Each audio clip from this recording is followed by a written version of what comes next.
Chapter 456. Li Mu had just finished his undercover life in Qinhu Nation. After returning to Xindu, he began to busy himself with official business again. The first thing he had to deal with was the Empress's backlog of memorials. If the Empress was judged by the Emperor's standards, she was definitely a fatuous ruler. Li Mu was a censor in the Imperial Secretariat, but he was ordered to be a head eunuch by her. She read books and planted flowers every day. It was too easy to be an emperor. After returning from Zhejiang County, Li Mu no longer had to worry about his identity being exposed. Shangguan Li and Mr. Mei had already found out the two palace maids who were on duty near Chang'e Palace. They had been secretly providing information for Meizong all this time. They were the ones who leaked the news of Li Mu sleeping in the palace to Meizong. His reputation with the Empress was also damaged because of this. Hu Jiao still thought that Li Mu was an LSP and had an affair with the Empress. They had maintained an improper relationship for a long time. In the Imperial Clan Temple, the internal guards and the Imperial Clan Temple were interrogating the two palace maids. These two palace maids had been in the palace for 7 or 8 years. They were selected to enter the palace during the time of the former emperor. This meant that Meizong knew everything that happened in the palace during these 7 or 8 years. They even knew which concubine the former emperor slept with, how many times he slept with her, and how long he lasted each time. In the court, Zhang Chun patted the gavel and asked, "Who else do you have in Xindu? Tell me honestly so that you don't have to suffer the pain of soul-searching." The two palace maids lowered their heads and looked indifferent. They were not afraid of Zhang Chun's threat at all. Mr. Mei sighed and said, "You are also citizens of the Great Zhou. You are human women. Why do you work for the demon sect?" One of the palace maids looked up and sneered, "The demon sect was called by you. In our eyes you are the demons." Mr. Mei shook his head and said to Li Mu, "It seems that they have been brainwashed by Meizong." Li Mu did not agree with Mr. Mei's words. He had been undercover in Meizong for a few months and knew Meizong's methods. Meizong would not brainwash the spies because those who could be brainwashed were usually not very bright. And those who were not very bright could not be spies. Meizong would not take them seriously at all. When they chose people, the first thing they had to do was to be good-looking. Secondly, they had to be smart. Those who chose to join the Meizong sect, other than those who harbored evil intentions, no matter if they were humans or demons, they would definitely hate the imperial court from the bottom of their hearts. The two palace maids did not cooperate at all, so Zhang Chun could only forcibly search their souls. The process of soul searching was very painful. The two palace maids were mortals who had never cultivated. After Zhang Chun finished soul searching, they fainted. Zhang Chun had a complicated expression on his face after he was done with the soul search. He was no longer as stern and unyielding as before. Mr. Mei asked, "Have you found their accomplices?" Zhang Chun shook his head and said, "No, they are in one-way contact. They don't know anything other than collecting information." Li Mu was familiar with Zhang Chun and knew that his expression was definitely not because he did not find any useful information. He looked at Zhang Chun and asked, "Is there anything else?" Zhang Chun sighed and said, "It's a sin." He used his magic to share the information he found with everyone. After a while, Li Mu knew the cause and effect of the matter. These two women were both from Zhejiang County. They were originally young ladies of a big family and had lived a carefree life. Later they were abducted by the heretic practitioners and locked in a hidden underground palace. They were subjected to sexual abuse and became the cultivation furnaces for the cultivators. They lived in darkness for several months until the people of Meizong's sect found them. They killed the heretic practitioners and destroyed the underground palace. They saved the demon clans who were also being humiliated in the underground palace and saved them. After that, the two of them joined Meizong. They were good-looking and came from big families. After Meizong helped them reconstruct their bodies, they easily passed the selection of the late emperor and became palace maids. They had been hiding in the palace. The reason why they hated the imperial court was that the culprit who caused their miserable experience was the local county magistrate, an official of the imperial court. The miserable experience of those months buried an unresolvable hatred in their hearts. They naturally transferred this hatred to the Great Zhou court. In the court, Mr. Mei and Shangguan Li did not speak, but their fists were clenched. The people of the Great Zhou were destroyed by these bastards. Zhang Chun sighed and asked, "How should we deal with these two?" According to the law, the two of them would definitely die if they went undercover in the palace of the Great Zhou. Li Mu thought for a while and said, "Let's lock them up first. If our spies are discovered, we'll exchange them." "That's a good idea." Zhang Chun waved his hand and said, "Take them away first." After leaving the Zongjing temple, Li Mu thought about a problem. The human race and the demon race were not two incompatible races. The reason for such a serious conflict was largely related to the imperial court's attitude toward the demon race. Many heretical cultivation were worried that the imperial court would investigate, so they did not dare to attack the people of the Great Zhou. Therefore they targeted the demons. The demon race did not have a country as powerful as the Great Zhou.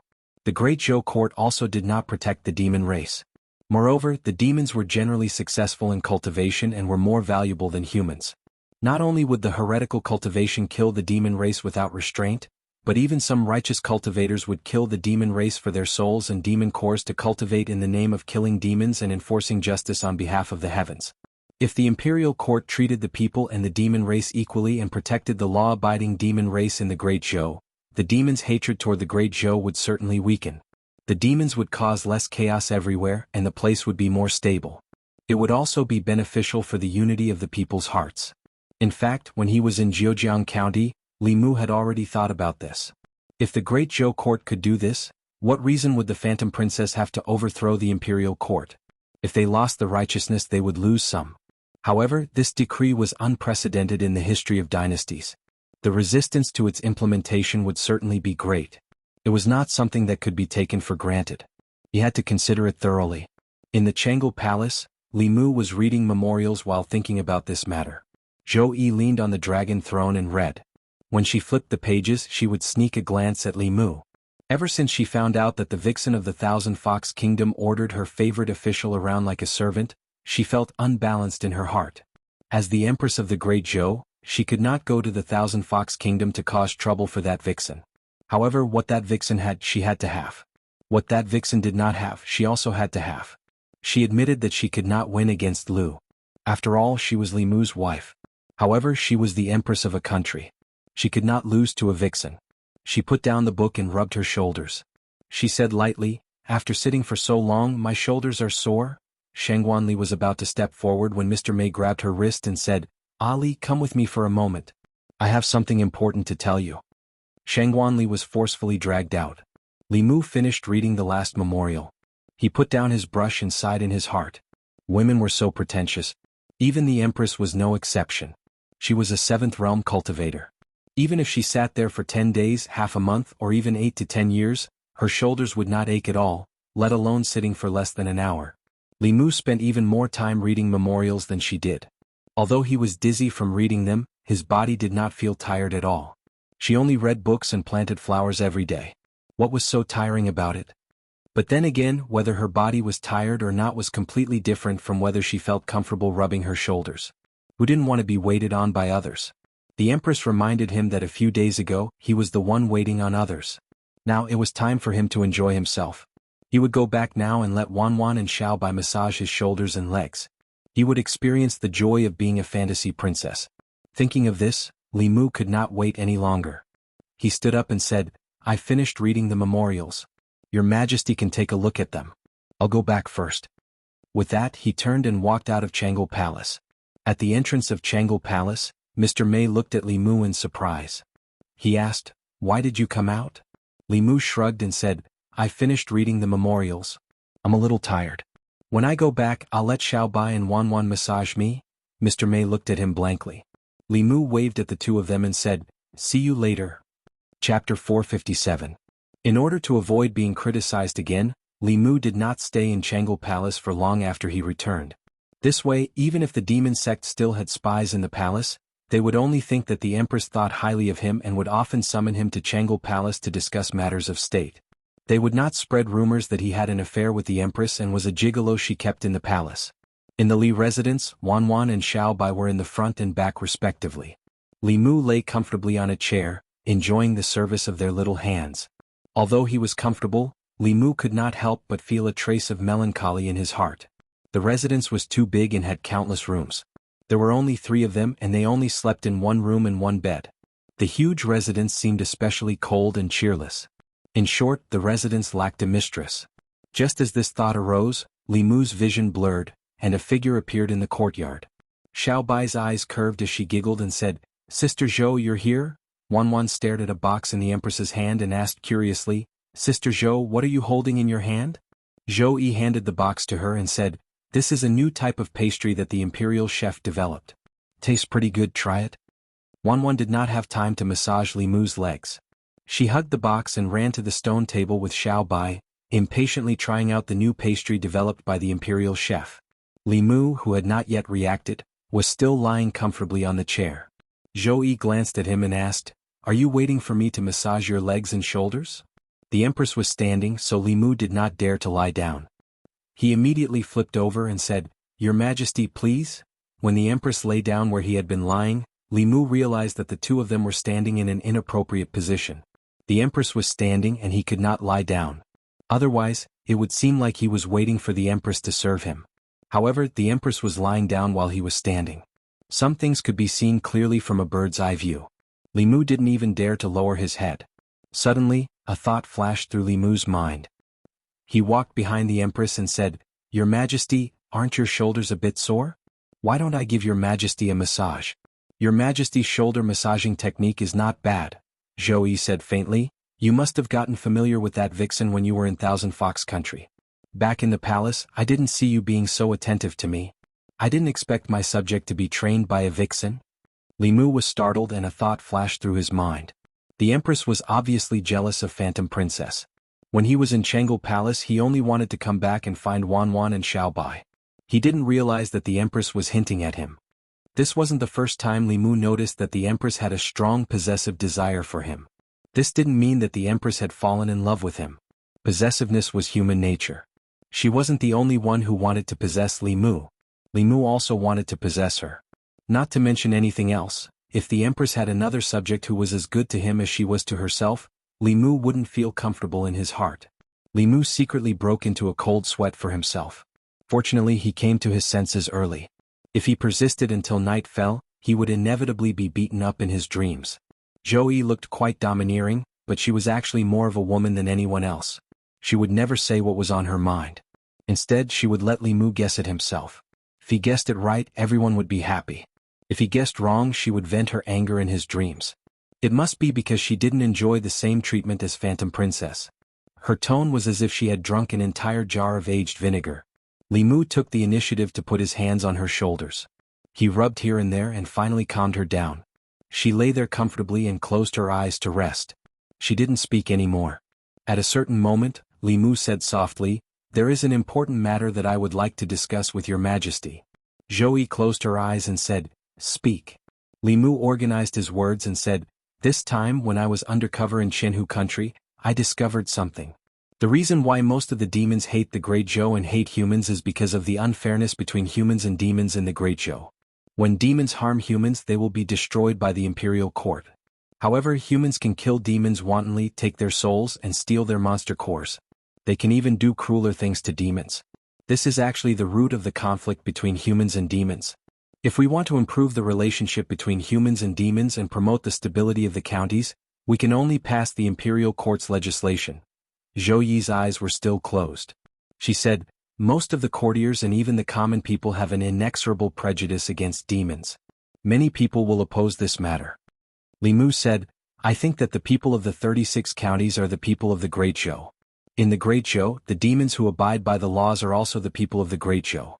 Although the demons are not as numerous as the common people, they can develop intelligence or take human form. They all have cultivation and the power they produce is far greater than that of the common people.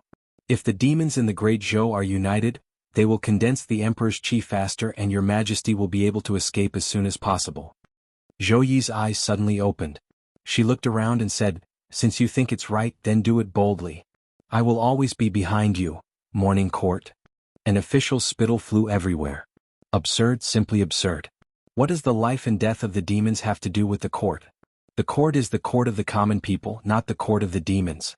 If they even have to care about the matters of the demons, then how busy will the local officials be?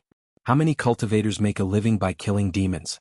Won't the court become the enemy of those cultivators? A different voice said, "Lord Yan's words are wrong. In this way the demons will certainly hate the court much less. It will be beneficial in easing the conflict between humans and demons." "I agree. Humans and demons are all living creatures. If the demons are willing to abide by the laws, then the Great Zhou may be able to accept them. Our Great Zhou's celestial empire must have the magnanimity of a celestial empire." Another official stood up and said, "Lord Yan's words make sense. The counties can't even manage their own matters. How can they have the time to care about the demons? Another person agreed. This is the biggest joke in the world. Our human court is making decisions for the demons. How will the demon kingdom view us? How will the Shin kingdom and the Yong kingdom view us? Our great Zhou will become the joke of all the other countries. The court is protecting the demons. This is simply unprecedented. I object. I also object. Once this topic was raised, it caused a strong reaction in the court. Although a few officials agreed at the beginning, they were quickly drowned out by voices of opposition. There were even officials who stood up and questioned, just whose suggestion was it? Stand up and let everyone see. Li Mu slowly walked out and said, "It was me." As he walked out, the voices of discussion in the court gradually quieted down. Finally, they completely disappeared. You could hear a pin drop. Although Li Mu often did not attend court for several months, no one dared to look down on him. Both the old and new factions combined had been defeated by Li Mu. The students of the academy had been arrogant for a while, but now they were as obedient as sheep. Even the Zhou clan and the Xiao clan, after their successive defeats, had to avoid the sharp edge, not daring to oppose Li Mu directly. The official who had just asked Li Mu to stand up stood in a daze. He was completely stupefied. In this instant, countless thoughts flashed through his mind. Was over? He did not expect that the person he had attacked was Li Mu. After court, he would definitely suffer the revenge of this powerful official of the Great Zhou. The beautiful concubine he had just married would probably not be able to sleep for more than a few nights. The new house that he had just lived in for a year would also become someone else's after it was confiscated. He would probably have to sleep in the cemetery with excellent feng shui that he had chosen for his old father in his hometown, Nanjun. A moment later, the official wiped away the cold sweat on his forehead and said seriously, "Lord Li's suggestion is truly wonderful. Not only can this move alleviate the conflict between humans and demons, it can also stabilize the various prefectures, and it can also subtly divide the demon kingdom. This official's respect for Lord Li is like a torrential river, endless and unending. It is also like an overflowing river, unable to be controlled once it starts flowing. With Lord Li in the imperial court, it is truly the blessing of the great Zhou dynasty and the common people." Another official who had objected looked at this person with disdain. He strode out and said with righteous indignation, "Demon race, so what if they are demons? Demons are also born and raised by their parents. As long as they are in the Great Zhou, they are the people of the Great Zhou. I have long disliked those cultivators with evil intentions. Uniting the demon race can strengthen the national strength of the Great Zhou. I strongly recommend that the Department of Worship recruit some demon experts. The various yamens should also eliminate discrimination and fully utilize the role of demons. Using demons to control demons can greatly reduce the pressure on the local yamens to govern the areas under their jurisdiction. The Ministry of Revenue can register these demons as demon citizens. The demon citizens are also the people of the Great Zhou and are protected by the laws of the Great Zhou. They also have to bear the responsibility of protecting the country. At some point, the officials in the court no longer objected to this matter. Instead, they began to make plans for the implementation of this matter. After brainstorming and discussing for a while, everyone unexpectedly discovered that the benefits of uniting the demon race seemed to far outweigh the disadvantages. It could even create a new structure that had never been seen since the establishment of the Great Zhou. Chapter 458. Li Mu thought that this proposal would be opposed by many, but he did not expect the court officials to be so reasonable. The officials of the various departments spoke one after another about the plan to incorporate the demons in the Great Zhou. They also put forward many constructive suggestions, many of which even Li Mu himself did not think of. After the court, these suggestions could be sorted out and modified, and then directly promulgated. Of course, there were some officials who expressed their concerns. The conflict between humans and demons had been going on for a long time. It was not something that could be easily resolved by promulgating a law. The common people had a natural fear of demons. This law might cause panic among the common people, which was not conducive to the unity of the people's hearts. This matter was of great importance. After the Hall of Secretaries drafted the regulations, the Minxia province did not immediately agree. Instead, they first spread the news and observed the reactions of the common people in Luoyang. After the news of this case spread out of the palace, it immediately caused widespread discussion among the common people. To be more precise, it caused widespread concern among the common people. Humans and demons were different. In the eyes of most people, demons were powerful and cruel. Even when adults scared children, they would be captured by demons if they disobeyed. What did the imperial court mean by this? On the streets of Luoyang, a group of people gathered. What, there's such a thing? If the imperial court is so free, why are they protecting those demons? Demons are always causing trouble and harming the common people. The government is not protecting the common people, but them? I wonder who came up with this bad idea. Could he be a spy sent by the demons? The imperial court should really investigate him, an insider said. I heard it was Lord Li who suggested it. Everyone asked, which Lord Li? That person said, of course it's young Lord Li. There were many officials in the imperial court with the surname Li, but there was only one person who could be called Lord Li by the common people. The person who suspected that the official who made the suggestion was a spy for the demons was stunned. Then he slapped his mouth and cursed, damn it, how could I suspect Lord Li? Since Lord Li suggested it, he must have his reasons for it. Someone said, it's said that protecting the demons is to stop them from hating the imperial court. If the demons don't hate the imperial court, they naturally won't cause trouble and harm the common people. After everyone thought about it, they felt that what he said made sense. I see. Lord Li is really far-sighted, so Lord Li is still thinking for us, the common people. That's right. Do you think that Lord Li is the same as those fellows in the imperial court who do nothing? The people of Du trusted Li Mu unconditionally. After figuring out the reason behind this, the people started to talk about it. Actually, demons aren't that scary. They'll be the same as us even if they turn into humans. Maybe we already have demons around us. The books say that snake demons' legs are the best at clinging to people. Actually, I've wanted to try it for a long time. I want to see how seductive a vixen is. I wonder if there's any way for my cat to become a spirit. The officials of the Minxiao province mixed in with the crowd to listen in on the situation. One of them clicked his tongue and asked, let's be frank, I really want to see the legs of a snake demon. Another person said expectantly, I wonder if the imperial court allows officials to marry demons. To be honest, I want to marry a fox spirit. I saved a fox 2 years ago. Last month, it cultivated into a human form and came to me to repay my kindness. The taste of a fox spirit is really unforgettable. The person beside her was puzzled. Didn't you say that it was a male fox? That person said, I didn't say it was a female either. The two of them chatted for a while and realized that they had seriously strayed from the topic. They were ordered to listen in on the situation of the people. The Lord Attendant wanted to know what the people thought about this matter. However, after walking 2 streets, they didn't hear much criticism. Instead, many people were discussing whether the snake demon's legs were clinging to people or whether the fox spirit was seductive. This actually revealed a very important piece of information. The people had great trust in Li Mu. What was certain was that if the same proposal was proposed by them or other officials, they would definitely be scolded to death by the people. However, if it was proposed by Li Mu, the result was completely different. He had completely won the trust of the people. The two of them sighed as they returned to the secretariat and reported what they had seen and heard. The left attendant sighed and said, this kind of person is too scary. With his own strength, he hijacked the people's will. If he wholeheartedly serves the Great Zhou, it will be a blessing for the Great Zhou. If he has disloyalty, it will be a disaster for the Great Zhou. If the previous emperor was still alive, he would definitely not allow such a person to exist. The right attendant sighed and said, but the empress is not the previous emperor. Of all the officials in the court, she only has eyes for Li Mu. She leaves all the court matters to him.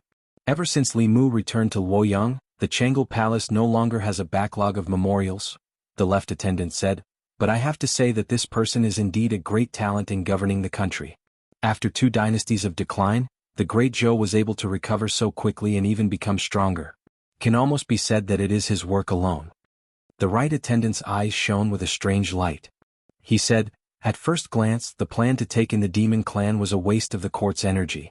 But after careful consideration, it is simply wonderful. If the demon clan in the Great Zhou can be used by the court, the local counties will become unprecedentedly strong and cohesive. For this, even if we have to pay some price, it is worth it, the left attendant said. Now I actually hope that Her Majesty can continue to sit on the throne.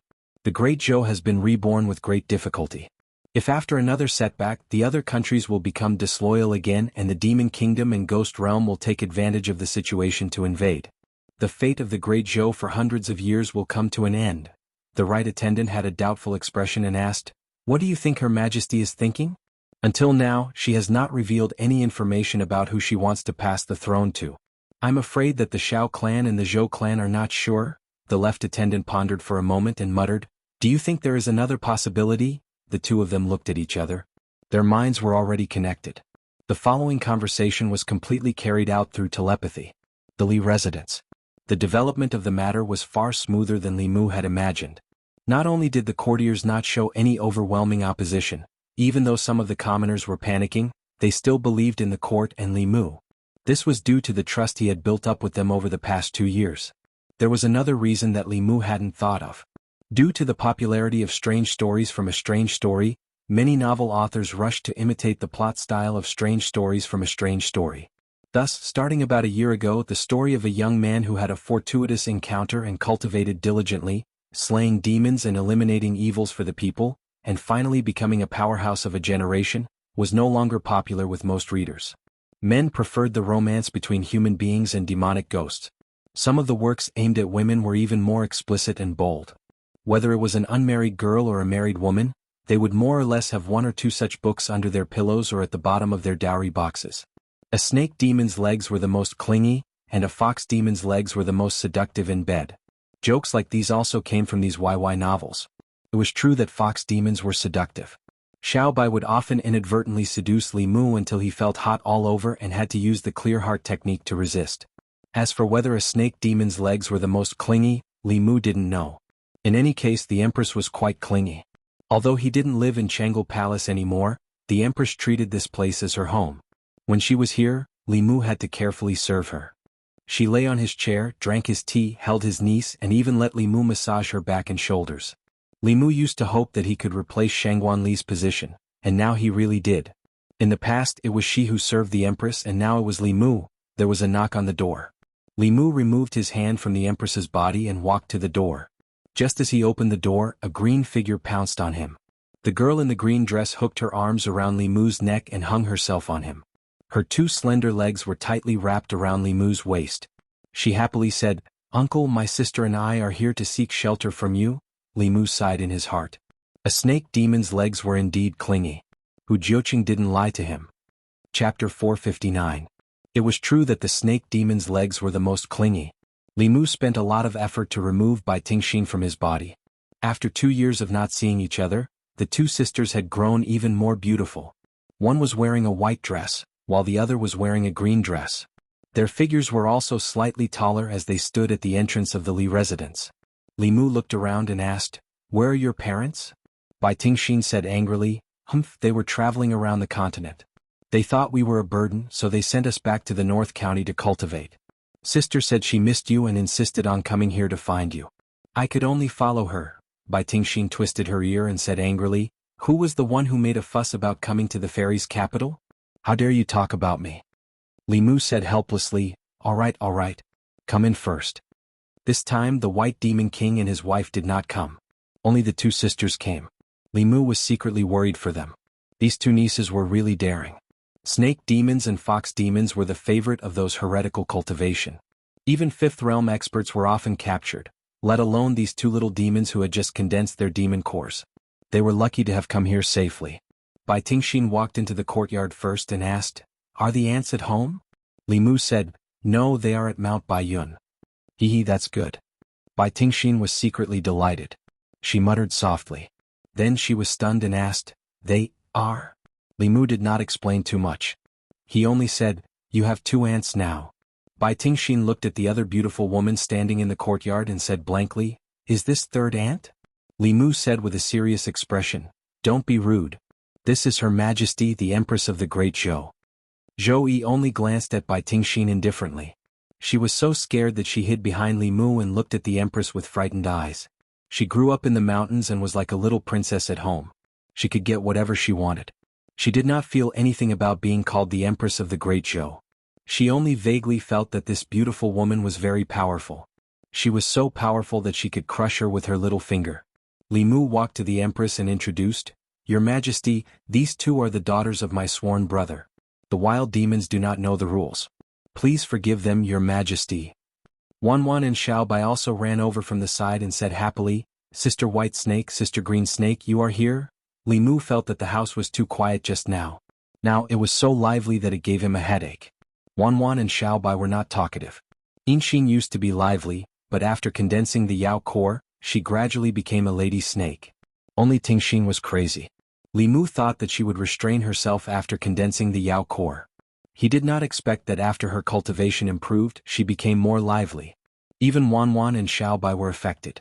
However, there were benefits to being noisy. At least the house was more lively. Because of the sisters, Li Mu added a few more dishes. After dinner, Li Mu gave them a stack of banknotes. Wanwan and Xiaobai took them to the streets to sweep. Demons from remote places needed some time to adapt to Xin Du for the first time. When Li Mu was washing the dishes in the kitchen, the Empress stood in the courtyard and said, "Your nieces are not ordinary snake demons." Li Mu explained while washing the dishes, "Your Majesty, their father is from the snake race and their mother is from the dragon race. They have half of the dragon race's bloodline." Zhou Yi said, "No wonder you don't hate the demon race. There are more demons in your family than humans." Li Mu explained awkwardly, "Humans are divided into good and bad people. Demons are also divided into good and evil demons. They cannot be lumped together." Little Bai Wanwan had gone shopping with the Bai sisters. She probably wouldn't return until nightfall. The Empress rolled up her sleeves and brought Li Mu back to the palace. There were still some details to be discussed in the Imperial Secretariat regarding the incorporation of the demonic beasts. With the help of the officials, the general policy was formulated. After reading it, Li Mu found that there were no problems. He went to Chengel Palace and continued to help the Empress read the memorials. After reading a few memorials, Li Mu saw the one from Zhejiang County. After the case of the second-rank prince of Zhejiang was exposed, his followers were either banished to the army or exiled. As for the second-rank prince of Zhejiang, he was a member of the Shao royal family. If they wanted to determine his life or death, they would have to go through the procedures of the Ministry of Justice, the Ancestral Temple, and the 3 provinces. They would have to carefully examine the evidence of his crimes. Li Mu frowned when he flipped open the letter and read its contents. The memorial said that Zhejiang County's king had committed suicide in prison. During this time, he had been imprisoned in Zhejiang County's prison. 3 days ago, the jailer found him dead in his cell. The cause of death was the dissipation of his primordial spirit. After the investigation, the conclusion was that Zhejiang County's king knew that he would die for his crimes. To avoid suffering, he committed suicide. Since he would die sooner or later, he would not waste the imperial court's resources by doing it himself. Li Mu put down the memorial and stopped paying attention to the matter. At the same time, Divine Capital's southern court, King Ping's residence. There were 7 princes in the Divine Capital. King Ping was the most senior among them. He was also the pillar of the royal family and the old party. In King Ping's study, Xiao Ziyu said slowly, "The 3 provinces have all approved the proposal to incorporate the demons in the Great Zhou. Any demon that enters the Great Zhou will be protected by the laws of the Great Zhou. Killing demons is the same as slaughtering the citizens of the Great Zhou. The prefectures and the consecration department can't just sit by and watch." King Ping said calmly, "I understand. You may leave." Xiao Ziyu cupped his fists and left. In the shadows of the study, a black shadow gradually formed and whispered, "Master, I've dealt with Xiao Heng according to your instructions." King Ping snorted and said, "You can't do anything right, but you're good at spoiling things. You almost ruined everything." The black shadow said slowly, "If demons are going to become citizens of the Great Zhou, it won't be so easy to attack them in the future. We must stop the imperial court from pushing this." King Ping waved his hand and said, "Forget it. Let's not provoke that person. We've lost 3 years of fighting with the Zhou clan. Why don't we fight with him for 3 months? It's better not to provoke him. When he hits a wall, he'll give up." When Li Mu returned from the palace, Wanwan and Xiaobai had already returned. The sisters Yinxin and Tingxin were choosing their rooms. Li Mu asked, "Does Brother Bai know that you've come to the Divine Capital?" Bai Tingxin snorted and said, "He only has eyes for my mother. He can't be bothered with us." Li Mu shook his head and said, "No matter what, we still have to tell him." Bai Tingxin pouted. "If I don't, he'll get the other uncles to capture us." Li Mu said, "Be good. I'll tell him when the time comes." Bai Tingxin reluctantly took out a conch. After activating it, she said a few words to the conch and then handed it to Li Mu. Li Mu took the conch. Li Mu heard the White Demon King's apologetic voice, "Third brother, I'm really sorry. These 2 girls have troubled you. I'll get someone to bring them back in a few days." Li Mu smiled and said, "No need. If they're willing to stay here, then they can cultivate here. Staying here is beneficial to their cultivation." The White Demon King laughed and said, "Then I'll leave it to you. If they're disobedient, you can discipline them on my behalf. Especially Tingxin. Discipline her when you need to. Don't spoil her. After exchanging a few more words with the White Demon King, Li Mu returned the conch to Bai Tingxin. She hugged Li Mu's arm and shook it. She said obediently, "I'll definitely listen to you, uncle." Li Mu pulled his hand out of her embrace. It was indeed better for them to stay here than to cultivate in the north region. The last time they parted, Wanwan's cultivation was still very low. Now she was the same as them. Xiaobai had far surpassed them. He didn't dare to say too much, but it shouldn't be a problem for them to both enter the fifth realm after staying with Li Mu for a year. Moreover, the demon clan's heavenly book that Li Mu obtained from the demon emperor's cave abode happened to be useful. There was a complete cultivation method of the snake clan in it. Li Mu could also cultivate this cultivation method. However, he was a human after all. He could only cultivate to the fifth or sixth realm. Only a true snake clan member could unleash the power of the snake clan's cultivation method. Not long ago, when Li Mu pretended to be a snake demon and was undercover in the Thousand Fox City, Phantom Princess rewarded him with a fifth realm snake demon pill in order to improve his cultivation. He had been keeping it. Li Mu stretched out his hand and a jade bottle appeared in his hand. Bai Tingxin asked curiously, "What's this?" Li Mu said, "This is..." He had just said 2 words when he suddenly realized that there was only one demon pill, but his nieces had 2. Who should he give it to? Both of them were flesh and blood. As an elder, if he favored one and discriminated against the other would feel terrible. Li Mu thought for a moment and asked, "Look at this jade bottle. Isn't it beautiful?" Chapter 460. The jade bottle floating in Li Mu's hand was sparkling and translucent. It was indeed very beautiful. But what was even more beautiful was the thumb-sized golden demon core in the jade bottle. The jade bottle could not isolate the aura of the fifth realm snake demon core. The 2 sisters looked at the jade bottle in Li Mu's hand and swallowed their saliva at the same time. The green snake's reaction was even faster. She grabbed the jade bottle from Li Mu's hand and asked, "Uncle, is this for me?" What else could Li Mu say? He nodded and said, "This is a snake demon core that I accidentally obtained. Take it and refine it. It can improve your cultivation." "Thank you, uncle." Bai Tingxin's face revealed a bright smile. Li Mu once again felt the strength of her slender legs. Not only that, she also took the opportunity to kiss Li Mu's face. If Li Mu did not dodge quickly, she would have kissed Li Mu's mouth. Li Mu frowned and said, "No manners. In the future, don't do this." Looking at her blinking innocently, Li Mu couldn't say what he wanted to say next. After all, she was just a snake demon without much life experience. She was his niece. What bad intentions could she have? If he said too much, it would make Li Mu look like a dirty person. Li Mu waved his hand and said, "Okay, go back to your rooms and rest. I also need to rest." After Li Mu left, the 2 sisters went back to their rooms. Their rooms were in the same courtyard, one in the east and one in the west. Bai Yinxin returned to her room and sat by the table. She rested her chin on one hand and a smile appeared on her face. Suddenly there was movement at the window. A figure slipped in through the window. She glanced at her sister and said unhappily, "Why aren't you sleeping? What are you doing here?" Bai Tingxin put the jade bottle on the table and said, "This is for you." Bai Yinxin glanced at it and shook her head, "You should refine it. Your cultivation is low." Bai Tingxin shook her head and said, "My cultivation is low anyway. After refining it, I won't be able to advance much. Why don't you increase your cultivation to protect me?" As for Mu, she kissed Bai Yinxin's face, then slipped to the window and said, "I'm going back to sleep, sister." The next day when Li Mu woke up, Wanwan and Xiaobai had already prepared breakfast. After the meal, Li Mu called the 2 sisters to the courtyard. He stretched out his hand, and with a flash of white light, a light soft armor appeared on his hand. She handed the soft armor to Bai Yinxin and said, "Wear this immortal robe." Bai Yinxin said softly, "Thank you, uncle." Li Mu handed her a sword and said, "Take this sword as well." The sword he gave to White Snake was also given to him by Phantom Princess. This sword's grade was not low. It was once owned by a snake expert of Meizong's sect. Even the sword's body was in the shape of a snake, which was suitable for her.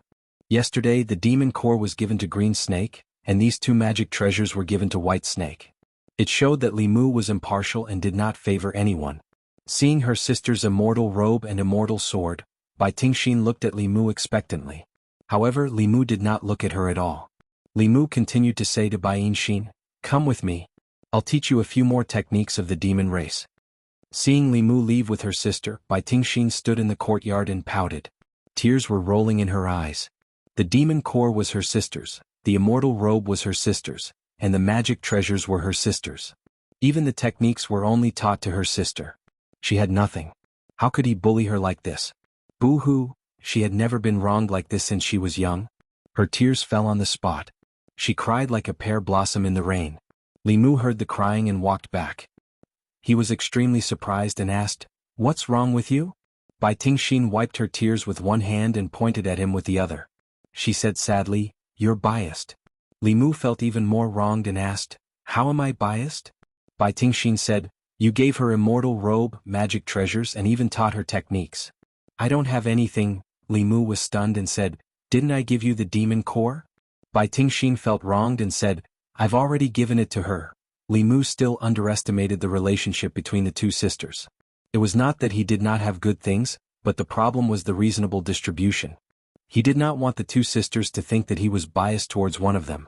Li Mu said helplessly, "Then you come too." He gave the two sisters one immortal robe and one magic treasure each. Last time at Mount Baiyun the 6 sects were plundered. Lu Hanyin and Li Qin kept what they could use and gave the rest to Li Mu. His current wealth might not be as good as the Empress, but compared to some small sects, it was far more. The largest courtyard at the back of the Li residence was where Li Mu used to practice auxiliary divine arts. Here he could not practice powerful attacks such as thunder and sword techniques, but he could practice auxiliary techniques such as invisibility and transfiguration. Many times these auxiliary techniques could play a greater role. Li Mu walked to the lawn and said to Bai Yinxin, "What kind of mental cultivation method are you cultivating now?" Excluding external objects, the speed of cultivation depended on the cultivation method. Although the qi refinement of Haotian Taoism was common, it was also a top cultivation method. It was just that Haotian Taoism did not hide it, and Buddhism also had its own sutras. In comparison, the demon race could not compare with humans in terms of cultivation. It was very rare for birds and beasts to have spiritual intelligence. They could only rely on their instincts to absorb the spiritual energy of heaven and earth, and their cultivation speed was very slow. Although the two sisters were born with a golden spoon in their mouths and had cultivated mental cultivation methods since they were young, their cultivation method was not the most suitable for them. Bai Yinxin told Li Mu the cultivation method of the two sisters. Li Mu found that their cultivation was actually just ordinary qi refinement. It seemed that the cultivation method of the snake race had been lost, or no one had comprehended it from the heavenly book. Li Mu looked at Bai Yinxin and said, "Sit down cross-legged. From today onwards, you will cultivate according to the method I taught you." Bai Yinxin did not ask anything and obediently sat down cross-legged. Under Li Mu's signal, she slowly stretched out her hands. Li Mu sat cross-legged in front of her and connected his palms with hers. He guided the mana in his body into hers and circulated it through a special path. The cultivation method of the snake race was very simple. There was only one way from the first realm to the 9th realm. It was far less complicated than the fox races. Each tale had its own cultivation method and even the heavenly book had its own page. Bai Yinxin circulated her mana according to the method Li Mu taught her. Just as Li Mu withdrew his hands, Bai Yinxin impatiently sat down cross-legged and said, "It's my turn, it's my turn." She casually lifted the hem of her skirt, revealing 2 smooth, jade-like calves. Li Mu pulled the hem of her skirt down and completely covered her body before his palms touched hers. Bai Yinxin took the opportunity to insert her fingers into Li Mu's fingers. The 2 palms connected and became 10 fingers interlocked. Li Mu glared at her and said, "Behave yourself." Bai Yinxin pouted and said, "Hold it tighter like this." Li Mu ignored her and closed his eyes. He channeled his mana and quickly circulated it through her body. He said, "Follow the path of my mana in your body and circulate it once." Bai Yinxin said embarrassedly, "Uncle, I didn't remember." "Do it again." Li Mu had no choice but to channel his mana into her body again and circulate it through her body. "I forgot again." "Do it again." "I remember less than half this time." "More than half. Just a little bit more." Helping others was a very taxing task. After a few times, Li Mu powerlessly laid on the grass. Sweat seeped out of his forehead as his chest heaved up and down. He said, I can't do it anymore." "Let's talk about it tomorrow." Bai Yinxin pulled him up and said, "One more time, one last time." Chapter 461. In the end, Li Mu was forced by the little green snake to do it again. Then he lay on the grass and did not want to move anymore. The White Demon King couple were rather content.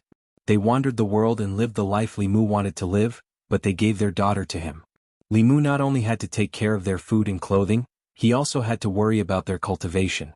Fortunately, Bai Tingxin finally remembered this last time and began to cultivate according to the new Heart Sutra like her sister. The two sisters sat cross-legged on the grass with their eyes closed, but their faces gradually revealed a shocked expression.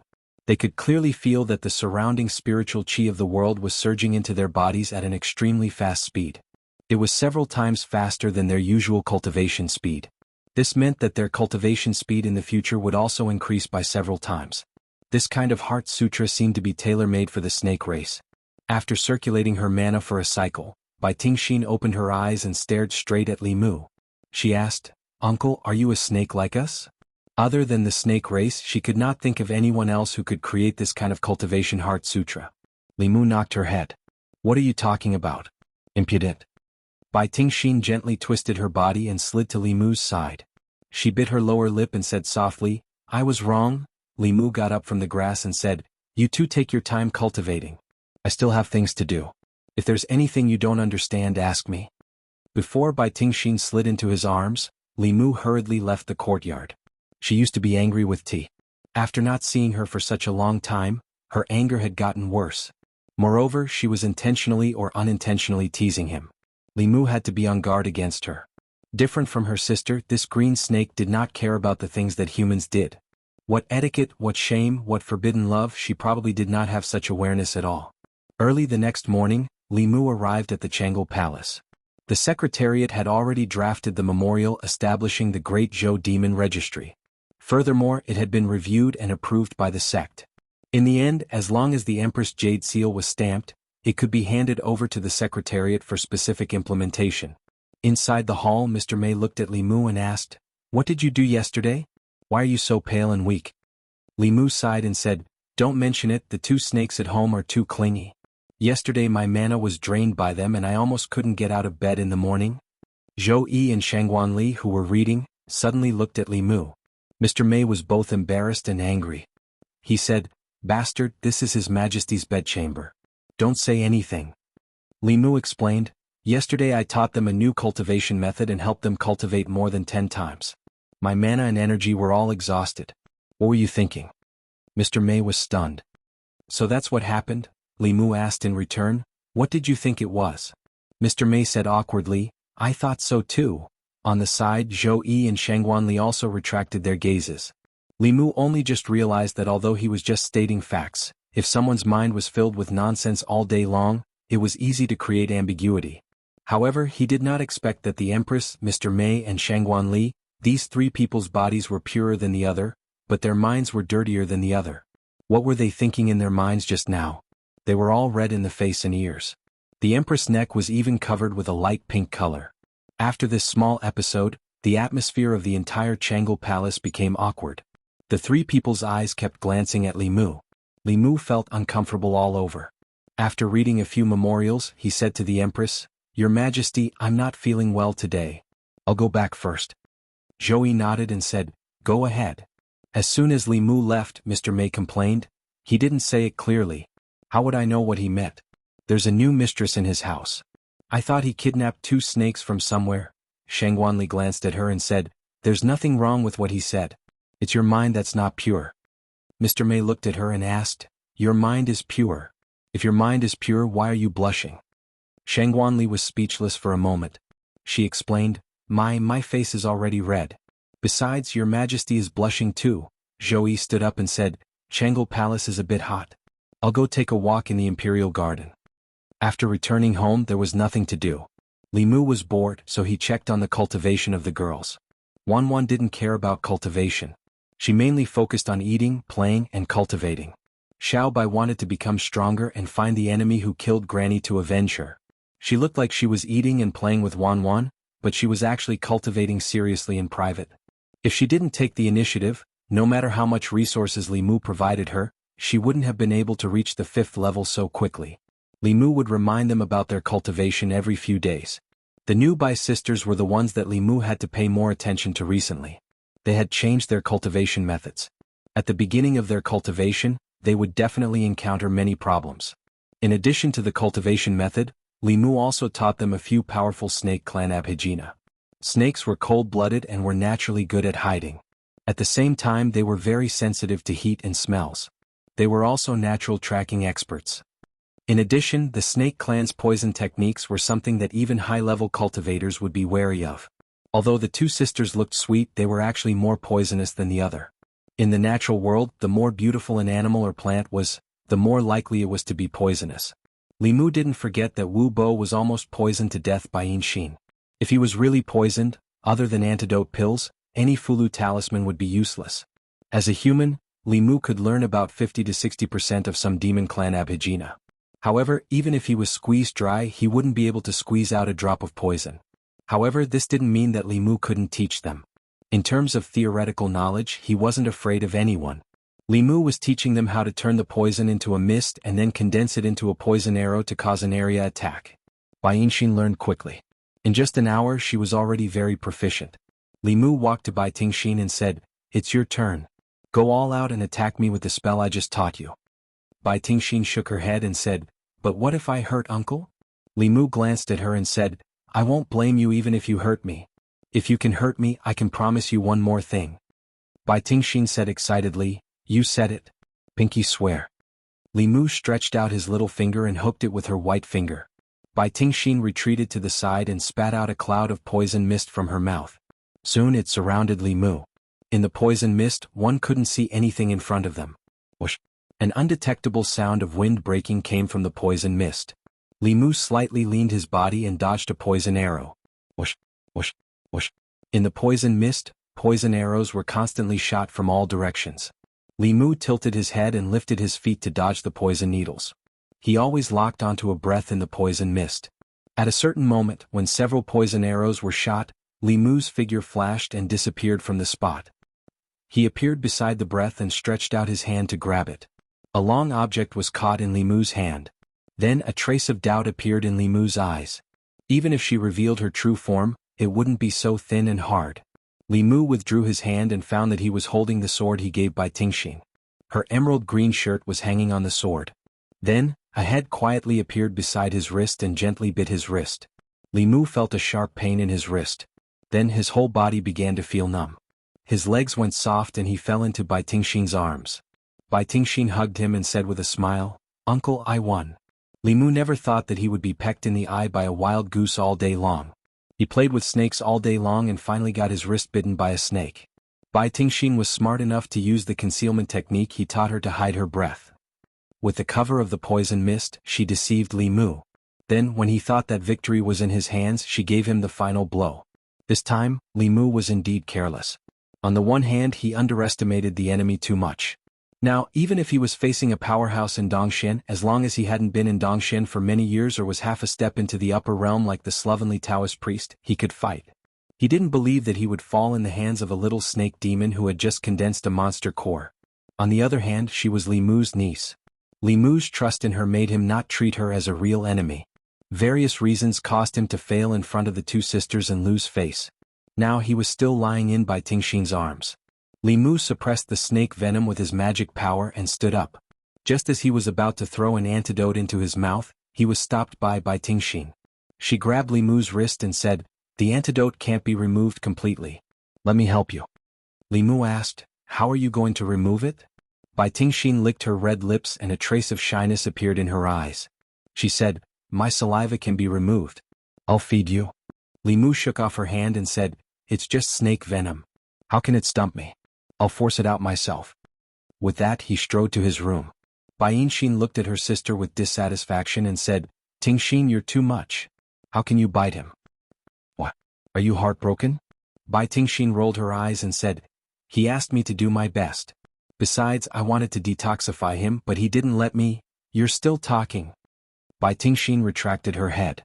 Most of the time, she was still afraid of her sister. Her voice was no longer as confident as before. She whispered, "He won't eat my saliva. I'll let him drink my blood, okay?" In the room, Li Mu sat cross-legged on the bed with a worried look on his face. He didn't know if it was because she had the bloodline of the dragon race, but the snake venom was so overbearing. Although it couldn't do anything to Li Mu had a hard time removing it. Even if he used an antidote, there would still be residual poison. It would take him at least a few days to remove it. There was a knock on the door. Bai Tingxin said, "Uncle, I'm here to detoxify you. If you don't want to use your saliva, you can use something else. Li Mu had already said that. If he compromised now, his dignity as an elder would be gone. How could he discipline them in the future? He said faintly, "No need. I'll remove all the poison in 15 minutes at most. You can continue to cultivate." Bai Tingxin said, "Oh," and left in disappointment. Li Mu got down from the bed. He knew the 4 heavenly books and knew more about the snake race than any snake in the world. How could he be helpless against the poison of a small green snake? A moment later, in the imperial garden of the palace, Li Mu looked at the empress awkwardly and said, "Your Majesty, I was bitten by a snake."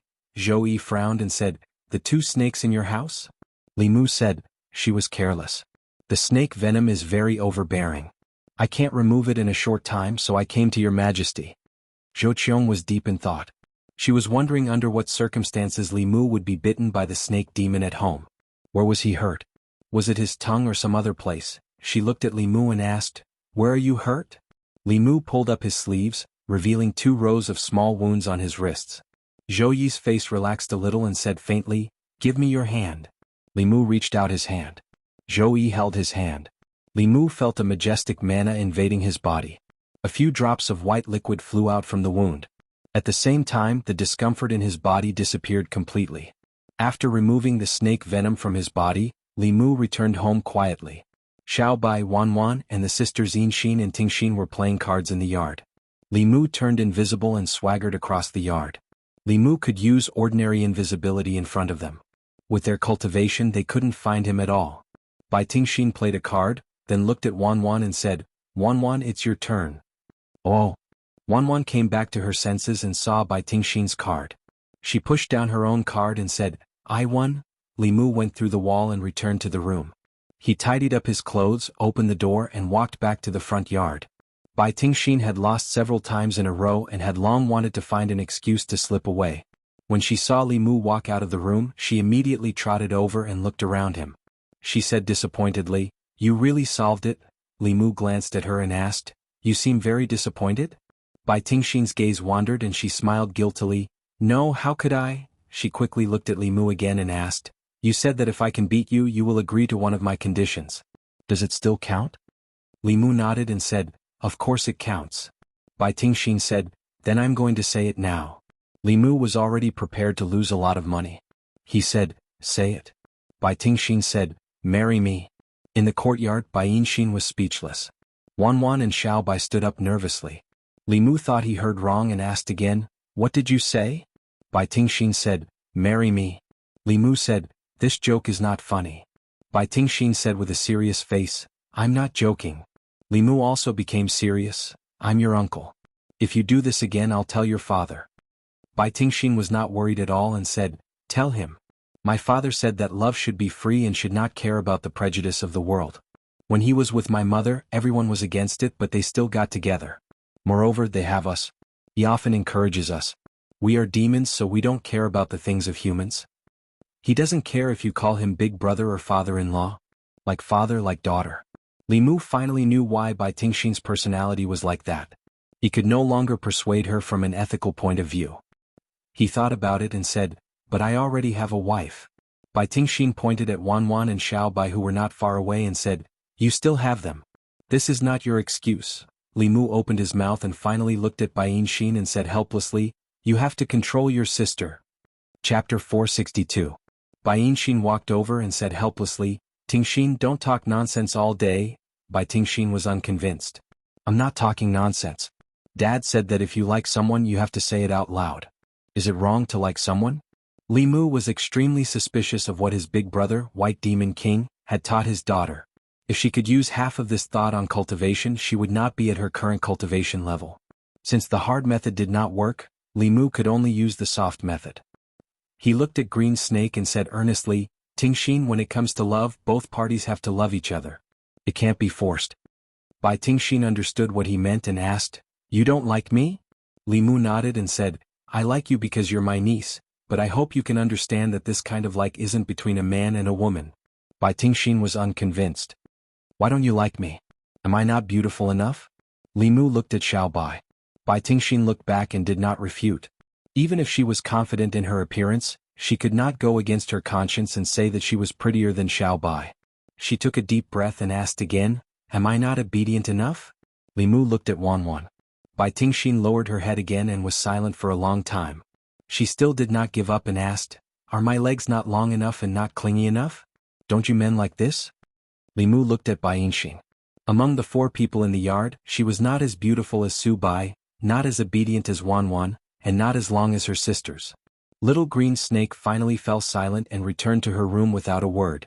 Not long after, Bai Yinxin walked in and sat down beside her. She sighed softly and said, Don't mess around anymore. Bai Tingxin said, I'm not messing around. Bai Yinxin looked at her and asked, Do you really want to be your own aunt? Bai Tingxin did not care at all. What's wrong with that? If you like someone you have to say it out loud. This is what Dad taught me. Why don't I ask Dad to cut ties with him? Bai Yinxin was stunned for a moment before she asked, Is that okay? Bai Tingxin smiled and said, See sister, you think so too, don't you? Bai Yinxin immediately became serious. Of course not, Bai Tingxin said, Anyway I want to. I'll tell Dad. She took out the spirit snail and looked at her sister, asking in confusion, Why didn't you stop me? Bai Yinxin snorted and said, You have grown up and have your own thoughts. I can't control you all the time. Do whatever you want. Li Mu's room. Ever since Yin Xian and Ting Xian came, Li Mu didn't let Xiao Bai and Wanwan sleep with him. In front of the younger generation he had to be more careful. He knew that he had always been soft-hearted, but being soft-hearted would only lead to deeper entanglements. So this time, he hardened his heart and clearly told that little green snake that he had no such thoughts towards her, and told her to give up as soon as possible. Although it was somewhat cruel, he had to do it. In order to prevent her from taking advantage of him, Li Mu had to avoid her for the next 2 days. In the morning he didn't eat breakfast at home. He went to Changel Palace early to have breakfast with the Empress. He ate 3 meals a day with the Empress. At night, he read memorials in Changel Palace and only returned home a moment before the palace gates closed. For the Great Zhou he worked day and night, forgetting to eat and sleep. His diligence had already surpassed Emperor One. If he was the emperor, the future generations would definitely evaluate him as the master of the Great Zhou's revival and the first wise ruler in the world. Unfortunately he wasn't. He worked so hard and his good reputation was all taken by the Empress. In any case they were going to be neighbors in the future. As a family, Li Mu didn't care too much about these things. None of the vows he made to the Empress had been fulfilled. There was still a long way to go before he could retire. Although the tributes from the other countries temporarily intimidated them, it was only intimidating. It was impossible for them to directly bow down to the Great Zhou. The Ghost Realm and the Yao Kingdom were just as usual. As for capturing a dragon to be the Empress's mount, there was no sign of it. Li Mu sighed in his heart. This kind of thing couldn't be done one generation after another. The Empress wanted him to work for a lifetime. Today he stayed at Changel Palace until very late and had dinner with the Empress. Zhou Yi looked at Li Mu with surprise and asked, Why have you become so diligent these days? Li Mu said, The Great Zhou is currently plagued by internal and external troubles. The people's faith has stagnated. The Yao Kingdom and the Ghost Realm are eyeing us covetously. The southern countries are also waiting to laugh at us. This subject is deeply worried. Zhou Yi said indifferently, Tell the truth. As expected he couldn't fool the Empress. Li Mu could tell the truth. The reason he stayed at Changel Palace for so long was that there was a snake at home that wanted to eat him. Li Mu sighed and said, This big brother of mine has really spoiled his daughter. How old is she? She says that love is free and shouldn't care about the prejudice of the world. Does she know what love is? Zhou Yi thought for a moment and said, I think that what she said is quite reasonable. Li Mu didn't show anything on his face, but he was already mocking the Empress in his heart. She only had an arranged marriage in name. What the hell did she know about love? Zhou Yi's face darkened. What did you say? Li Mu looked up and said blankly, This subject didn't say anything?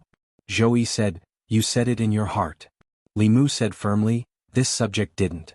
No matter how powerful the Empress was, she couldn't read minds. Putting aside the fact that she was only at the 7th level, she couldn't even do that at the 9th level. As long as he refused to admit it, what could she do to him? Zhou Yi couldn't do anything to Li Mu since she didn't have anything to use against him. She asked, Then tell me, what is love? Li Mu thought for a moment and said, There will never be an answer to this question. Everyone has their own answer. However, when a person wants to be with another person at all times, to be happy when together, to feel sad when apart, and to feel happy just by seeing her, this should be love. Zhou Yi was stunned. Then she asked, Isn't this possessiveness? Li Mu said slowly, Possessiveness is human nature. Friends will also have it. However, possessiveness and possessiveness are not the same. Whether it is the possessiveness of love or some other kind of possessiveness, you have to ask your own heart. Under Li Si's influence, Li Mu felt that he also had the demeanor of a master of love.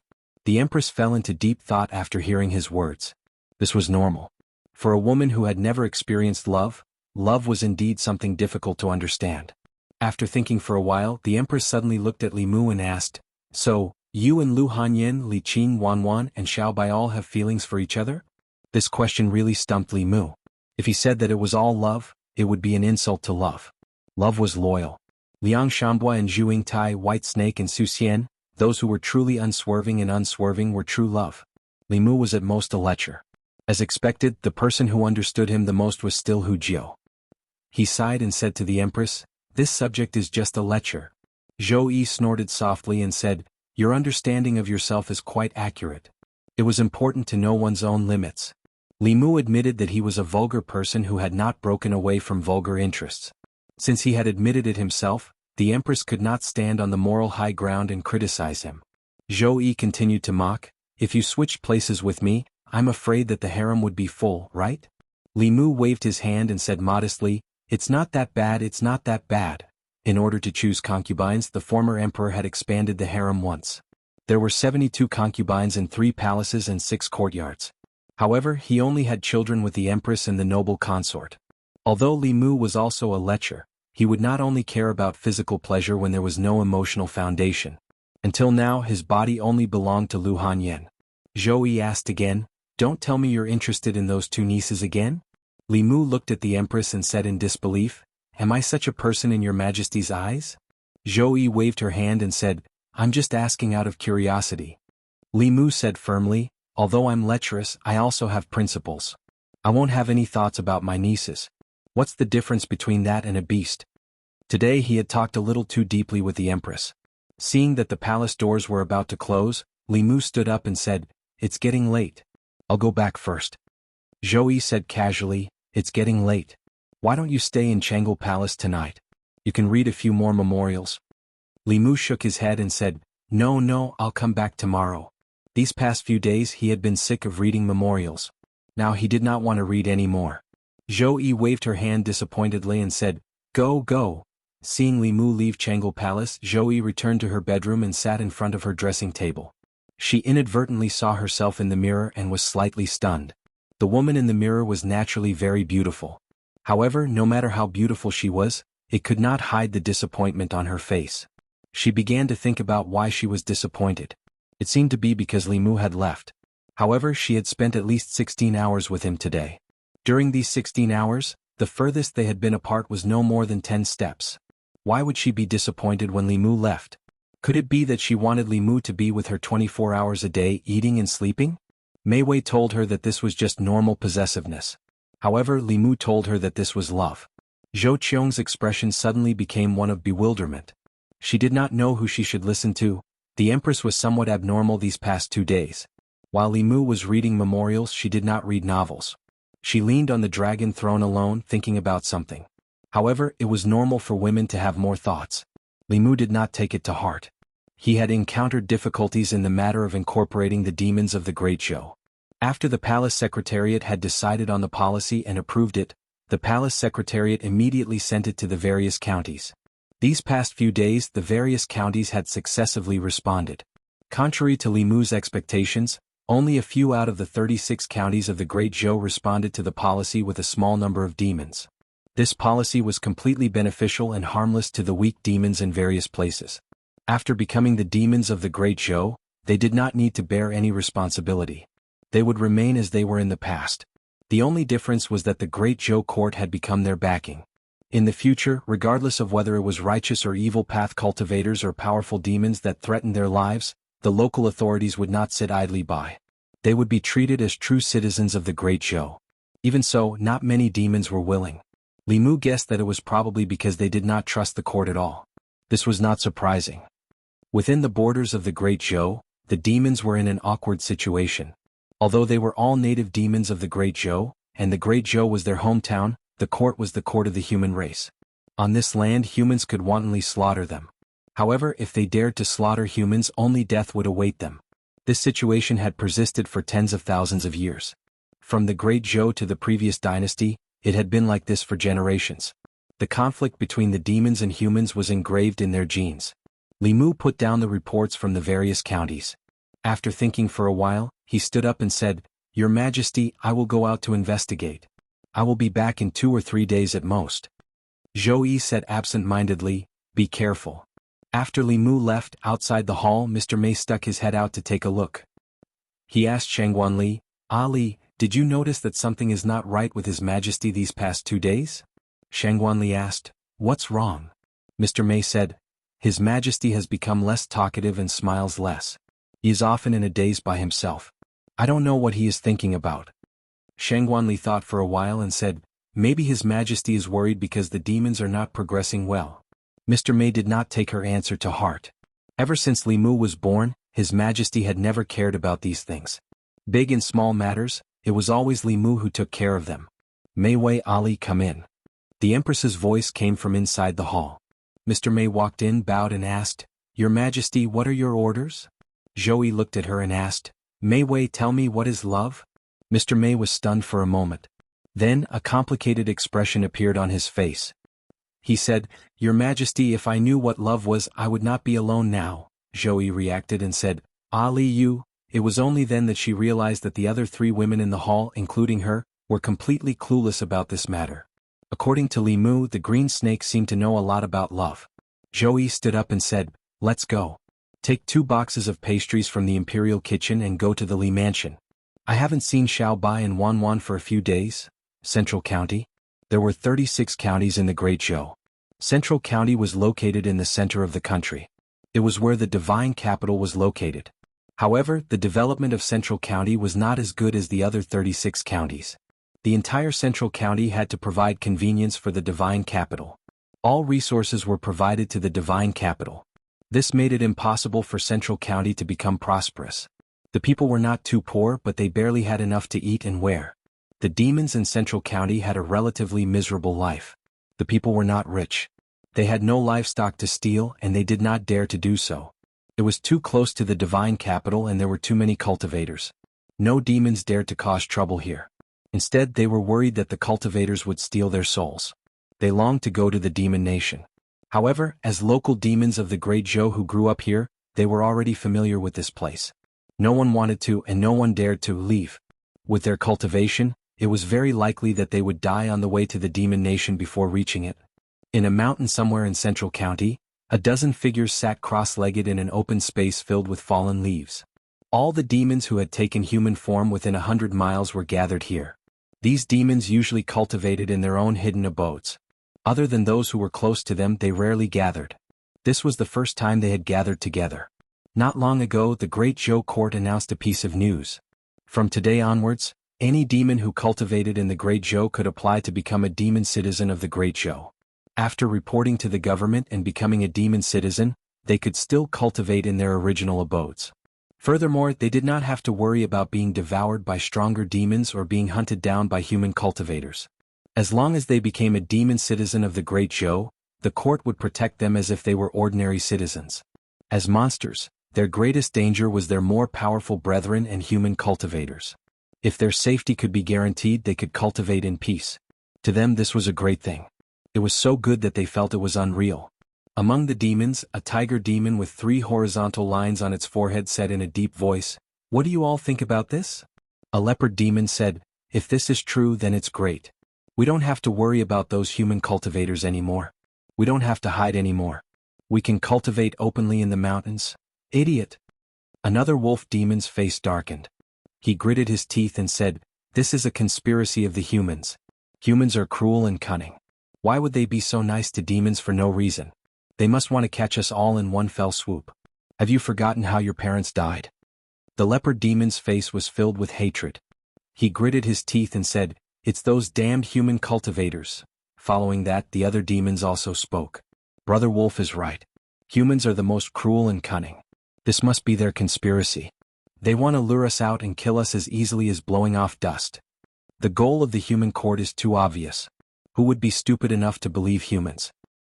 Everyone ignore it. Whoever goes will be courting death. In the sky above the demons, Li Mu merged with the canopy. He sighed inwardly. Changing the demons' understanding of humans was not something that could be done overnight. After returning to the divine capital, Li Mu had already thought of the next step of the plan. To make these demons believe in the court, he had to show them the court's sincerity. Li Mu needed the cooperation of some demons to set an example for the other demons. There was no one more suitable than Brother White's subordinates. Li Mu walked into the Li residence and saw Bai Tingxin, Wan Wan, and Xiao Bai chatting and laughing around the empress. He walked in front of Bai Yinxin and said, "Yinxin, can you help me contact your father? I have something important to talk to him about." Bai Yinxin took out a spirit snail and imbued it with magic power. After saying a few words, she handed it to Li Mu. Li Mu greeted him briefly and then went straight to the point to tell him about it. The White Demon King said straightforwardly, "You can do as you see fit. You can bring Yinxin and Tingxin along. They will arrange it for you." Li Mu smiled and said, "Thank you, Brother White." The White Demon King said, "We're family. It's my duty." Li Mu said a few more words of courtesy before saying, "Then Brother White, I'll take Yinxin back tomorrow." The White Demon King said, "Wait a moment." Li Mu asked, "Is there anything else?" The White Demon King said, "I heard from Tingxin that you're now a minister of the Great Zhou court and a favorite of the Great Zhou Empress. You have a very high status and identity. When I became sworn brothers with you back then, I didn't expect you to have this day." Li Mu smiled and said, "This won't affect our relationship as brothers." The White Demon King said, "No, no, no. With your status and identity, how can you become sworn brothers with a demon? How will others look at you? From now on, don't call me brother anymore. I don't have a brother like you, but our relationship is still there. I hope you don't think too much." Li Mu was stunned and said, "Brother White, this?" The White Demon King smiled and said, "I'm doing this for your own good. Don't call me Brother White anymore. That's all. I still have other things to do. I'll take my leave." Li Mu held the snail that no longer made any sound and was at a loss. At the same time, thousands of miles away in the depths of the Eastern Sea, in a crystal palace. On a huge clam bed, a woman with two horns on her head rolled her eyes at the White Demon King and said angrily, "You're spoiling your daughter." The White Demon King did not care at all and said, "Back then your father did everything he could to stop us. It's not like you don't know how difficult it was for us. I won't let my daughter suffer like this." He smiled at the woman under him and said, "You just have to look for me at this time. It's only been 4 hours. Come, let's continue." As soon as he finished speaking, the open clam shell slowly closed. Divine Capital, Li Residence. Li Mu returned the spirit snail to Bai Yinxin and did not come back to his senses for a long time. Everything was fine. What was he trying to do now? Bai Tingxin skipped over and said happily, "Uncle, you're back." When she ran to Li Mu, she pretended to be enlightened. "I almost forgot. Last time, my father said that he wanted to cut ties with you. I don't have to call you uncle anymore. What should I call you in the future? Benefactor, young master, or brother?" Chapter 463. Li Mu still could not understand the demonic beast's way of doing things. He had 2 nieces for no reason and then they were gone for no reason. The problem was that Li Mu could not ignore them. The only change in this matter was that there was no longer a seniority barrier between him and Yinxin and Tingxin. Li Mu was speechless for a long time. Was there a father like this? He ignored the smug Bai Tingxin and said to the Empress, "Your Majesty, I need to go back to the North County to arrange some things and gain the trust of the demonic beasts as soon as possible so that they will cooperate with the Imperial Court's policies." Zhou Yi nodded and said, "Come back early. I will try my best." Li Mu responded to the Empress and said to Bai Yinxin, "Yinxin, I need you to go back to the North County with me and discuss something with your other uncles." Bai Yinxin did not hesitate and nodded, "Okay." Bai Tingxin immediately said, "I will go too." Li Mu flatly refused, "One of you is enough." When he was still her elder, this little snake was already lawless. Now that he did not even have the protection of this relationship, she would definitely want a yard after taking an inch. Bai Tingxin looked at Li Mu and said unconvinced, "Then why do you want my sister to go with you? Do you have other thoughts about my sister?" In order to prove his innocence, Li Mu said, "It's the same no matter who goes. How about this, I will choose whoever I choose. Then you have nothing to say, right?" Bai Tingxin said, "Then you have to be fair." Li Mu nodded and said, "Don't worry, it will be absolutely fair." He stretched out his finger and pointed at the 2 sisters, "I will choose whoever the little rooster chooses." When the last word was said, his finger pointed at Bai Tingxin. Disappointment appeared in Bai Yinxin's eyes. while a victorious smile appeared on Bai Tingxin's face. Li Mu thought for a while, looked at the little green snake and said, "You are eliminated. Inxin, let's go." Beside the stone table in the courtyard of the Li residence, Bai Tingxin was hugging a puppet snake that she had made herself. She was slapping its tail and scolding, "Humph, I told you not to bring me along. I'll beat you to death, I'll beat you to death." Wan sat on the swing and occasionally glanced at Bai Tingxin's direction with a worried expression. There was no fox spirit, but there were 2 snakes. The task given to her by Miss seemed to be getting harder and harder to complete. Xiao Bai sat next to her and was also worried. In the past, she only had to worry about whether other vixens would approach her benefactor. Now, other than vixens, even beautiful snakes had appeared. She heard from Sister Xan that men liked women with long legs. Her legs were not as long as theirs. Zhou Yi was still in the Li mansion. She walked to Bai Tingxin and sat down opposite her. She asked, "You like Li Mu?" Bai Tingxin nodded and raised her head to look at the Empress. Suddenly, she seemed to have realized something and asked expectantly, "Empress Sis, can you issue an imperial edict to marry me to him? He definitely won't dare to disobey Empress Sis's imperial edict." Zhou Yi said faintly, "I can't." Bai Tingxin was disappointed. "Why?" Zhou Yi said, "You can't force a melon to be sweet. Feelings can't be forced." Bai Tingxin said firmly, "I want to force it." Zhou Yi asked, "He doesn't like you. What's the use of forcing it?" Bai Tingxin did not seem to mind at all. "He just hasn't realized how good I am yet. I believe that he will find out sooner or later. Love at first sight is just a matter of face. Only love that grows over time is true love." For some reason, Zhou Yi felt that the little green snake in front of her, although she was much younger than her and her words were very willful, made sense. She couldn't help but want to hear more from her and learn more. She asked, "Did you fall in love with Li Mu at first sight?" Bai Tingxin curled her lips and said, "Of course not. Am I such a superficial snake? When we first met, we even fought. He even injured me. Later on, I slowly realized that he was good-looking, knew how to cook, had a gentle temper, and even saved me and my sister's life. At that time, I told myself that I, Bai Tingxin, have set my mind on him for the rest of my life." Zhou Yi thought for a while and asked, "Have you ever thought that one of you is a human and the other is a demon?" Bai Tingxin was unconvinced. "So what if he's a demon?" "Xiao Bai is a demon too. In the book he wrote, other than demons there are also ghosts. Love doesn't differentiate race, identity, or status. This is what he told us." Zhou Yi was puzzled and asked, "Then you don't mind that he already has a wife, Wan and Xiao Bai?" Bai Tingxin sighed and said, "What can I do even if I mind? I also want to monopolize him, but I came too late. Empress Sis, if you have someone you like very very much, you will understand how I feel." Zhou Yi shook her head. "What a joke. How can I have?" Bai Tingxin said regretfully, "That's too bad. Sister Empress, you'll never know what it feels like to like someone. You'll always think about being with him, wanting to possess him, wanting him to only be with you." Zhou Yi clutched her chest and felt that her breathing began to become a little irregular. She was shocked. She didn't know why, but her inner demon was beginning to stir again. At this time, Bai Tingxin snorted and slapped the snake again. She said angrily, "I like him so much, but he actually likes my sister more. He didn't even bring me back to Beijing. I'll beat you to death." In the sky above Zhongjuan, a flying boat sped past. At a certain height below the 9 heavens astral wind layer, the atmosphere was relatively thin and the air was very stable. The flying boat sped past without any bumps. Li Mu stood at the bow of the boat and looked at Nexin, who was sitting cross-legged in the boat and cultivating seriously. He couldn't help but sigh at his decision.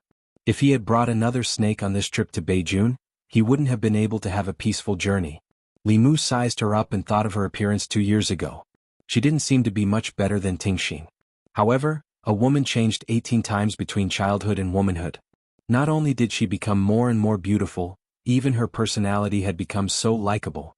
He didn't know when the other snake would grow up. On the way, Li Mu had already asked Nexin. Her family had a very high status in Beijing's demon world. In the Great Zhou there were very few demons that exceeded the 5th realm. The White Demon King's strength was the strongest among the demons in Beijing. In the entire Beijing, most of the demon experts such as the Green Bull Demon, the Tiger King, the Rat King and others were working under him. As for the other demons, even if they weren't under him, the Green Bull Demon, the Tiger King and the other demons had a say. A day later, in a mountain somewhere in Beijing, the Tiger King came forward with a smile and said, "Brother Li, long time no see. I heard that you've become a high-ranking official in the imperial court. I haven't congratulated you yet. You must stay today. Let's drink a few jars of his. Bainxin walked forward and said, Uncle Hu, there's no rush to drink. Call the other uncles over first. We came back this time because we have something important to discuss with you. The demons under the White Demon King were scattered in the 13 counties in Beijing. Other than the Rat King and the Green Bull Demon who were closer, the rest would only arrive tomorrow. However, these 3 demons were the strongest. Even the White Demon King called them brothers. Li Mu naturally couldn't order them directly. After the 3 demons gathered, Li Mu asked, Brothers, have you heard that the Imperial Court wants to register the demons in the Great Show? The Green Bull Demon nodded and said, I've heard, but I don't know if it's true or not. We're still waiting. The Tiger King said, It's most likely fake. The human Imperial Court isn't so kind. Even if they don't attack us when they fight with the Demon Kingdom and Ghost Realm, they will use us as cannon fodder. This must be a vicious plan that someone came up with. Li Mu said in shame, To be honest, I was the one who suggested this. The Green Bull Demon's eyes lit up. He suddenly looked at Li Mu and asked, Brother Li, are you serious? Li Mu nodded and said, In the Great Show, a large part of the reason for the conflict between the demons and humans is that the Imperial Court's laws are unfair. The demons suffer under these unfair laws. I want to ease the conflict between the 2 races, so I pushed this matter forward. However, the hatred between the demons and humans is too deep. Very few demons are willing to trust the Imperial Court, so I asked for your help. The Green Bull Demon said, If the Imperial Court is sincere, then this is an unprecedented good for the demons. We believe in Brother Li, but we don't know if we can trust the Imperial Court. Li Mu thought for a moment and said, I can't promise the future, but I can promise you that as long as I'm in the Imperial Court, the demons of the Great Zhou will be protected by the Imperial Court. No matter who it is, whoever dares to hurt or kill the demons will be punished according to the laws of the Great Zhou. Li Mu could only guarantee this much. As long as he was in the Imperial Court, he could guarantee that the demons would enjoy the rightful rights. However, after he left the Imperial Court, he could not guarantee anything. However, this matter was beneficial to the Imperial Court in the first place, and they would not mess up this matter themselves. Even if the worst happened and the demonic folk rose up in revolt, and the Great Zhou Empire fell into chaos once more, that would be the bitter fruit that they had planted themselves, and would have nothing to do with Li Mu and the Empress. At that time they still did not know where to grow vegetables and flowers. The Green Bull Demon smiled and said, Brother Li's words are enough. Don't worry. Let's not talk about other things. You can leave the matter of the North County demons to us. Li Mu and the demons talked until very late. Only then did they return to their room to rest. Bainxin led him into a room and said, This was originally Tingxin's room. She didn't come back. Brother Li can sleep here tonight. She looked around and found that the room was in a mess. The quilt on the bed was also rolled up into a ball. There was a snake-shaped pillow with its tail drooping on the ground.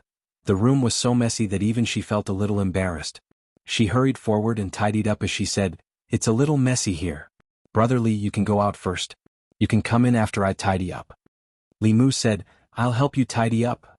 Outside the room, the Tiger King looked inside in surprise.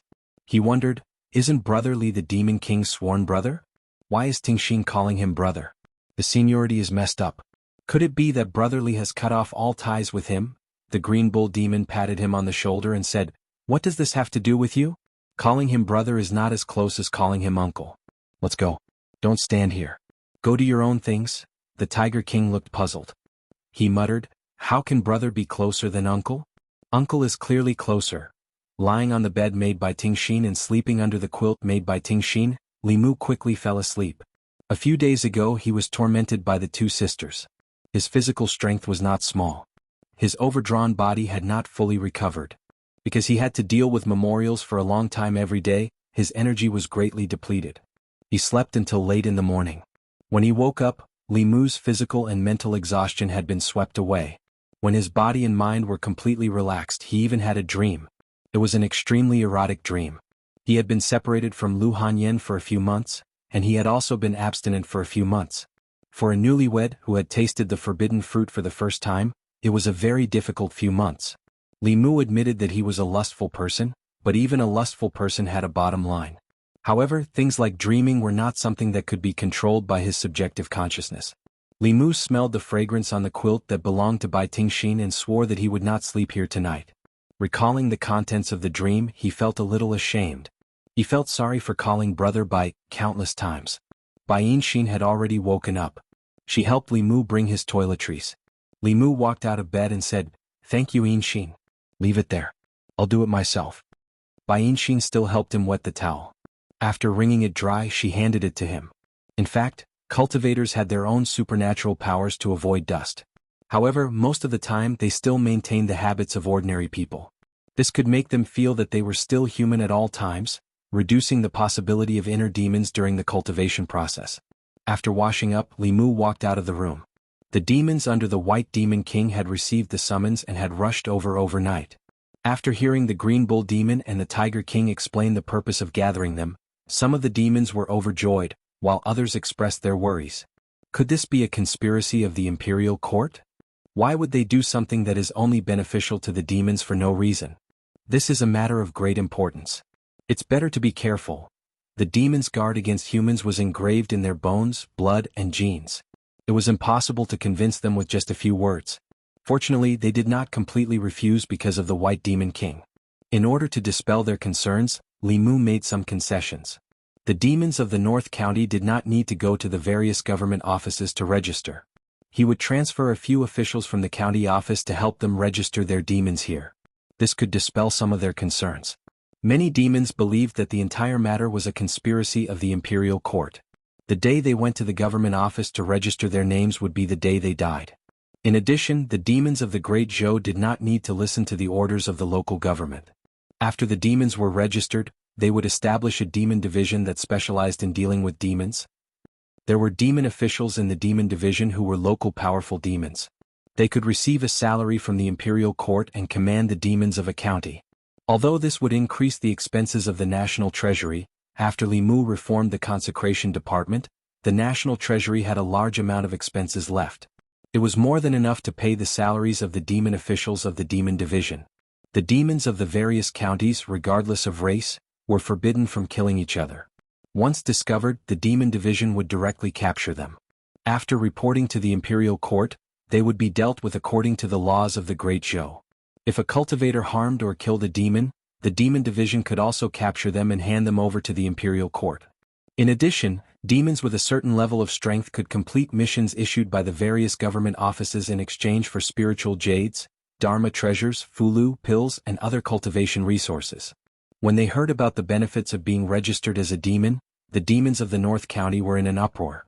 Being registered as a demon in the Great Zhou seemed to only have benefits for them. There were no disadvantages at all. Weak demons not only had difficulty cultivating, but they also had to worry about being devoured by powerful demons at all times. They usually hid and did not dare to reveal any demon chi. After being registered as a demon, the weak rabbit demons, fox demons, and so on could also appear openly in front of the tiger demons, wolf demons, bear demons, and other natural enemies. If they dared to touch a single hair of theirs, they would be punished by the demon division and the imperial court. Not only was the safety of the small demons guaranteed, but the powerful demons also heaved a sigh of relief. Their strength was only relative. Compared to the sharpness of dharma treasures, the power of supernatural powers, and the mysterious cultivators of fulu, they were also absolute weaklings. Usually they only dared to hide in the depths of the mountains and forests and did not dare to easily appear in human cities.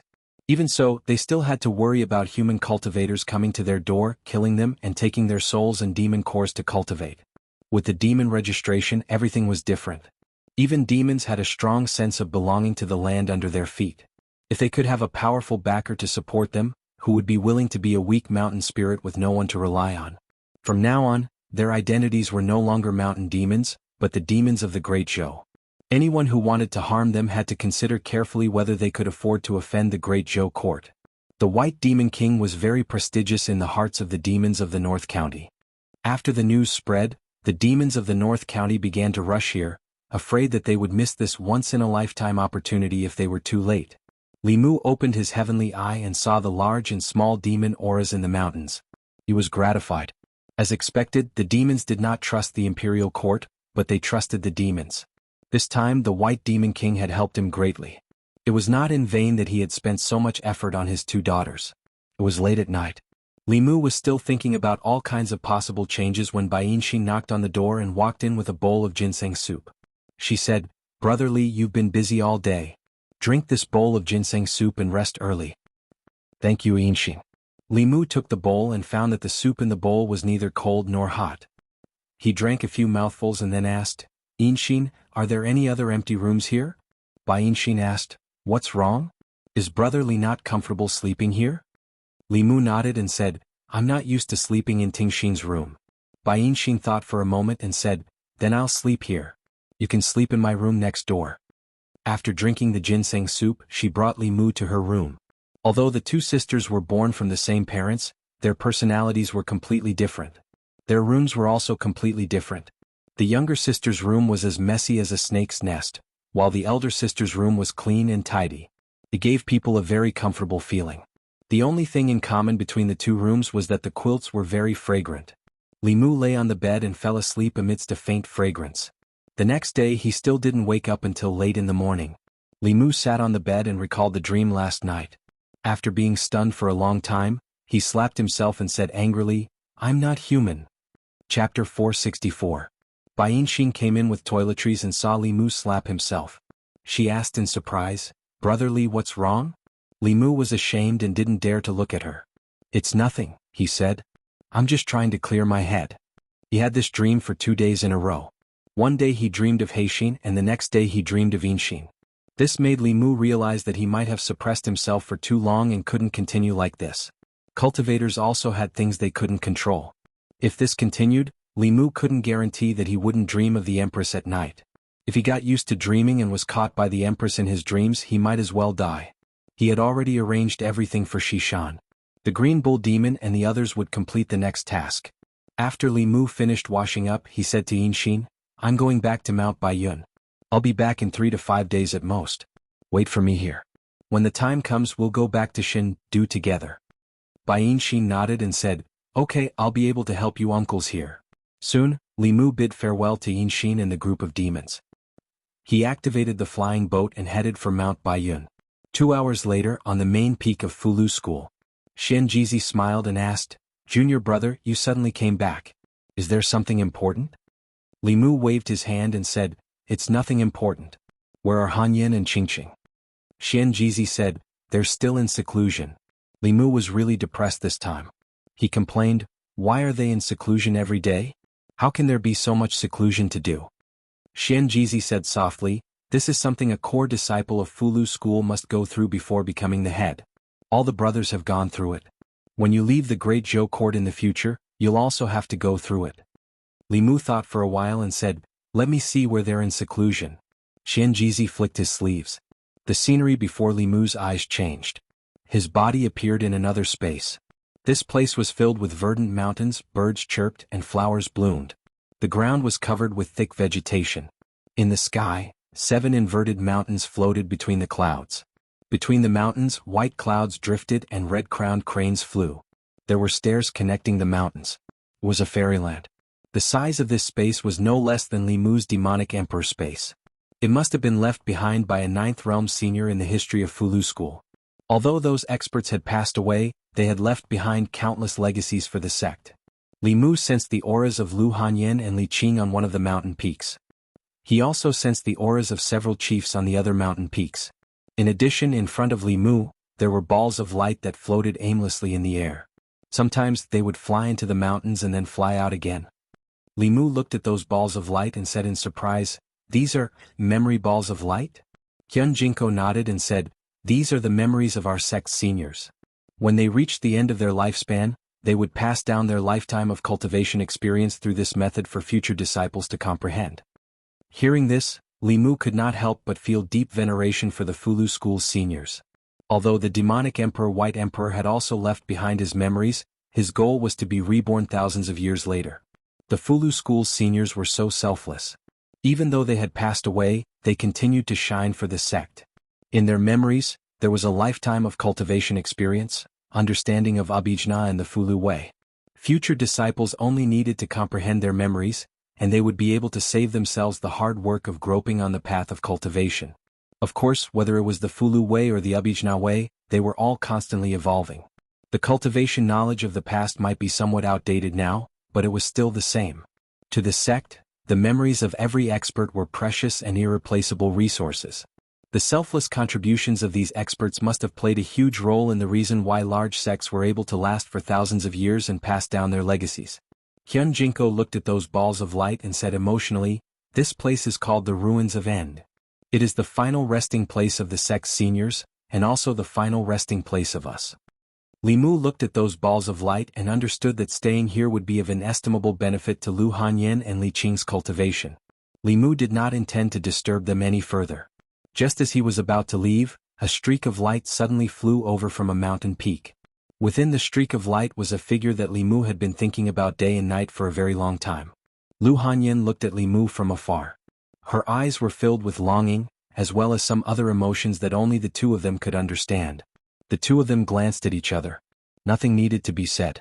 Li Mu took Lu Hanyan's hand and said to Xian Jizi, "Send us out." Xian Jizi asked, "Junior brother, you just came in. Don't you want to take a look around?" Li Mu smiled, "There will be plenty of opportunities in the future." Xian Jizi waved his sleeve again. The three of them left the Ruins of End, and returned to the main peak's palace. In the next moment, Li Mu and Lu Hanyan entered the Demon Emperor's abode. Xian Jizi stood alone in the palace, stunned for a long time. The Demon Emperor's abode. In the clear lake, two fish pecked at each other patiently. In the peach blossom forest, a female bird nestled under the wings of a male bird. Below a small building, the flowers in the flower bed bloomed even more brilliantly. As the breeze blew, the stems swayed. North County. In the past few days, the lives of the people of the North County had not changed much. They worked at sunrise and rested at sunset, day after day. However, the demon world of the North County was in an uproar. The mountain spirits and wild monsters of the past could now have their own identities. They did not have to worry about becoming food for the great demons, nor did they have to worry about being killed by human cultivators. Their demon lives would undergo unprecedented changes. Under the push of the demons under the White Demon King, the matter of the demons of the North County being registered began to unfold on a grand scale. Some demons were happy while others were worried. The disciples of the Fulu school were still fine. They were not allowed to casually kill demons and seize their souls to cultivate. This was the rule of the sect. However, for some human itinerant cultivators or cultivators from small sects, this was not a good thing. Resources were indispensable on the path of cultivation. They were not like the large sects or those powerful existences who could occupy treasured lands with abundant spirit chi to cultivate. They were also not like the cultivators who relied on the imperial court who could exchange contributions for spirit jades. However, they were not willing to cultivate slowly. If they wanted to speed up their cultivation, they could only take the souls of others and refine them to strengthen themselves. They usually did not dare to make a move on humans because the Great Zhou court would investigate. No matter how strong their cultivation was, they would not be able to escape punishment. Therefore they only dared to make a move on the demons. But now they could not even touch the demons. What the hell is the imperial court doing? What does the life and death of the demons have to do with them? They don't even allow us to kill the demons. How are we going to cultivate? Hateful, really hateful. The demon world was grateful to the Great Zhou court, but the human cultivators were resentful of the imperial court because of this. Through various channels they spread their dissatisfaction. Divine Capital, Imperial Palace. The local officials of the various prefectures had reported back the news as soon as possible. In the morning court, several officials looked worried. They bowed and said, "Your Majesty, isn't it a little inappropriate to offend the human race in order to win over the demons? Should we discuss this matter further?" Before the Empress could speak, a figure stepped out from the crowd. Zhang Chun stood in the middle of the hall and said in a deep voice, "My lords, you are wrong. Humans are born from their mothers and demons are born from their mothers. Humans and demons are all living creatures in the world. Human lives are lives and so are the lives of demons. As the most powerful country in the Celestial Empire, the Great Zhou must have a broader structure. We cannot just focus on one place. Besides, winning over the demons and giving them fair treatment will highlight the magnanimity of the great country of the Great Zhou. It will also highlight your Majesty's breadth of mind. Winning over the demons is beneficial to the peaceful coexistence of humans and demons, to the stability of the counties, and to the cohesion of the people's faith. Those human cultivators who only want to kill and walk the crooked path have contributed nothing to the Great Zhou. Why should we spoil them? Are they worthy?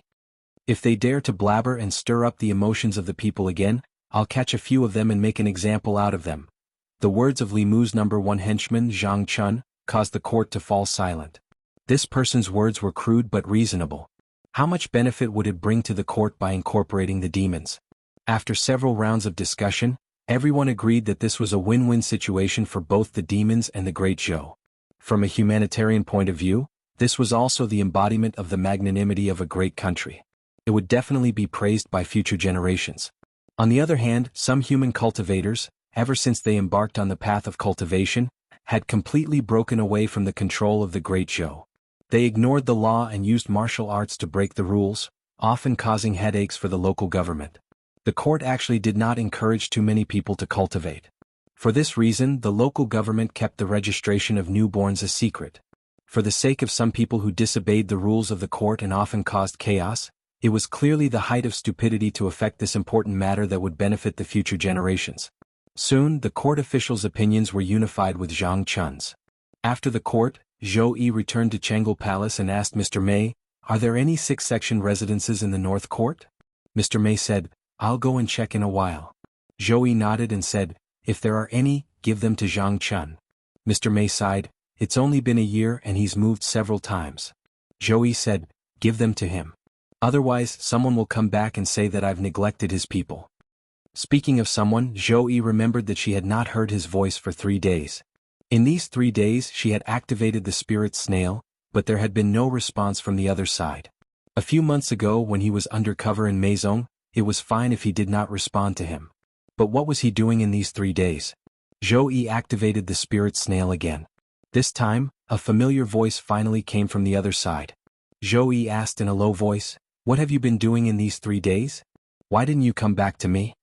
The other side of the spirit snail was silent for a moment. Li Mu's voice came again, I have been in the Demon King's cave residence for the past 3 days.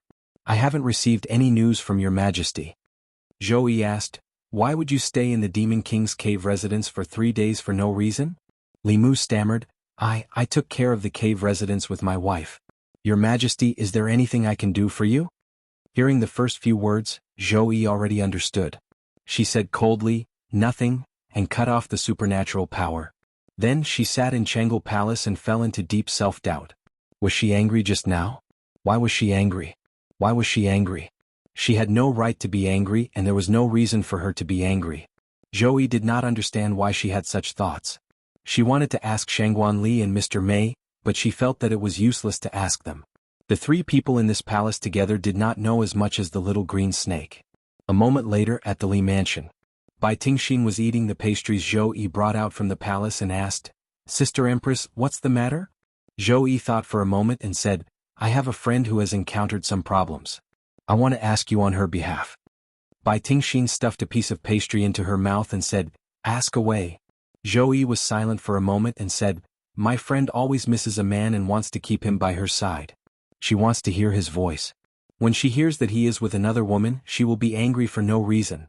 Bai Tingxin put down a piece of pastry and said, "This question is too simple. Your friend must have fallen in love with that man." "I also feel the same way about Li Mu, the bad guy," Zhou Yi murmured. "Is this love?" Xiao Bai ran over from the side and asked with a gossipy face, "Sister Zhou, who is this friend you are talking about? Is it Auntie Mei or Sister Ali?" Zhou Yi came back to her senses and coughed lightly.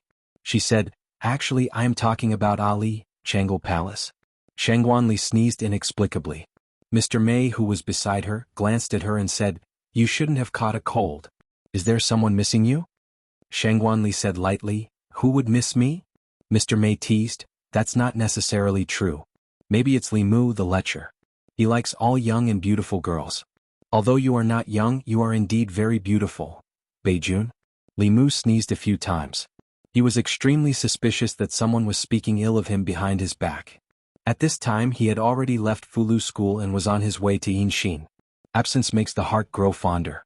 After a few days of shameless two-person world, Li Mu still had to separate from Lu Hanyan, even though both of them were reluctant to part. A gentle home was also a hero's grave. Lu Hanyan was going to become the head of Fulu School in the future. Li Mu could not watch her immerse herself in a gentle home and affect her cultivation. Whether it was Lu Hanyan, Li Qing or Li Mu, all of them had to cultivate diligently. A breakthrough in cultivation meant an increase in lifespan. The higher their cultivation, the longer they could stay together. In Xishan, where the White Demon King's abode was located, the registration of monsters was still in full swing. This matter was far from as simple as the average person thought. Compared to monsters that had taken human form, there were actually more monsters that had yet to take human form. These monsters had already developed spiritual intelligence. They could communicate with humans and understand human language, but they did not transform into humans. They looked no different from ordinary wild beasts. These monsters were the most numerous and difficult to manage. However, they were the weakest and should be protected the most. However, they were scattered all over the place, causing a huge problem for the demon division's management and protection. Therefore, the Green Bull Demon and the Tiger Demon suggested to learn from the human government's methods and gather all the monsters in an area to live in groups and manage them together. This suggestion received Li Mu's approval. In this way, they would be able to form a powerful force that would deter those with ulterior motives from invading. This was how the various powers of the demon country were gathered. The strength of the weak demons, the strength of the strong demons, and those who dared to open abodes all had strength that they were proud of. Monsters living in groups had both advantages and disadvantages. The advantage was that it was easy to manage and their strength was concentrated. The disadvantage was also very obvious. Monsters also needed to absorb spiritual energy to cultivate. It was naturally best for a monster to occupy a mountain. If all the monsters gathered together, it would not be long before the spiritual energy would be so thin that it would be impossible to cultivate. Li Mu also had a very simple solution to this. The problem of thin spiritual energy could be solved by a spirit-gathering array. Whether it was the memories of the Thousand Illusions or the heavenly tomes of the Fulu School and the Demon Clan, there were records of the spirit-gathering array. Using a few simple spiritual jades, array flags and other items, one could set up a spirit-gathering array to continuously attract the spiritual energy nearby and solve the cultivation problem of these small demons. Li Mu asked Dean Xan to gather the White Demon King's subordinates who had condensed their demon cores and personally taught them how to set up the spirit-gathering array. Unfortunately, the Tao of array was mysterious.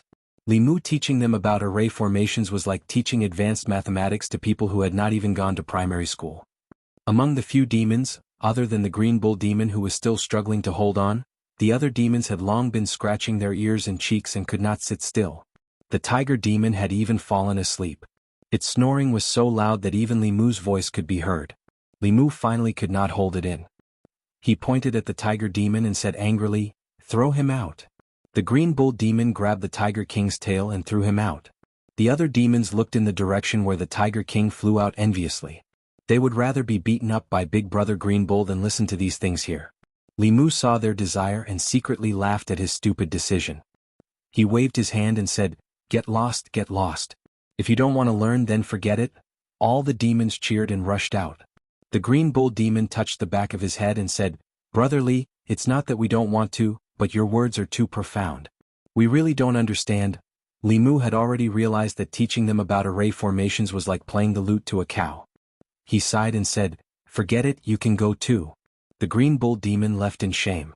Li Mu turned around and found Yin Xan still sitting there. She held a small book in her hand and was seriously taking notes. Li Mu then asked, "Yin Xan, did you understand what I just said?" Bai Yinshin nodded and said, "There are a few parts that I don't understand." Li Mu was overjoyed. There were a few parts that she did not understand, but it was better than only understanding a few parts. He asked her a few probing questions and found that she actually answered all of them. Li Mu was very pleased. As expected of his niece. No, she was no longer his niece. No matter what it was, he was very happy right now. He could not do everything himself. If someone could help him share the burden, then he would be much more relaxed. Li Mu looked at her and said, "Then I'll only teach you one. When the time comes, I'll leave the array formation here to you." Bai Yinshin smiled and nodded, saying, "Okay, I also want to learn array formations from Big Brother Li." Li Mu suddenly had an idea and said, "Why don't you just take me as your master? Other than array formations, I can also teach you Fulu, pills, demonic arts, painting. In short, I can teach you whatever you want to learn." Bai Yinshin smiled at him and then refused, "I don't want to." Chapter 465. Li Mu had always felt that taking in a disciple was a very troublesome matter. It was not easy for him to have a sudden impulse to take in a disciple to play with, but he was mercilessly rejected by Yin Xan. A forcefully picked melon was not sweet, and a forcefully taken in disciple was not fragrant either. Since she was unwilling, Li Mu did not mention it again. However, even though he did not succeed in taking in a disciple, he still taught Yin Xian everything he knew about formations. He did not know if it was because she had half of the dragon bloodline, but although she was also a demon, her comprehension was much stronger than those big demons. She often understood with a little guidance, and could even draw inferences from one example. This fully satisfied Li Mu's sense of achievement. It was human nature to be good at teaching others, especially Li Mu, who had a lot of skills but no one to inherit them. After a long time he was bored and needed to find someone to teach him. The disciple he taught was so smart, so as a teacher he was naturally happy. Although Xn was still unwilling to call Li Mu sir. In one night, Li Mu finished teaching her the basics of formations. Currently he was only at the beginner level, but there was still a long way to go. It would not be too late to teach her slowly when they returned to the fairy's capital. The next morning, with Li Mu's help, she began to try to set up her own formations. Although the number of demons was far less than humans in the entire North County, there were close to 1,000 demons that had transformed and had not transformed. Among them, 80 to 90% were small demons that had not transformed. According to the division of the mountains, each mountain could be assigned to dozens of demons. After the spirit gathering formation was set up, the density of spiritual energy in the entire mountain was about the same. The demons opened up an open space on their own mountain and built houses to live in. He was already a demon citizen of the Great Zhou dynasty. Of course he could not be like the mountain spirits and wild monsters in the past, casually digging a hole and calling it an immortal's cave. He deserved to be called an uncivilized beast. Xan was setting up a spirit gathering formation for Mountain Number 1. Mountain Number 1 was where the North County Demon Division was located. The Green Ox and the Tiger King were the chief and deputy demon commanders. This mountain was being built on a large scale, imitating the Imperial Court's Yamen and building a government office. The Department of Demons was directly under the Department of Consecration. It was completely modeled after the Great Zhou Court. Other than the government offices, there was also an official residence. The Tiger King wanted to compete with the Green Bull Spirit for the 5-entry mansion in building one of the first mountain. Neither of them was willing to submit to the other. After fighting for a while, the Tiger King finally gave up with a dejected expression. Under Li Mu's constant guidance, Xan finally finished setting up the first set of array formations that she learned in her demon life.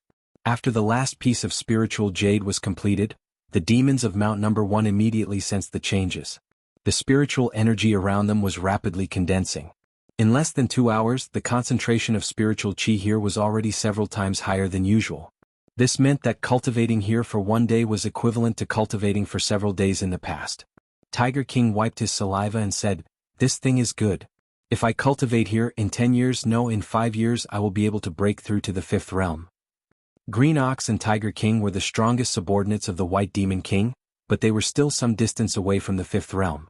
Li Mu quickly realized a problem. There were 36 Department of Demons in the Great Zhou.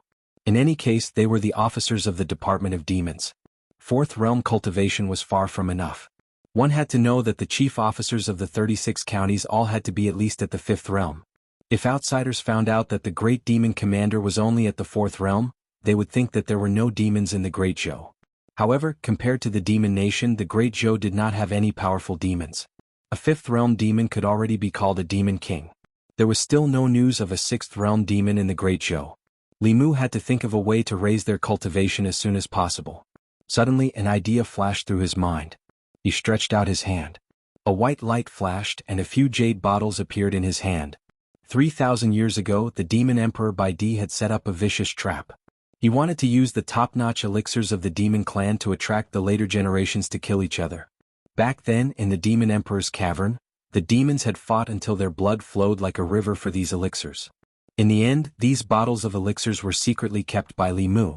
Tiger King and Green Ox Demon looked at the jade bottles in Li Mu's hand. Although they did not know what was inside, they instinctively swallowed their saliva. The things in the bottles were very attractive to them. Li Mu threw a bottle to each of them and said, "These two are heaven-level breakthrough pills. It should be enough for you to break through to the 5th realm. Hurry up and refine them. Only when your cultivation increases can you manage the demons in the North region." Tiger King said in disbelief, This is really for us?" Li Mu glanced at him and asked, "You don't want me to give it to Rat King?" Rat King's eyes shone with green light. He immediately stood up and said, "He doesn't want it, but I want it. Go, go, go." Tiger King sent him flying with his tiger claw.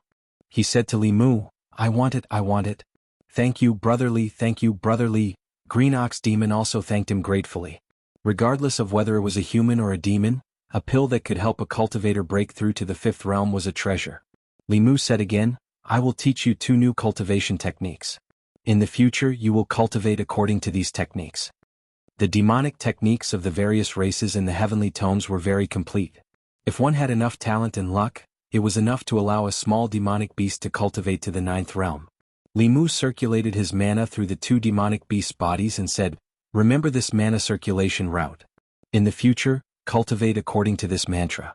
Other than the 2 of you, you cannot tell anyone else about this. It was not that Li Mu was stingy. It was just that he knew the nature of the green ox and the tiger, but he did not know about the other demons. Once he passed on top techniques to demons with evil intentions, it would bring endless trouble to the imperial court. It was also a sin that Li Mu created himself. Tiger King followed the technique that Li Mu taught him. After circulating his mana in his body, his eyes were filled with shock. Then he looked at Li Mu seriously and said, Brotherly, no, big brotherly, in the future you are my big brother.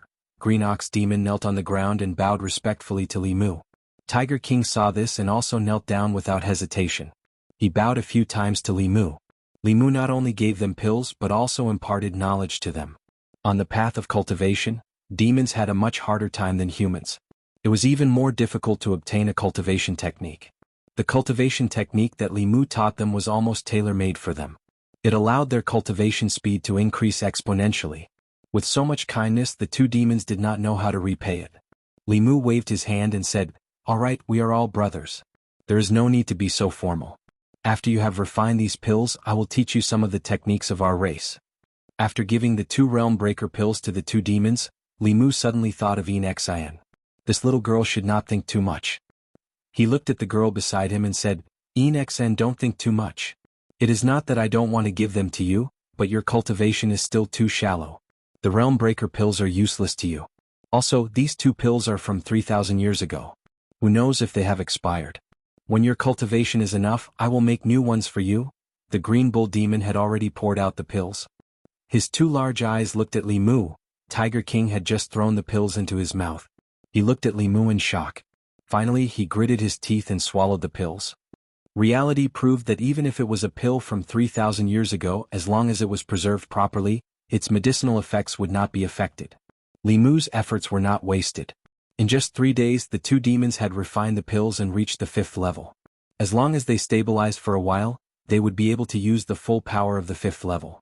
In order to increase their strength again, Li Mu taught them the techniques of their race and gave them new weapons. The green bull demon received a steel mace. The tiger demon received a 9-ringed saber. They were both high-grade earth-level magic treasures. After the 2 demons received them, they could not bear to part with them and went outside to spar. The North County Demon Division finally had a decent master. A 5th-level demon cultivator could barely be considered a master in the demon nation. But in the Great Zhou demon world they could do whatever they wanted. However, the strength of the entire demon division was still not enough in front of a true master. Other than the spirit gathering formation, Li Mu also planned to help them set up a defensive formation. The highest level of formations was not to use spiritual jades or formation flags to form a formation to block the enemy. Instead, it used the power of heaven and earth. According to different terrains, it borrowed the power of heaven and earth to form a formation. For Yin, who had just come into contact with formations, this was still difficult to understand. When Li Mu set up the formation, he would let her observe and then explain it to her in detail. On a mountain wall somewhere, Li Mu and Yin, one on top and one on the bottom, were carving formation patterns. Formation patterns were similar to Fulu. These seemingly random lines could mobilize the power of heaven and earth. As Li Mu drew, he sighed. It was good to bring Yin out. She would only cause trouble for him and take advantage of him. Yin was completely different. She was obedient and capable. She reduced his burden by a lot. After Li Mu finished drawing a part of the formation patterns, he felt the spirit snail vibrate. He took out the spirit snail and the Empress's voice came from it. What are you doing? Li Mu said honestly, I'm helping the North County Demon Division set up a formation. The Empress liked to check on Li Mu. If she missed a call from the spirit snail, she could make dozens or hundreds of calls. Li Mu reported on his recent work and the progress of the North County Demon Division. He also chatted with the Empress and learned about the protests of the independent cultivators in the Great Zhou. Li Mu had already expected this. The imperial court protected the demons, but it had little impact on the disciples of the large sections. The Fulu school and other large sects had strict restrictions on their disciples. They were not allowed to kill demons to take the shortcut of cultivation. However, these independent cultivators often did such things. More than 90% of the heretical cultivation wanted by the imperial court were independent cultivators. About 70% to 80% of the heretical cultivation wanted by the demons were independent cultivators. These evil human cultivators could be said to be the cancer of both the human and demon worlds. Among them, there were people who followed the righteous path, but there were more people who followed the evil path. They were the unstable factors in the Great Show. They had cultivation and did not obey the rules of the government. They did not contribute much to the Great Show. They also occupied some famous mountains and rivers and opened up cultivation caves. They did not allow others to get close to them. The local government also turned a blind eye to them. As long as they did not harm the local government was not willing to provoke them. However, it was different now. The demons who had submitted to the imperial court were also citizens of the Great Show. Attacking them was defying the imperial court. In order to take the shortcut of cultivation, they often killed demons to cultivate. Taking in the demons would inevitably arouse their dissatisfaction. As for these kinds of people, it was not advisable to completely fall out with them. Li Mu had already thought of a countermeasure. Rather than oppose them, it was better to pull them to his side. The office of worship was already understaffed. They were still busy with the affairs of the Shindu and the central commandery. A single office of worship was not enough to manage the 36 commanderies of the Great Show. It was better to set up another office of worship in each commandery and recruit some independent cultivators. They would assist the local government and pacify the commandery. Of course, the imperial court would have to pay a price. Taking in these people would inevitably increase the expenses of the national treasury. However, there were not many things in the world that could be done without risking anything. If you wanted to gain something, you had to lose something. Li Mu had already written the solution to this matter in the memorial. He asked the Empress, "Where is Her Majesty now?" Zhou Yi said, "In the Changel Palace." Li Mu said, "Her Majesty, look at the memorial on the table next to your hand. It's the third column from the left, the third from the last. I've already written in great detail about the independent cultivators." Zhou Yi found the memorial that Li Mu had mentioned and said, "I've found it." Li Mu sighed inwardly. That memorial was still in its original position. This meant that after he left, his beloved Her Majesty the Empress had not looked at the memorial. Li Mu said, "Then I'll take my leave." Below, Bainxin raised her head and said, "Brother Li, come down. It's my turn." Li Mu put away the spirit conch and flew down. With Inxin's cultivation, she could only draw simple formation veins. Thus, Li Mu dismantled the formation veins. She only drew the simple ones, leaving the complicated ones for Li Mu to draw himself. In the Changel Palace, Zhou Yi held the spirit conch in her hand. The last sentence she heard was still echoing in her ears. There was a woman beside Li Mu. From the sound of it, it should be the white snake. Did the white snake just say that Li Mu should come down and she should be on top? Why should she be on top? Although Zhou Yi did not have such experience, she had seen a certain scene in Li Mu's dream. Could it be that he, in the North County, Li Mu was drawing talismans when he felt the spirit conch vibrate again? His hand trembled and almost destroyed a formation vein. Fortunately, he was calm and steady. If it were anyone else, their efforts in this hour would have been wasted. Opposite the spirit conch, the Empress asked, "What are you doing?" Li Mu said helplessly, "Didn't I just say that I'm setting up a formation?" Zhou Yi said, "Is there someone else beside you?" Li Mu said, "Yes, Inxin is helping me draw formation veins. She's drawing the simple ones on top and I'm drawing the complicated ones below." On the other side of the spirit conch, there was suddenly no sound. "Your Majesty? Your Majesty, Your Majesty, are you still there?" Li Mu asked a few questions but did not hear a response. He helplessly put away the spirit conch and continued to work. The Empress did not know what was wrong with her. However, after counting the days, Li Mu did not find it strange. Women would always be strange for a few days. At this time in the Changel Palace, Zhou Yi's face was red. She put away the spirit conch in shame. She was the Empress of a country. How could she become like this? Must be a damn heart demon. It was the heart demon that always made her think nonsense. She summoned Shangguan Li in and said, "I'm going to cultivate in seclusion for a few days. I won't attend the 2 morning court sessions." Chapter 466. Reality proved that it was easier to get things done with connections. Under the guidance of a few powerful demons, the North County demons quickly became demons and became citizens of the Great Show. However, other than the North County, Limu did not have such connections in other places.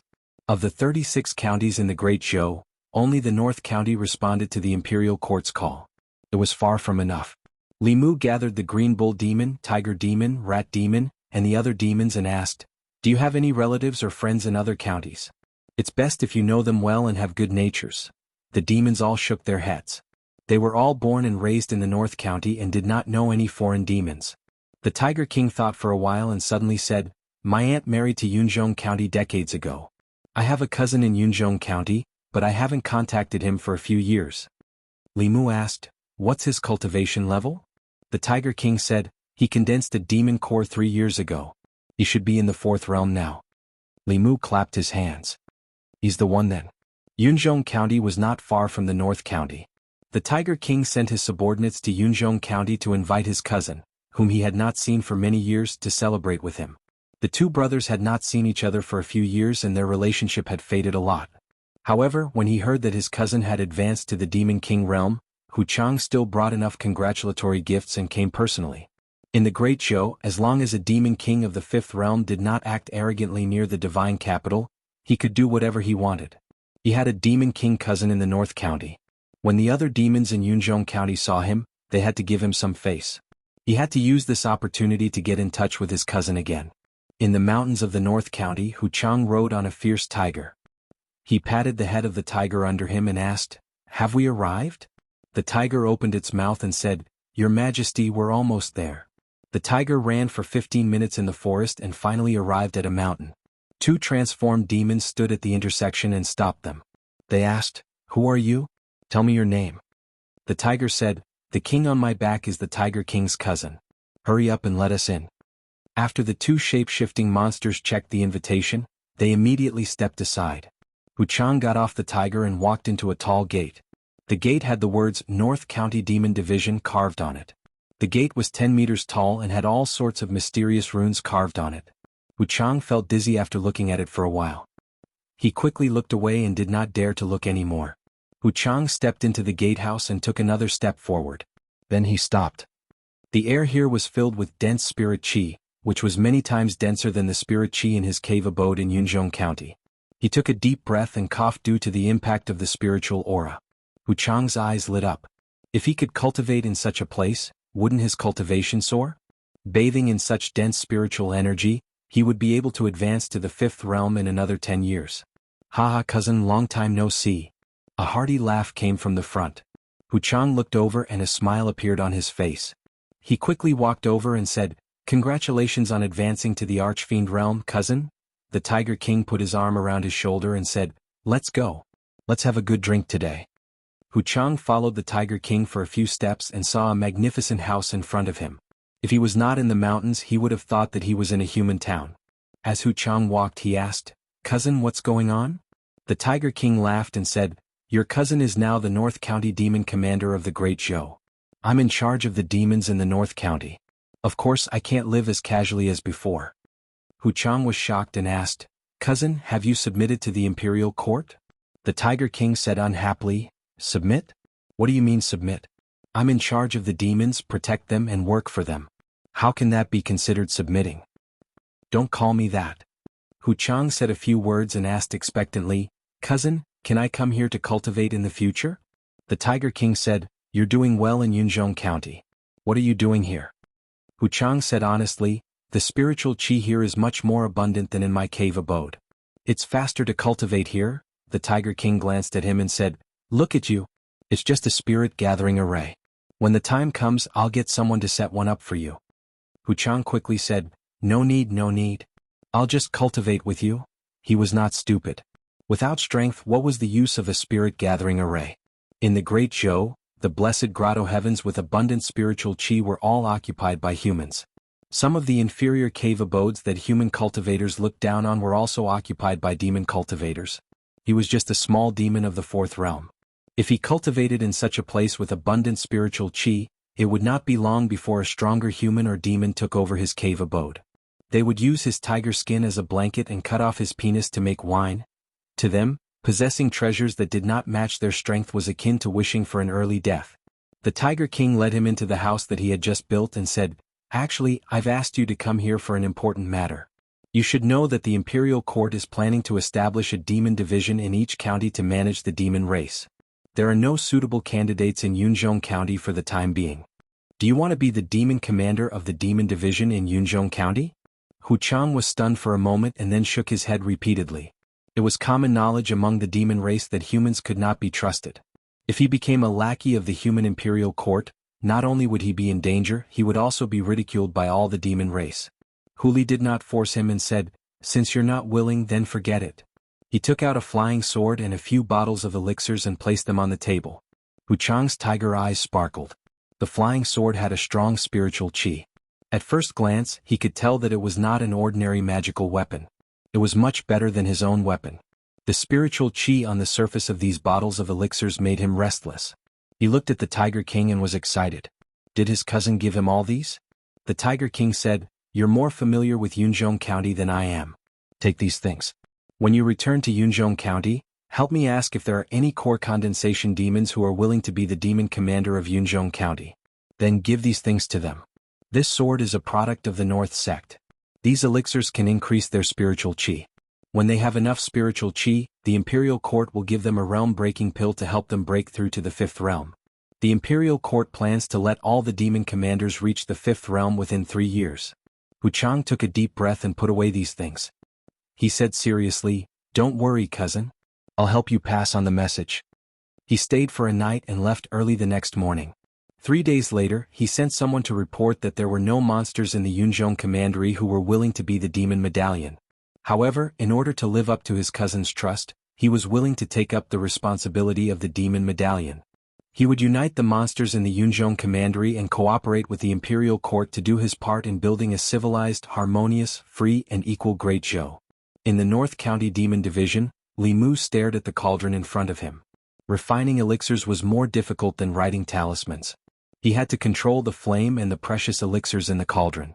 Every time he sweated, Enxen would take out a handkerchief and gently wipe it for him. It was very difficult to gain something without risking anything. The reason why the North County was so successful was because of the White Demon King. If he wanted to rope in demons from other places, it was the same as rogue cultivators. He had to give them enough benefits to move them. A relationship of interest was the most intimate relationship. Compared to humans, demons had too few resources. Their grotto heavens and blessed lands were all occupied by humans. They could only cultivate in barren hills and unruly rivers with thin spirit qi. Humans had spirit jades and pills for cultivation, but demons could only rely on the spirit qi floating in the air. In the demon clan's heavenly book, there were many elixirs for demons to increase their cultivation. Li Mu doesn't have any high-level elixirs in his hand, but it's more than enough for him to concoct some elixirs that are suitable for core condensation monsters. It was difficult for demons to cultivate, and it wasn't easy for them to take shortcuts. Not many demons could resist the temptation of elixirs. Li Mu had already asked Green Ox and Tiger King to use all their connections to invite the demons from the neighboring counties to come here and observe. They could make their own choices. The effect of this was very obvious. The spiritual qi was much thicker than their cultivation cauldrons, and the treatment of the North County Demon Division's officials made the demons envious. What made them unable to control themselves was the Imperial Court's promise to raise all demon tokens to the 5th realm within 3 years. This was definitely a great opportunity to reach the heavens in one step. If they cultivated by themselves, it would take at least a few years to reach the 5th realm from the 4th realm. They might not even be able to cross that hurdle in their lifetime. If they missed this opportunity, it might become their lifelong regret. Green Ox and Tiger Demon had already proven this point. A few months ago, the two demons' strength was clearly similar to theirs. In just a few months, the gap between them was like heaven and earth. Immediately, the demons of 4 counties expressed their willingness to cooperate with the Imperial Court to establish a demon division to manage the demons of the counties. After sending off the demons of the counties, Green Ox heaved a sigh of relief and said, "Only Zhejiang County is left." This time, they invited a total of 5 counties' demons. Only Zhejiang County had not responded. Not only that, but the 2 demons sent by Green Ox and Tiger King had also not returned. Li Mu asked, "What powerful demons are there in Zhejiang County?" Tiger King said, "Zhejiang County has the Black Bear tribe. They rule over the demons of Zhejiang County. The Black Bear King reached the 5th realm a long time ago and is on par with Big Brother. A few of his bear cubs are also at the 4th realm. It's one of the stronger counties of the demon race. Green Ox Demon asked, "Should I go take a look?" Li Mu said, "Let me go." Zhejiang County was adjacent to the demon country and did not have any orthodox sects overseeing it. It was not an exaggeration to say that it was the most chaotic county in the Great Zhou. The demons there were even more unscrupulous. Compared to the North County, it was more important to restrain the demons of Zhejiang County. Accompanied by Yinxin, Li Mu personally flew to the territory of the Black Bear tribe in Zhejiang County. On the flying boat, Bai Yinxin said doubtfully, "The demon kings of the nearby counties all know each other. Back then father brought me and Tingxin to the Black Bear tribe. Although the Black Bear king looks fierce, he's actually a reasonable demon king. He usually restrains his subordinates and does not let them harm humans.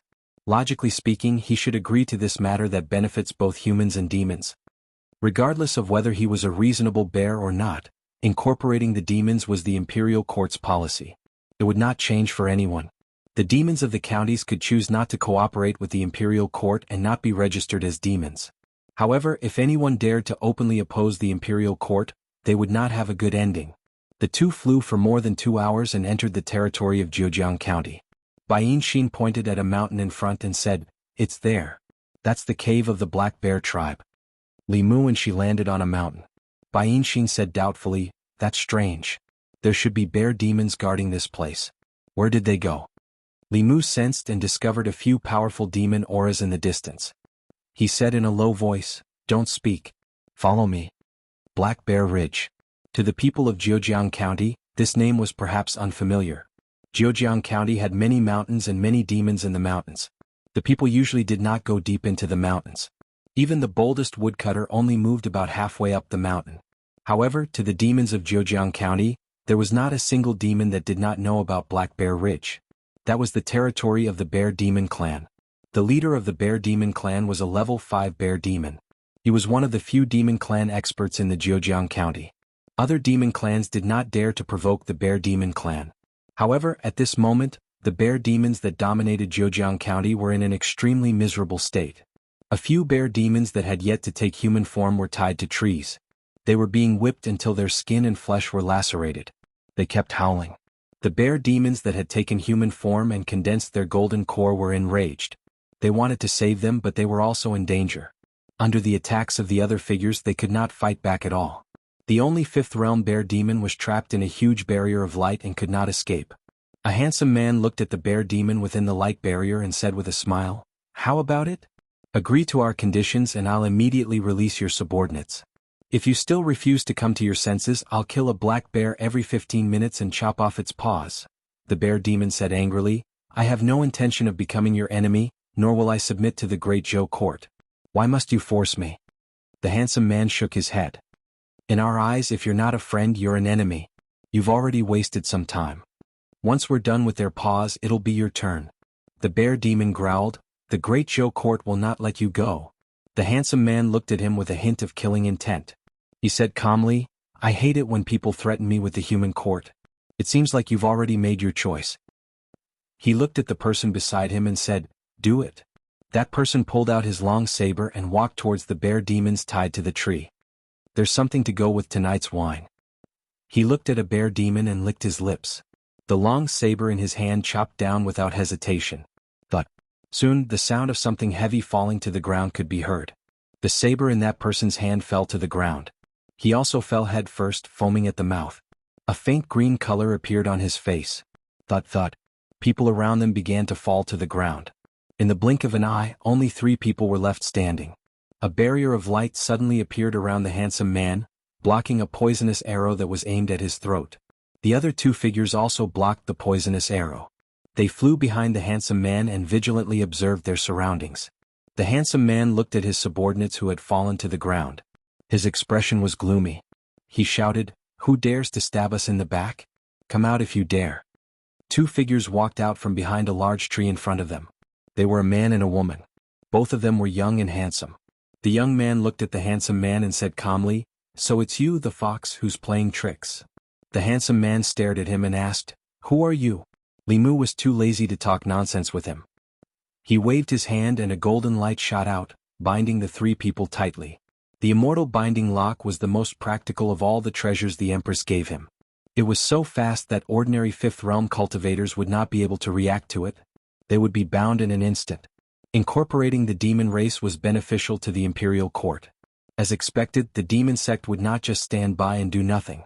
However, he did not know who ordered this fox from the Maison sect. Phantom Princess's subordinates would not do such a thing. Li Mu walked in front of the trapped Fifth Realm bear demon. He slammed his palm and the golden light barrier shattered. The bear demon was freed.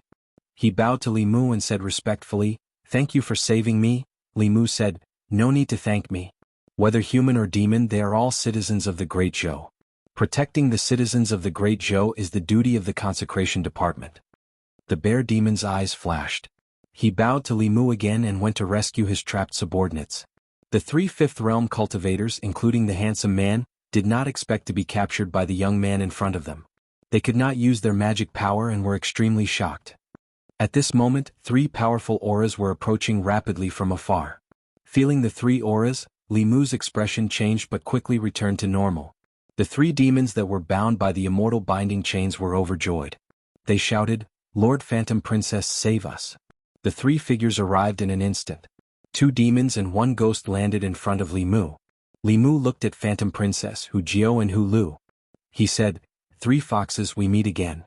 Phantom Princess looked at the three tied-up people and said, "Give them to me." Li Mu asked, "Do you know what they did?" Phantom Princess said, "I did not give them such an order. I will bring them back and deal with them." Li Mu thought for a while and said, "The Imperial Court owes you a lot. I can give you face and give them to you. However, I will destroy their cultivation as punishment." The three demons said in fear, "Lord Phantom Princess, no."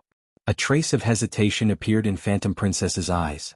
Seeing the tragic state of the bear demon, she finally nodded. Li Mu's fingers were like lightning. He pointed at each of the three demons. The auras of the three demons immediately withered. Most of the spiritual power in their bodies dissipated. They could only barely maintain their human forms. Li Mu took back the immortal binding chains. Phantom Princess waved her hand and the three demons were taken into the flask heaven space. She looked up at Li Mu again and said with a complicated expression, "I didn't expect you to really do it." Li Mu said, "I'm a real man, I'll keep my word." Phantom Princess thought for a moment and said, "If what you said is true, Maison will not go against the Great Zhou court in the future." She did not say anything more. She looked back at Hu Lu and Hu Jiao and whispered, "Let's go." Hu Jiao looked at Yin Xn beside Li Mu and said, "I was right. You really like to play with snakes. Li Mu, you can reconsider what I said last time. We also have snake demons in Thousand Fox Country. They are twin sisters. I promise you they won't let you down." Chapter 467. Li Mu once again rejected Hu Jiao's temptation mercilessly. Huan Ji and the other two took the people of Maison sect and flew towards Chenhu country. On the way, Hu Jiao was still confused. She murmured, "Who ordered these guys to do this?" Huan Ji was thinking. At a certain moment, she suddenly stopped and her expression changed. She immediately said, "Let's go back." Li Mu gave the bear monster some healing pills. Just as he was about to ask if he was willing to be the demon commander of Zhejiang County, Huan Ji and the other two suddenly returned. Huan Ji stared at the sword in Yin Xian's hand and asked, "Where did you get your sword?" Hu Jiao finally realized something and exclaimed, "Little snake's sword." Li Mu glanced at Yin Xian. Although he looked calm, he was actually panicking. At this moment he was only one step away from true social death. Yin Xian's sword was given to her by him, and this sword was originally given to him by Huan Ji. It should have been destroyed by Little Snake's self-destruction. It shouldn't be in Yin Xian's hands. Li Mu's mind raced as he quickly came up with an excuse. He said indifferently, "I found this sword in the Zhejiang Commandery Prince's mansion. No matter who it belonged to before, it belongs to me now. Don't even think about taking it back." That night the Zhejiang County King was also there. After Little Snake died, it was reasonable for him to take the sword away. Li Mu rejoiced that he thought of this wonderful reason at the last minute. Huan Ji obviously didn't suspect too much. She said softly, "This sword used to belong to one of my subordinates." Li Mu glanced at her and asked, "Do you plan to take it back?" Huan Ji said lightly, "No need." She glanced at the sword and left again.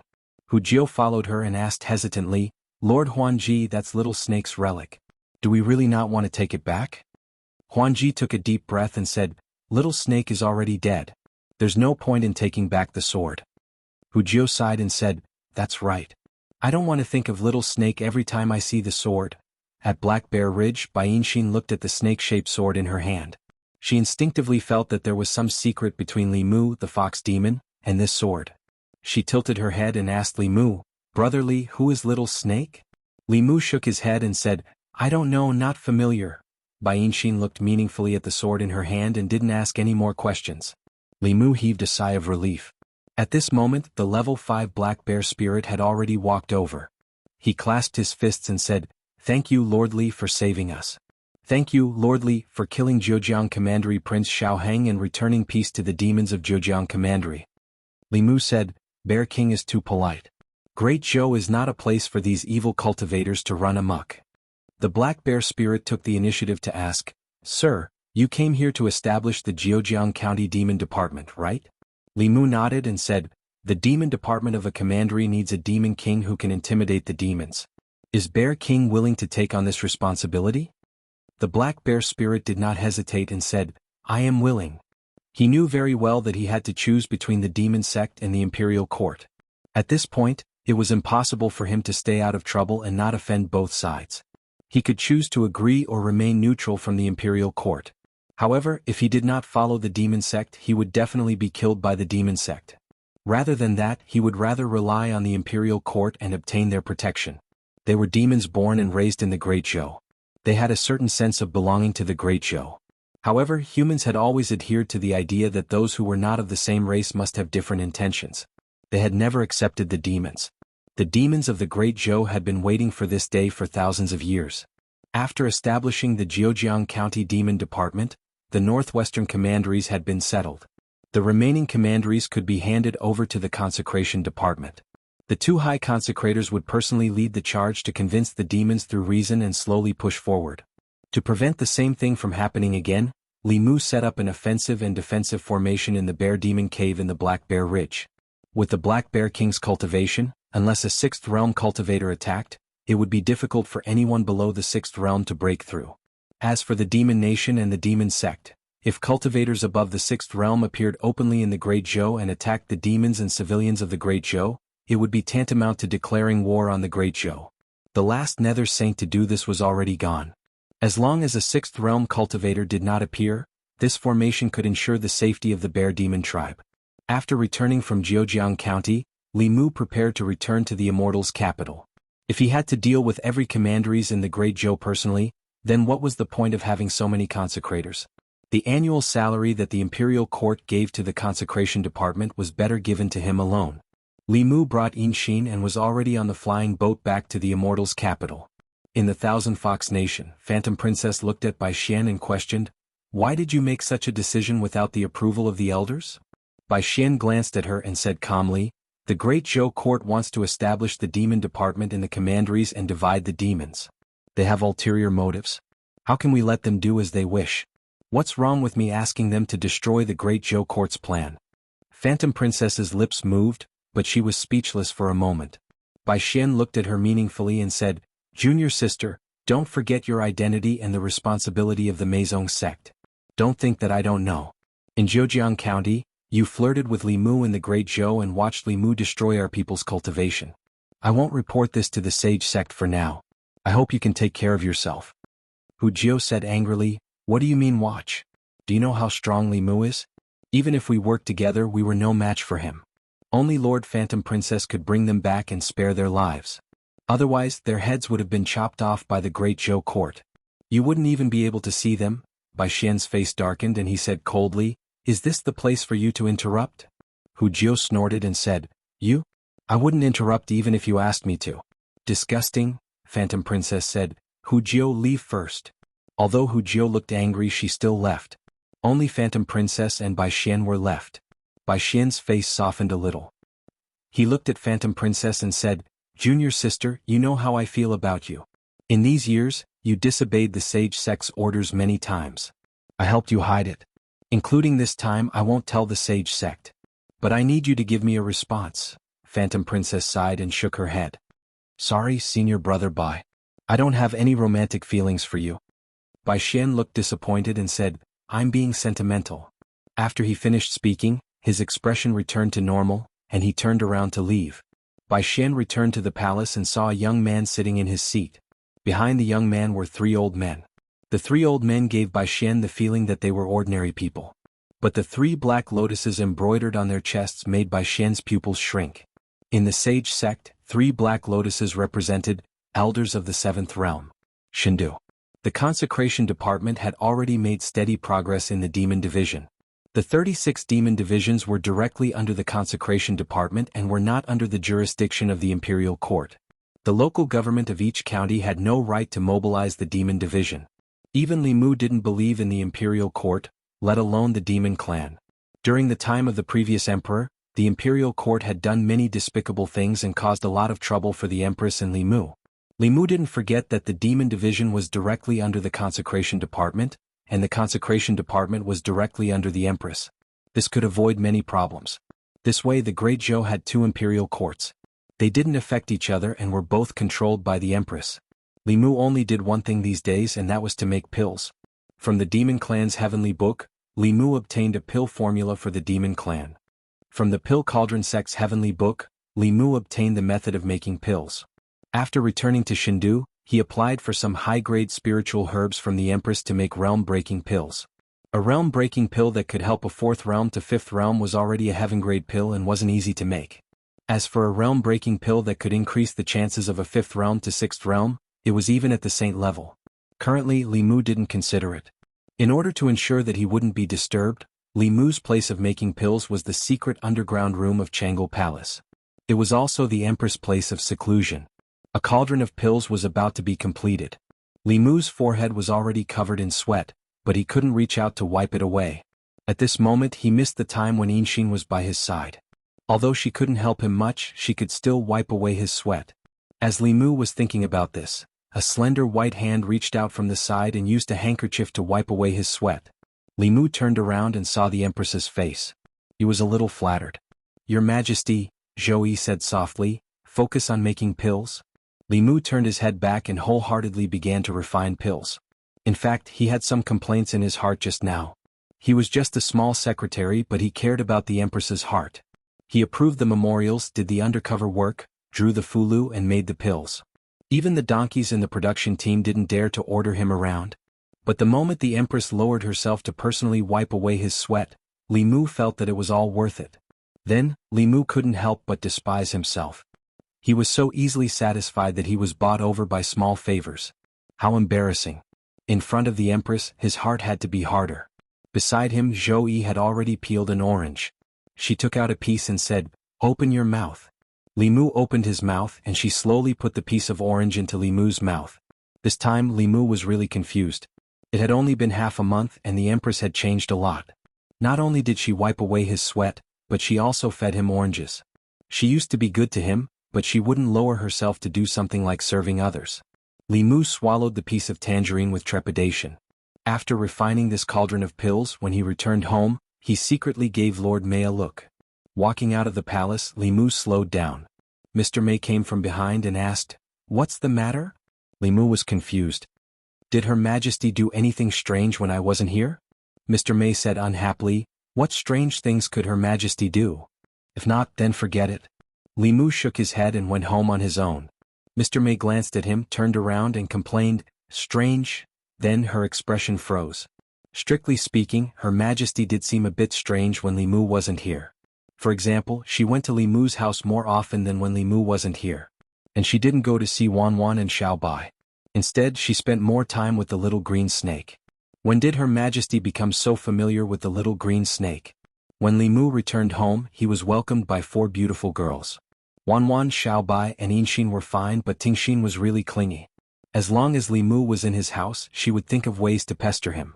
Sometimes she would ask him questions about cultivation, and sometimes she would ask him to teach her supernatural powers. The key was that she couldn't learn it in one try. Li Mu often had to teach her 10 or even dozens of times. In the process, a lot of physical contact was unavoidable. Even though Li Mu was already very careful, he couldn't avoid her rubbing here and there. Teaching her supernatural powers was more torturous than refining pills and writing talismans. Li Mu had no choice but to teach Yinxin first and then let Yinxin teach her. In the room, Bai Tingxin pouted and said unhappily, "He's deliberately avoiding me." Bai Yinxin glanced at her and said unhappily, "Who told you to always be so unruly?" Bai Tingxin said, "Happiness is fought for by oneself. I have to work hard for my own happiness." Bai Yinxin shrugged and said, "Then you slowly fight for it. I'm going to sleep." Bai Tingxin walked out of the room and stood at the door. Her eyes were rolling around. Suddenly, a light flashed in her eyes and a plan came to her mind. In Li Mu's room he was planning to rest. Before going to sleep he had just chanted the clear heart chant twice. There was a restless snake at home that was thinking of ways to provoke him every day. After having nightmares for 3 consecutive days, he didn't dare to sleep without chanting the clear heart chant a few times before going to sleep. Suddenly there was a knock on the door. Li Mu got out of bed and opened the door. He saw Lu Hanyan standing outside. He was stunned for a moment and then he said in surprise, "You're back." Lu Hanyan threw herself into his arms. Li Mu wanted to hug her, but he suddenly lowered his head and looked at her slender legs wrapped around his waist. Lu Hanyan was still somewhat reserved. She had never done such a thing to Li Mu. Moreover, to be honest, although her legs were also very long, they were not so slender. After carefully feeling it, Li Mu felt the difference. This little snake was getting more and more overboard. She had only learned the basics of the alien transformation technique, and she dared to show off in front of him. If he didn't teach her an unforgettable lesson this time, he didn't know what she would do in the future. Li Mu didn't expose her immediately. He smiled and said, "Come in." Lu Hanyan smiled and followed him into the room. Li Mu closed the door of the room and set up a soundproof barrier. Soon, Bai Tingxin's scream came from the room, but it was blocked in the room by the barrier. A moment later, in Bai Yinxin's room. Looking at her sister lying on her bed with teary eyes, Bai Yinxin sighed helplessly. She lifted up her sister's skirt and took off her white underwear. Then she ground the healing pill into powder and carefully applied it on her sister's wound. Bai Tingxin grimaced in pain and gritted her teeth. "I won't admit defeat." Last night, Li Mu had taught the disobedient green snake an unforgettable lesson. Presumably she wouldn't dare to be impudent in the near future. The next morning he went to the palace without eating breakfast. In Changel Palace he saw Lady Ju, whom he hadn't seen in a long time. Lady Ju, who was dressed in black, had a very solemn expression. Mr. Mei and Shangwan Li also had solemn expressions. Li Mu looked at them and asked in puzzlement, "What happened?" Lady Ju said in a deep voice, "The Yao nation has suddenly undergone a huge change. The Tianlang kingdom has announced that it has joined the demon sect and has annihilated and annexed several nearby Yao nations.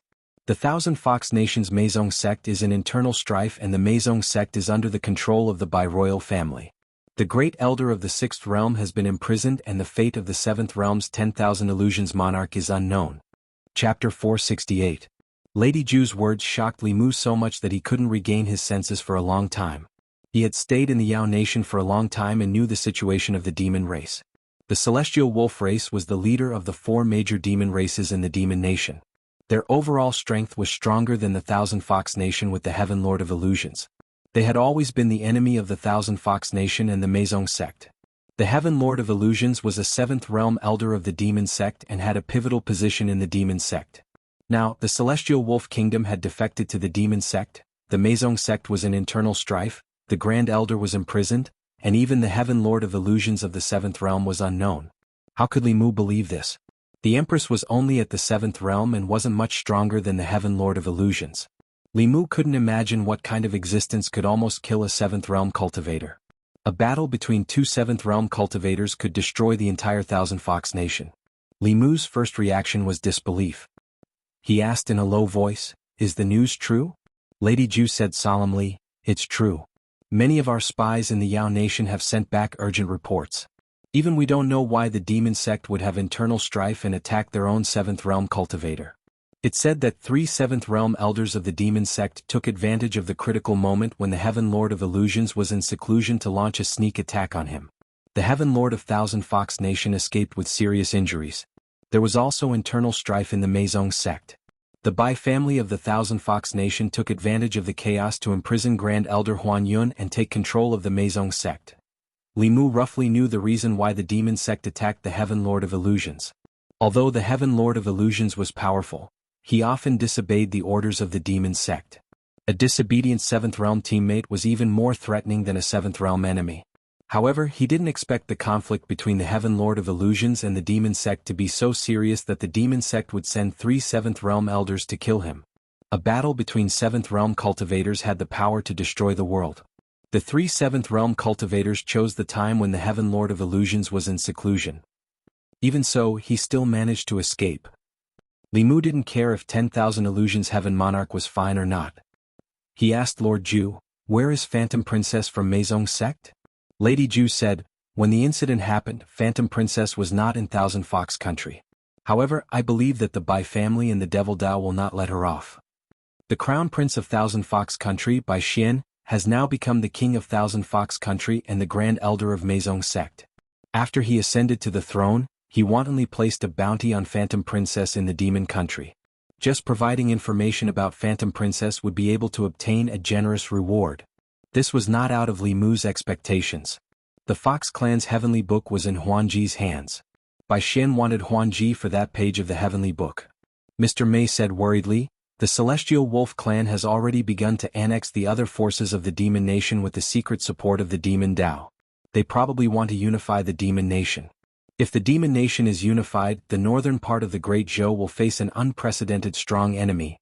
Ever since the fall of the White Emperor, the Demon Nation had been divided for 3,000 years. In these 3,000 years, although the demon race had always been the greatest enemy of the ancestral province's humans, the divided demon race only dared to invade the borders in a small area. They did not dare and did not have the ability to invade on a large scale. However, if the Demon Nation was unified by the Celestial Wolf clan, the situation would be different. With the support of the Demon Dao, a unified Demon Nation would become the Great Zhou's greatest threat. The northwestern border would never be peaceful.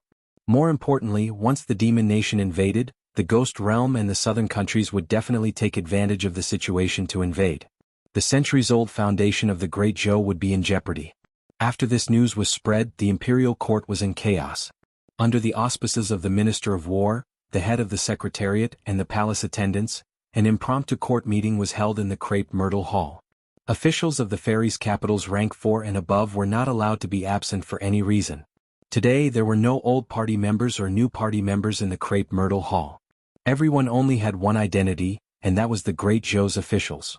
The Demon Nation's situation had changed drastically, and the Great Zhou court had to come up with corresponding countermeasures. In the Crepe Myrtle Hall, King Ping said in a deep voice, "The Demon Nation must not be unified. Otherwise the Great Zhou will be in danger. I suggest that the Imperial Court immediately send troops to the Demon Nation to suppress the Celestial Wolf clan and prevent future troubles." In the Imperial Court, the new party had always liked to attack the old party. However, this time they maintained a rare silence. This cannot be done. While everyone was silent, the left assistant minister of the Ministry of War stood up and said, "The Great Zhou has never participated in the internal affairs of other countries. There is no righteous reason to send troops to the Demon Nation. Moreover, the Demon Nation's terrain is complicated and difficult to supply. Fighting in the Demon Nation is disadvantageous to our soldiers, and we will easily fall into a passive situation." The civil and military officials had different opinions on this matter. The civil officials believed that the Demon Nation had always had ulterior motives. Once it was unified, it would definitely attack the Great Zhou. The Great Zhou could not sit back and watch the Demon Nation grow stronger. The military officials analyzed the drawbacks of sending troops to the Demon Nation from the perspective of starting a war. Strictly speaking, this would be interfering in the Demon Nation's internal affairs. It would not be legitimate. More importantly, the Demon Nation and the Ghost Realm had a similar characteristic for thousands of years. No matter how hard they fought and how ferocious they were, once the human race tried to take advantage of the situation, they would immediately join forces. If the Imperial Court sent troops to the Celestial Wolf clan, it would most likely have the opposite effect. It would cause the Demon Nation to be unified even faster. At that time, the Great Zhou soldiers would have to fight in an away place and would have difficulties in supplies. They would also have to face an unprecedentedly united Demon Nation. It would be almost impossible for them to win. However, it was not as if no one had come up with a solution. Which of the people standing in the Imperial Court was not a sly old fox? As long as they did not fight among themselves, there would be plenty of schemes and intrigues when their thoughts collided. The Demon Nation originally had 4 major factions: the Wolf Clan, the Bear Clan, the Snake Clan, and the Fox Clan. These 4 major demon clans all had 7th Realm Shen demons overseeing them. Although the Celestial Wolf clan was the strongest, the other three clans were not weak either. Now that the Fox clan was in internal strife, the Celestial Wolf clan, with the support of the Demon Tao, had the intention of annexing the other demon clans and unifying the demon nation. However, how could the other two clans be willing to become the Wolf clan's vassals? The Demon clan could support the Celestial Wolf clan, and the Great Zhou court could also secretly support the Nine Heavens Snake clan and the Tianshan Bear clan, allowing the demon clans to fight against each other and quell this disaster without expending a single soldier. The problem now was how to persuade the two major demon clans. Although they were not convinced by the Celestial Wolf clan, they obviously would not trust the Imperial Court even more. Who would be willing to take the risk of going to the Demon Nation and complete such an arduous mission? The Purple Myrtle Hall fell into silence again. Some of the officials were cowardly. They could give advice, but they were unwilling to risk their lives and enter the Demon Nation. There were also some officials who knew their own limitations. With their abilities, they were not able to persuade the two major demon clans. Instead, they would delay the Imperial Court's important matters. A white-robed figure floated in from outside. When the officials saw the middle-aged man walk into the hall, they all lowered their heads and bowed respectfully. "Greetings, Principal." The middle-aged man stood with his hands behind his back and said softly, "I'll go." There was no one more suitable than the principal of White Deer Academy, the Minister of War of the Great Zhou, to go on the diplomatic mission to the two major demon clans. He had the qualifications and the strength to do so. All the officials in the hall placed their hopes on him. Several days later, the principal of White Deer Academy returned to the divine capital. What he brought back was not good news. The Nine Heavens Snake clan and the Tianshan Bear clan had rejected the Great Zhou court and clearly stated that they would not cooperate with the humans. This result caused the Imperial Court to become nervous again. This nervousness even spread to the common people. Changel Palace. Zhou was no longer in the mood to read. Although she was not willing to be the emperor, since she was in this position, she had to be responsible for the people of the Great Zhou. Otherwise, she would have left the divine capital with Li Mu long ago and gone to a place where no one could find her to grow flowers and vegetables. Li Mu sat at the side and looked at her frowning appearance. He sighed softly in his heart. In fact, if it was anyone else, this matter would be a dead end. The two major demon clans refused to cooperate. She could not send troops, and she could not watch the demon nation be unified. She definitely did not know what to do. Li Mu thought for a moment and said, "Your Majesty, since I have nothing to do, why don't I go?" Zhou rolled her eyes at him and said, "What's the use of you going when even Principal Lin can't do anything about it? Just stay by my side obediently. I can't let you take risks for everything." Li Mu said, "Subduing the demon nation is what I promised your Majesty. Besides, my wife is not by my side, so it's quite boring for me to stay here. I might as well find something to do." Lu Hanyin and Li Qing were far away in the northern commandery. There was also a restless little snake at home, who was thinking of ways to seduce him all day long. Last night it became Lu Hanyin. Tonight it might become Li Qing. Li Mu could not afford to offend her, but he could avoid her. More importantly, the Thousand Fox Nation had undergone a great change. He did not know how Hu Jiao and Huanji were doing. Li Mu had to admit that although the little snake was dead, he still could not sit back and do nothing about the companions who had fought side by side with him. Zhou looked at Li Mu and said self-deprecatingly, "So it's because you feel bored by my side. You'd rather go to the demon nation than stay here." Chapter 469. Li Mu didn't expect the Empress to look at the problem in such a tricky way. He quickly explained, "Your Majesty, please don't misunderstand. That's not what I meant." "Then what do you mean?" "I don't mean anything. Do you feel that it's meaningless to talk to me?" Li Mu took a deep breath and finally said, "I won't go." A moment later, he left Changel Palace with a helpless expression. In the past 6 months, he had indeed spent more time outside than in Chengdu. The Empress had already seen the resentment in the memorial, but this time, Li Mu had to go to the Yao Nation. In fact, he and Phantom Princess had the same dream, which was that humans and demons could coexist peacefully. She ended up like this largely because she didn't want to hurt innocent humans and angered the higher-ups of the demonic path. For the Great Zhou, he couldn't sit by and watch the Yao Nation unite. For Little Snake, he couldn't watch anything happen to Phantom Princess and Hu Jiao. The Empress' anger was temporary. She would agree if he coaxed her later. In Changel Palace, Zhou sat on the dragon throne. After a long silence, she asked Mr. Mei and Shangguan Li, "Am I being unreasonable?" Shangguan Li lowered her head and didn't answer. Mr. Mei glanced at Shangguan Li and said helplessly, "Actually, Li Mu is also helping your Majesty." If the celestial wolf tribe unifies the Yao nation, it will be a disaster for the great Zhou. Zhou Yi said, but he just came back a few days ago. Recently he's only been in Chengdu for a few days and gone for a few months. Mr. Mei thought for a moment and said, Your Majesty, a short separation is for a better reunion. After he calms down the chaos, he'll have time to stay by Your Majesty's side. Zhou Yi sat there and fell into deep thought. Li Mu returned to the Li residence. When he opened the door, he found the Empress was already in the courtyard. Zhou Yi looked at him, took a deep breath and said, Go. I won't stop you. Li Mu breathed a sigh of relief. The Empress actually knew how to coax herself. If only everyone could be as reasonable as her. Since the Empress had already agreed, Li Mu did not have any more misgivings. Before he left, he made arrangements for Wanwan and Xiao Bai's cultivation and assigned tasks to Yin Xian and Ting Xian. In the courtyard, Li Mu hugged Wanwan and Xiao Bai and gently patted their heads. He said, Cultivate well at home and wait for me to come back. He walked towards Moaning Heart again, and the girl opened her arms to him. Li Mu didn't want to hug her at first, but she had already posed. If he didn't do anything, how could she get out of the embarrassing situation? The girl only thought about a farewell hug. If he thought too much, it would make him seem like he had a dirty mind. Li Mu hugged her gently and said, Take your time to comprehend the matrices I taught you. I will check them when I come back. Bai Yinxin nodded gently and said, I understand, Brother Li. I will work hard to cultivate. Li Mu finally looked at Bai Tingxin. Wanwan had hugged him, Xiao Bai had hugged him, and his sister had also hugged him. If he treated her differently, it would be inappropriate. As soon as he opened his arms, Bai Tingxin jumped onto him. She hooked her arms around his neck and wrapped her slender legs around his waist. She promised, Don't worry, I will cultivate well. You also have to be careful outside. I will wait for you to come back. She clung to Li Mu and was unwilling to come down. Li Mu could take her down by force. A former niece spoke like the mistress of the house.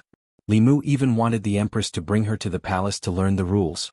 At the very least, he wanted her to learn how to hug and not cling to others. Li Mu had told her many times about this. She insisted that this was the nature of the snake race and could not be changed. Li Mu let out a long sigh of relief. Finally, he looked at the Empress and said, Your Majesty, I will leave now. Zhou Yi naturally stretched out her arms. Li Mu was stunned for a moment. He opened his arms and hugged her gently. The Empress's figure was seriously underestimated. Except for Li Mu, no one knew what kind of curves were hidden under her loose clothes. She was not inferior to Lu Hanyan. Wanwan and Xiao Bai were slightly inferior.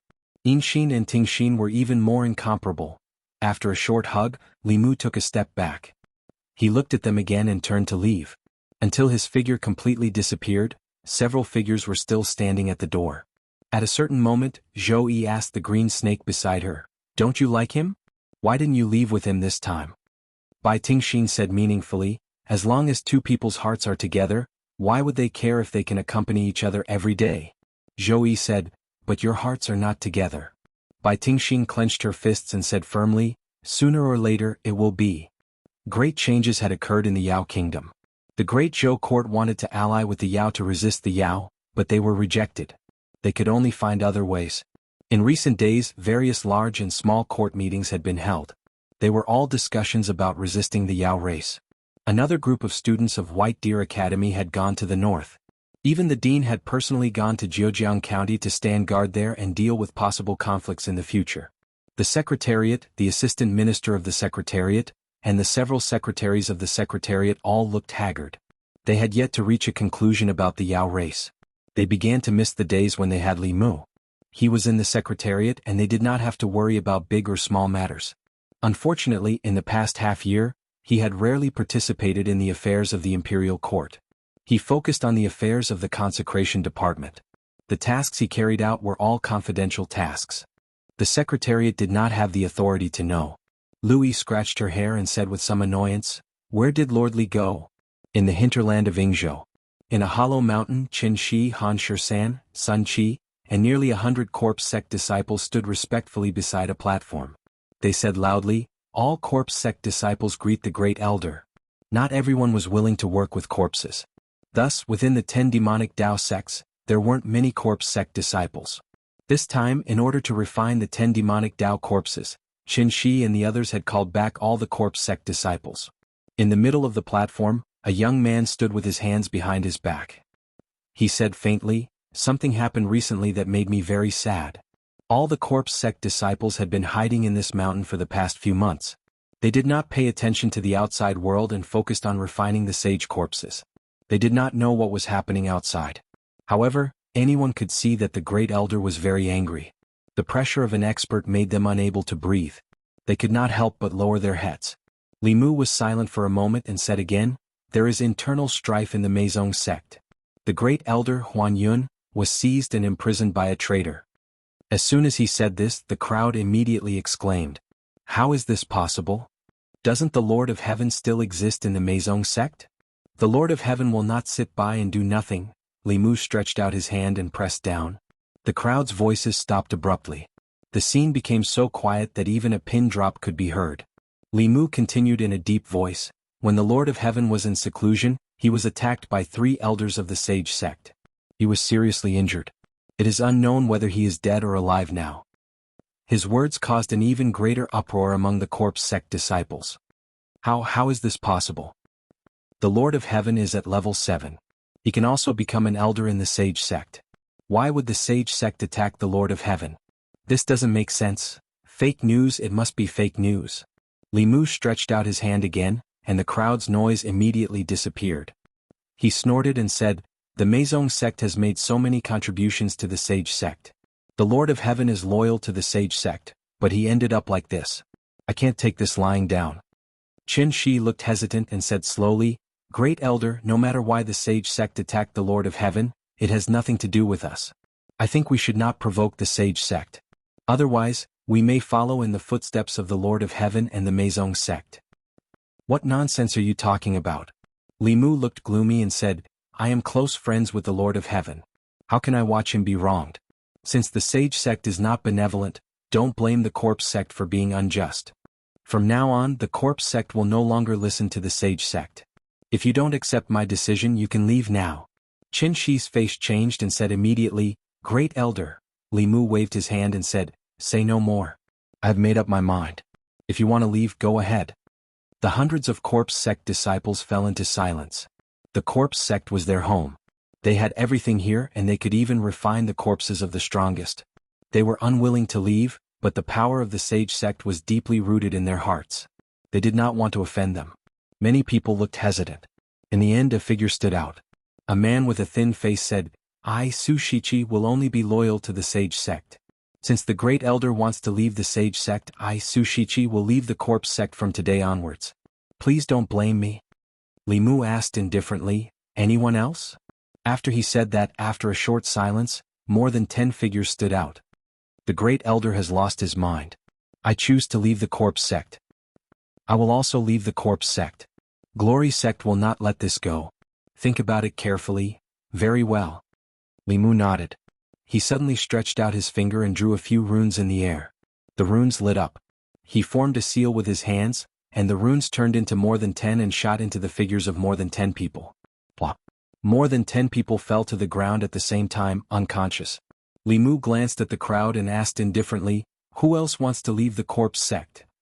Chapter 470. Inside the mountain, the corpse sect disciples were silent. Everyone had a premonition that the familiar great elder had returned. Before this, although all kinds of evidence showed that the young man in front of them was the Grand Elder's possessed body, his personality was very different from Grand Elder Qian Huan's. The benevolent-looking Grand Elder Qian Huan was actually the most ruthless and cruel. Those who disobeyed him in the corpse sect had all become real corpses. This young and handsome face gave Su Shichi and the dozen people an illusion. No matter how handsome and kind he was, his soul was still Grand Elder Qian Huan's soul. Su Shichi and the others had forgotten an important thing. There was an unwritten rule in the corpse sect: obey the Grand Elder and disobey the Grand Elder's corpse. The Grand Elder's skill just now had completely subdued all the corpse sect disciples inside the mountain. No one dared to have any objections. If they left the Glory sect, they might be in trouble in the future. If they betrayed the Grand Elder, they had to die now. Who wouldn't want to live a little longer? The Glory sect was just an illusion to them. Their lives were more important now. Qin Shichi gathered his courage and asked softly, "Grand Elder, let's follow the old rules and refine these traitors?" Li Mu waved his hand and said, "No need to waste materials. Lock them up first. They might be useful in the future." Qin Shichi said respectfully, Yes, Grand Elder. The dozen people were taken away. The remaining disciples stood even more respectfully at the side. Li Mu moved the corpse sect disciples emotionally and logically. He even gave them the right to choose. The corpse sect disciples were still determined to be loyal to him and stay in the corpse sect. Li Mu was very pleased. He dismissed most of the people and asked, "How's the refining of the 10 demon corpses going?" Speaking of this, Qin Shichi and the others showed pride on their faces. They said, "Grand Elder, 8 of the demon corpses have all been successfully refined, and their cultivations have all reached the 6th realm. The 8 demon corpses were all 7th realm great demons when they were alive. The demon race's bodies were extremely strong. After death, their corpses could reach the 6th realm through a secret technique. If the White Emperor's corpse received the original memories, his own corpse would be able to reach the 8th realm in a short period of time. He would also have 2 7th realm and 8 6th realm subordinates under him. His strength would even surpass the various Dao sections. No one knew where the White Emperor demonic corpse had run off to. Ever since it escaped from the demonic Emperor space, there had been no news of it. If he could capture it and bring it back, Li Mu would refine it even if he had to sell everything he had. It was the corpse of a 9th tier elite when it was alive, so it had the potential to become an 8th tier demonic corpse. Li Mu asked again, "What about the 2 level 8 demonic corpses?" This was what he was most concerned about. They were too powerful when they were alive. If there were no problems during the refinement process, then in principle, after the refinement, their cultivation could reach the 7th level. Speaking of the 2 Yao corpses, Qin Shi said regretfully, reporting to First Elder, "Refining these 8 Yao corpses has already exhausted all of the corpse sect's accumulated resources. We no longer have the materials to refine these 2 corpses." Li Mu had high hopes for the 2 demon corpses. With 2 7th tier bodyguards behind him, who would dare to speak loudly to him in the future. Li Mu looked at Qin Shi and said, "What other materials do you lack? I will give them to you." Qin Shi counted with his fingers and said, "At least 10,000 pieces of spiritual jade, diamond jade, bone-growing grass, and various other body-refining materials, 49 by 7. Li Mu thought of the less than 1,000 pieces of spiritual jade he had left and waved his hand. "If you can't gather them all, then slowly gather them. There's no rush." Li Mu stayed in the corpse sect for 2 days, intending to study these 8 Yao corpses properly. He could not count on the 2 Yao corpses for the time being. Although these 8 corpses had all barely reached the 6th tier and would not be a match for a real 6th tier elite in a one-on-one fight, there was strength in numbers. The 8 corpses formed the 8 Desolation Corpse refining formation, and even a 7th tier elite would have to avoid it. Only now did Li Mu have some confidence in protecting himself in front of a 7th tier elite. Qian Huanjun was a genius. He had studied corpses to the extreme in his entire life, and also had high attainments in formations. Li Mu had benefited from his memories until now. Just as Li Mu was studying formations in seclusion, Qin Shi came to report that the Sage sect had sent envoys. Although the corpse sect had become a traitor, they would not be so stupid as to directly fall out with the Sage sect. Qin Shi carefully came to report to Li Mu. Li Mu thought for a while and said, "Go receive them and see what they want." Qin Shi returned to the belly of the mountain and bowed to a man with a black lotus embroidered on his chest. He asked carefully, "May I know the reason for your visit?" The man waved his sleeve, and a corpse appeared on the stone platform in the belly of the mountain. He looked at Qin Shi and the others and said calmly, "I want you to refine this corpse into a Yao corpse. This Yao was a 7th tier elite when it was alive. How long will it take for you to refine it into a 6th tier Yao corpse?" If it was a year ago, Qin Shi would have been very excited to see the corpse of such an elite. But now he had seen bigger scenes. This kind of small scene could no longer cause any ripples in his heart. He pretended to think carefully for a while and said, "At least a year, and it will require a lot of spiritual jades and refining materials. The corpse sect cannot gather them all at once. By the time they do, it will probably be 8 to 10 years later." After all, they had already betrayed the demon sect under the leadership of the Grand Elder. He might as well take the opportunity to extort them. The Sage sect envoy frowned and said, 8 to 10 years is too long. What materials do you need? I will bring them to you next time." Qin Shi thought for a long time and said slowly, 20,000 spiritual jades, diamond jade, bone-growing grass, and other body-refining materials. After hearing him, the Sage sect envoy's lips trembled and he said angrily, "Do you think I am stupid? Isn't it just refining a corpse? It needs 20,000 spiritual jades and 81 precious materials." Qin Shi shrugged and said, "If you are not willing to pay these, we can also refine it. However, the strength of the spirit corpse refined this way may only be at the 5th tier. The more spiritual jades and the more materials, the stronger the spirit corpse refined will be. If we can gather these materials, the spirit corpse refined will be at most at the middle stage of the 6th tier, infinitely close to the late stage. The anger on the sage sect envoy's face gradually dissipated. Thinking carefully, what this person said made sense. How could the quality of something refined without using materials be the same as something refined with a large amount of precious materials? To him, the stronger the spirit corpse, the better. Although these things were not easy to get, he could go back and apply for them. Since he wanted to refine a corpse, he wanted to refine the best one. He quickly made a decision and said, "I will send these things to you within a month." Qin Shi added, "I will write a list for you in a moment. Remember to make 2 copies of the materials. If 1 copy fails, you have to prepare again and waste time. 2 copies is safer." Li Mu stood in a stone room in the mountainside. After a while, Qin Shi came in with a long list in his hand. He asked, "First Elder, is there anything else you need? Write it down. Anyway, there is only 1 chance. It would be a waste if you don't write it down." Li Mu felt that what he said made sense. He did not collect the elixirs needed to refine the breakthrough elixir. Those elixirs did not exist on the Zhu continent. Some were in Shen continent, some were in Yuan continent, some were in Changzhou, and some were in Juku continent and Fenglin continent. If he wanted to collect them, he would have to go to all 10 continents. He picked up the pen and was about to write when he thought about his handwriting. He handed the pen to Qin Shi and said, "I will say. You write." Since he had worked undercover for Phantom Princess for a few months, he had developed a good habit of paying attention to details. Not long after, on the mountainside platform, the messenger of the sage sect looked at the list that was long enough to drag on the ground. He said in disbelief, "These are all?" Qin Shi nodded seriously and said, "All of them." The messenger of the sage sect pointed to the bottom part and said, "The rest is fine. These elixirs have nothing to do with refining corpses. What do you want them for?" Qin Shi shook his head and said, "Do you know as much about refining corpses as we do? These elixirs seem to have nothing to do with refining corpses, but their medicinal properties can complement each other and increase the success rate of refining corpses." Qin Shi talked for almost an hour and finally convinced the messenger of the sage sect. He left the demon corpse and flew away with a painful face. Qin Shi watched him go and then let out a long sigh of relief.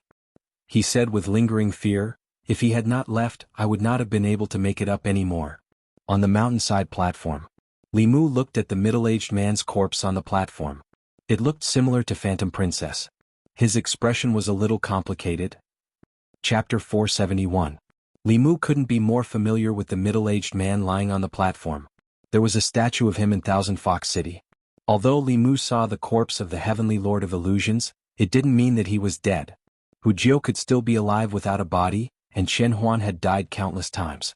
Even if he was surrounded by 3 cultivators of the same level, the chances of a 7th-level cultivator dying were too small. However, to make a 7th-level cultivator leave his body behind and escape with his soul, it was enough to imagine how fierce the battle was. Qin Shi asked, "Grand Elder, this corpse?" Li Mu waved his hand and the corpse of the Heavenly Lord of Illusions disappeared. He said, "This is the corpse of the Heavenly Lord. I will keep it for the Huan clan. You can focus on refining the 2 corpses." Qin Shi had already guessed the identity of this corpse, but he didn't dare to use it. He bowed and said, "Yes, Grand Elder." Li Mu said, "I still have something to do. You will be in charge of the corpse sect when I'm not here." Qin Shi cupped his fists and said, "I will not disappoint, Grand Elder." Li Mu rewarded him with some Fulu treasures and left the corpse sect.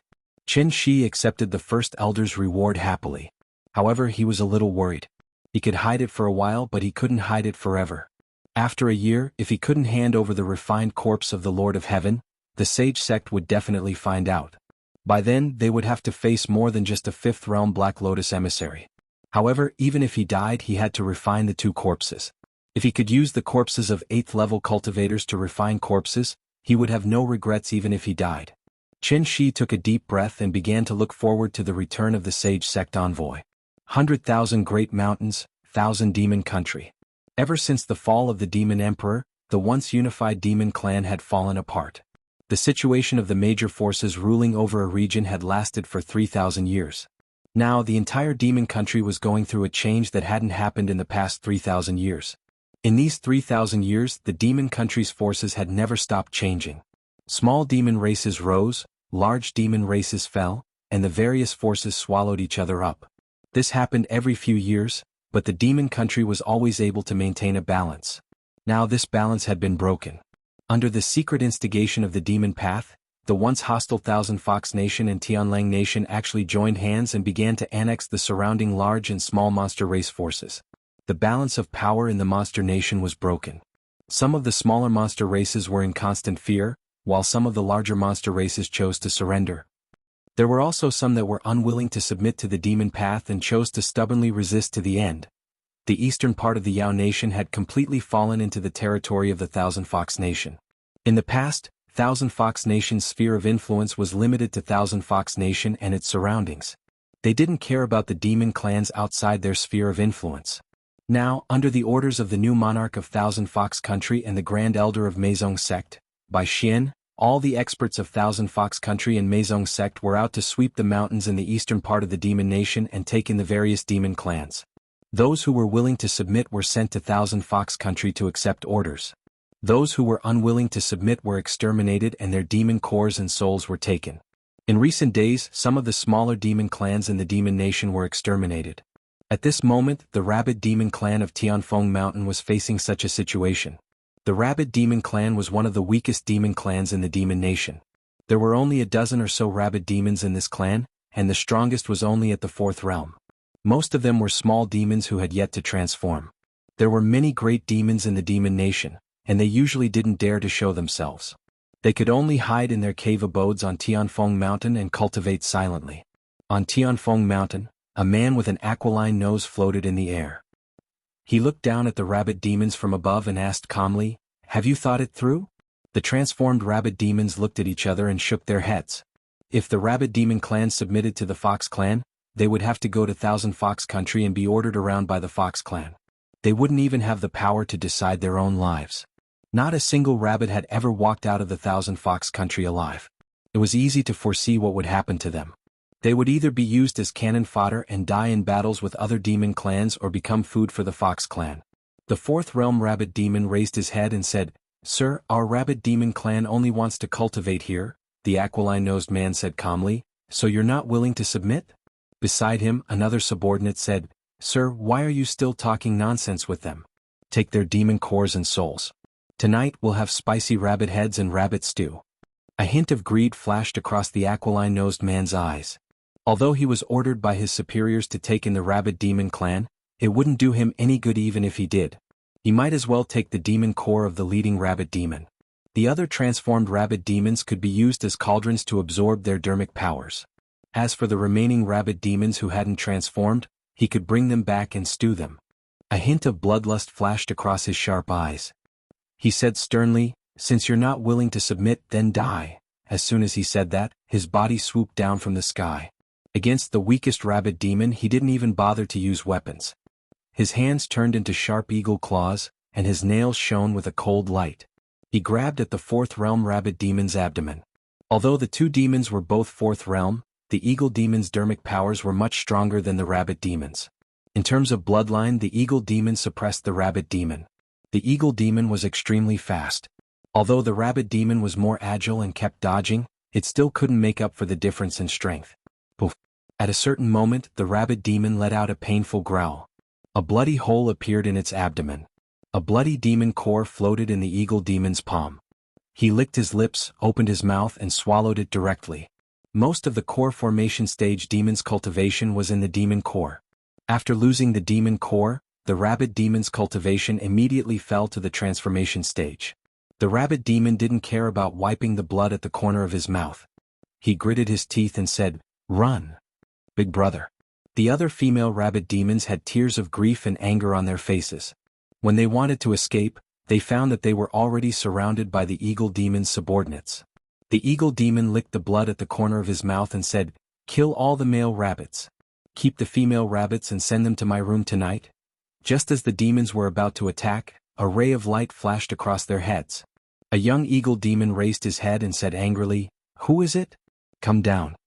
The eagle demon clan had pledged allegiance to the Thousand Fox Country. No one in the demon kingdom dared to provoke them. Someone actually dared to fly over their heads. The ray of light had already flown over, but when it heard the voice, it flew back and landed on the mountain peak. It was a young and handsome human man. He looked at the young eagle demon and asked, "You called me?" When the eagle demon saw Li Mu, he was stunned for a moment and blurted out, "Human?" The demon kingdom was a forbidden area for humans. Who would have the guts to swagger in the air here? His cultivation shouldn't be high. He didn't expect that not only would he be able to eat a demon core today, he would also be able to swallow a human primordial spirit. The eagle demon was overjoyed and immediately flew towards the young human. A ray of golden light flew out from the young man's hand and turned into a rope that wrapped around the eagle demon's neck. The eagle demon felt that the spiritual power in his body couldn't circulate and fell from the sky. He was shocked and knew that this person was not to be trifled with. He immediately shouted, "I'm a disciple of the Meizong sect in the Thousand Fox country. If you dare to hurt me, the Meizong sect won't let you go." Meizong sect? Li Mu glanced at him and shook his head. The Meizong sect is getting more and more casual with their recruitment. He came to the Thousand Fox country alone and just happened to lack first-hand information. He was still worried about where to ask when a demon came to him. Li Mu directly pressed his hand on the eagle demon's head and forcefully searched his soul. The Glory sect sent 3 elders to ambush the Heavenly Lord of Myriad Illusions, who was in seclusion. The Heavenly Lord of Myriad Illusions was severely injured and only his primordial spirit managed to escape. The 3 Glory sect elders were also severely injured and are recuperating in the Thousand Fox country. With the help of the Glory sect elders, Bai Xian's cultivation base has broken through to the 6th level. He is now the king of the Thousand Fox country and the great elder of Meizong sect. He is currently looking for Huanji in the entire demon country. The information Li Mu found from the eagle demon was similar to what he heard from Lord Ju, but more detailed. The Lord of Illusions was indeed not dead. For existences like them, as long as a trace of their primordial spirit was still alive, it was difficult for them to completely die. The fact that primordial spirit was not captured was also good news. In addition, the demon path really wanted the Celestial Wolf tribe and the Thousand Fox country to unify the entire demon kingdom. Their goal was self-evident. When the demon kingdom was unified, it would be the time for them to wage war against the Great Zhou. Li Mu finished searching the eagle demon's memories for the past few months. The eagle demon's expression became dull. His mouth opened and saliva flowed out. He let go of his hand and the demon fell to the ground. Then he saw a few rabbit demons standing in the distance, looking at him in horror and trembling. Li Mu's throat moved. Wuxia was right. Lady Rabbit and Lady Cat were much cuter than the other demons.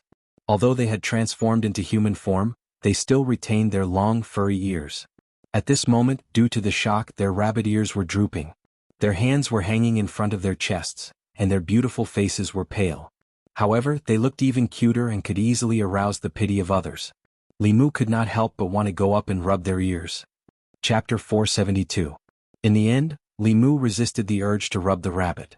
Once he was done with the demon nation, it would be better to rub Xiaobai when he returned home. Moreover, there was a bloody male rabbit beside him. He could not rub the female rabbit's ears. The male rabbit demon's demon core was dug out by Eagle 7.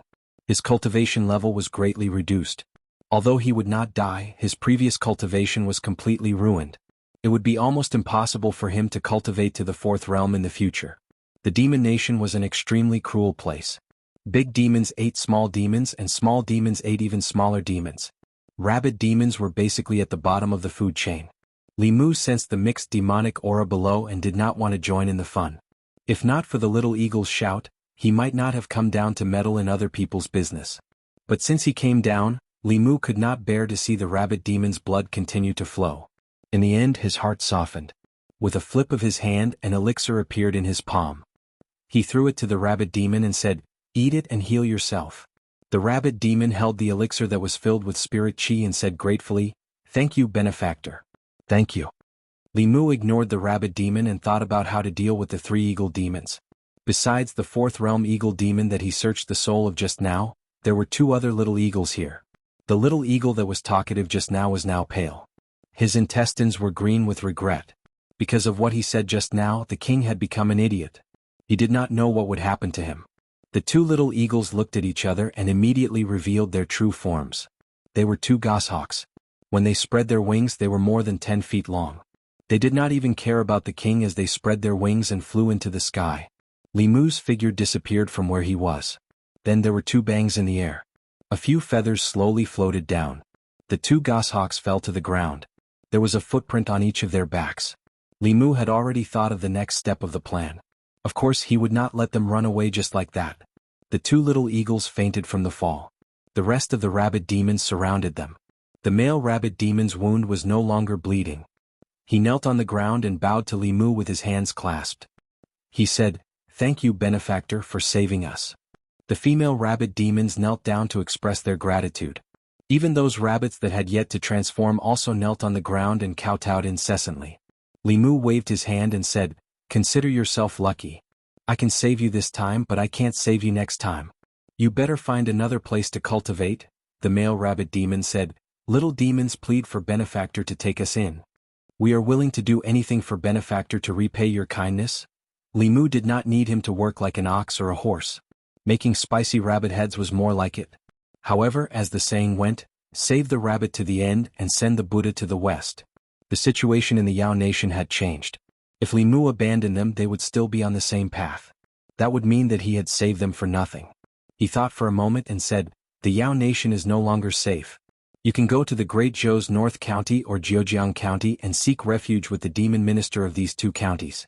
After becoming a demon citizen of the Great Zhou, as long as you abide by the law, no one can bully you. If you're willing to go, help me bring these three eagles over.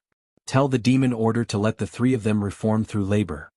After hearing Li Mu describe the treatment of the demon citizens of the Great Zhou, the rabbit demons looked expectant. Li Mu handed the eagle demon to them and turned into the eagle demon's appearance. This scene made the rabbit demons widen their eyes. After the male rabbit demon came back to his senses, he asked carefully, "Benefactor, are you going to the Thousand Fox Nation?" Li Mu did not answer. The rabbit demon thought for a moment and said, "Benefactor, if you're going to the Thousand Fox Nation, it's best to bring us along. That way it'll be easier to gain their trust." Li Mu thought carefully. The rabbit demon's words made sense. If he returned to the Thousand Fox Nation empty-handed as an eagle, it meant that his mission had failed. The Meizong sect would definitely send someone else. If he brought this nest of rabbits with him, the rabbit demon's matter would end here. That makes sense. I'll pick a few people to go to the Thousand Fox Nation with me. Li Mu thought for a moment and pointed at the male rabbit demon. The male rabbit demon's face lit up. Li Mu said, "Take the rabbits who haven't transformed and these three eagles to the Great Zhou. The rest of you follow me to the Thousand Fox Nation." The male rabbit demon looked at his four sisters. Other than him and the rabbit demon who hadn't transformed, they were the others. The Thousand Fox Nation. Li Mu stood at the city gate with four rabbit demons behind him. Other than the male rabbit demon and the rabbit who hadn't transformed, there were only four female rabbit demons left in the little rabbit clan. The four rabbit demons looked exactly the same. They were sisters from the same nest. Li Mu sighed in his heart. Things were the same, but the people had changed. At the gate of the Thousand Fox City, a leopard demon looked envious. He said, "Eagle 7, you're so lucky. You caught four rabbit demons and they look exactly the same. Give me two, even one." Li Mu waved his hand and said, "Get lost. If I give you one, the four sisters will become three sisters. What's the point of that?" The leopard demon spat in his heart. This perverted eagle's luck was really good to the extreme. Rabbits always gave birth to litters and there were many sisters. However, it was rare to see all four sisters cultivate into a human form. Why didn't such a good thing fall on his head? Li Mu led the four rabbit demons into the city and came to a courtyard in the city. As a fourth realm demon, Eagle 7's strength wasn't top-notch, but he wasn't weak either. He had a small house in the city where only one eagle lived. Now he had four more rabbits. Everyone knew that Eagle 7 was a LSP. Every month, he was given spiritual jades not to cultivate, but to rescue female demons who had lost their footing. In the Thousand Fox country, it was very common for female demons to exchange their bodies for cultivation resources. Now that he caught four rabbits from outside, no one doubted him. Everyone was only envious. In Eagle 7's house, Li Mu sat on a chair. Two rabbit demons were massaging his shoulders and two other rabbit demons were massaging his legs. The rabbit demon's surname was Bai. The four sisters were called Jingjing, Yingying, Xiaoxiao and Rongrong. They were cute and obedient. Li Mu even wondered if he should keep them in the future and let them serve Lu Hanyan and Li Qing. Wanwan was already half the master of the house. It wasn't appropriate for her to be a maid. Li Mu didn't stay in the house for long before a bell rang from the direction of the imperial palace. When the bell rang, all the disciples of the Meizong sect in the city had to rush to the gathering place within 15 minutes. Li Mu ordered the four sisters to wait in the house. He flew in the direction of the imperial palace. This gathering should be to assign new tasks. After the internal strife of the Meizong sect, a large number of experts were lost. Later, when Bai Xian took power, there was no one under his command. He lowered the standards and recruited many people. The ugly Eagle 7 was summoned at that time. He had greatly lowered the appearance of the Meizong sect. Li Mu arrived at the gathering place. After glancing around, he thought to himself, the Meizong sect only exists in name. In the past, every member of Meizong sect was a handsome man and a beautiful woman. They could easily infiltrate the enemy's inner circle and become undercover agents. Now, Meizong sect's repulsive members would attract the attention of the inner guards because of their looks, let alone infiltrating the imperial court. Li Mu landed on the square in front of the imperial palace. The leopard demon that he saw at the city gate just now walked over. He put his arm around his shoulder and said, Eagle 7, I don't want you to send me off. When you're tired of playing with them, you can let me play with them, okay? Li Mu said, you'd better find them yourself. I'll play with those 4 rabbits for a year. Leopard 5 let go of Li Mu and said, stingy? Don't expect me to think of you when there's something good next time. Li Mu ignored him and went to the front to receive the task. After Bai Xian took over, he made some changes to the rules of the Meizong sect. In order to avoid serious consequences caused by spies, all the disciples of the Meizong sect would not be in the same position for a long time. They would randomly receive tasks. This time the task was to guard the city gate. The next task might be to go out and subdue the demon clan or patrol the streets. In this way, even if there were spies, it would be difficult for them to do anything in a limited time. In front of the crowd, an elder of the Meizong sect shouted, Eagle 7. Li Mu stood up and said, here. The elder handed him a token and said, your task for these 3 days is to guard Huan Yun. After 3 days there will be a new task. Li Mu's eyes flashed and he said in a deep voice, yes. Chapter 473. Huan Yun, the son of Heaven Lord of Illusion and the Grand Elder of Meizong, was the most important criminal in Thousand Fox City. During the internal strife of Meizong, he and some other elders of Meizong who disobeyed the Bai family had their cultivation sealed and were locked in the dungeon under the palace. Other than Huan Ji, who was not in Thousand Fox Country, Hu Lu, Hu Jiao, and all the other elders of Meizong who were loyal to Heaven Lord were captured by the Bai family. Although Huan Yun was powerful, he could only surrender in front of the 7th Realm elders of Sage Sect. Li Mu and the other 2 demons walked into the palace and went down the stone steps into the mountain. In the past 3 days, Leopard 5 and Pig 8 were guarding Huan Yun and the others. Perhaps it was because he was a traitor, but after Bai Xian took power, he treated everything with extreme caution. Even a small task like guarding the door was assigned to the 3 demons. The 3 demons cooperated with each other and supervised each other. No one could play any tricks in the dark. After arriving at the dungeon, Pig 8 snorted and sat comfortably on the chair. He said, it's so comfortable here. It's much better than guarding the city gate. I have to be exposed to the sun outside. You guys keep watch, I'll take a nap. Lazy pig. Leopard 5 snorted and walked deeper into the dungeon. Li Mu followed behind Leopard 5. Their duty was to guard these criminals and prevent them from escaping from the dungeon. If anything happened, they had to report it to their superiors immediately. These former Meizong sect elites had their cultivation sealed. The chains passed through their shoulder blades and they were covered in wounds. Their auras were very weak. Leopard 5 walked all the way to the innermost part of the dungeon. He picked up the whip on the rack and whipped it hard at a figure tied to the rack.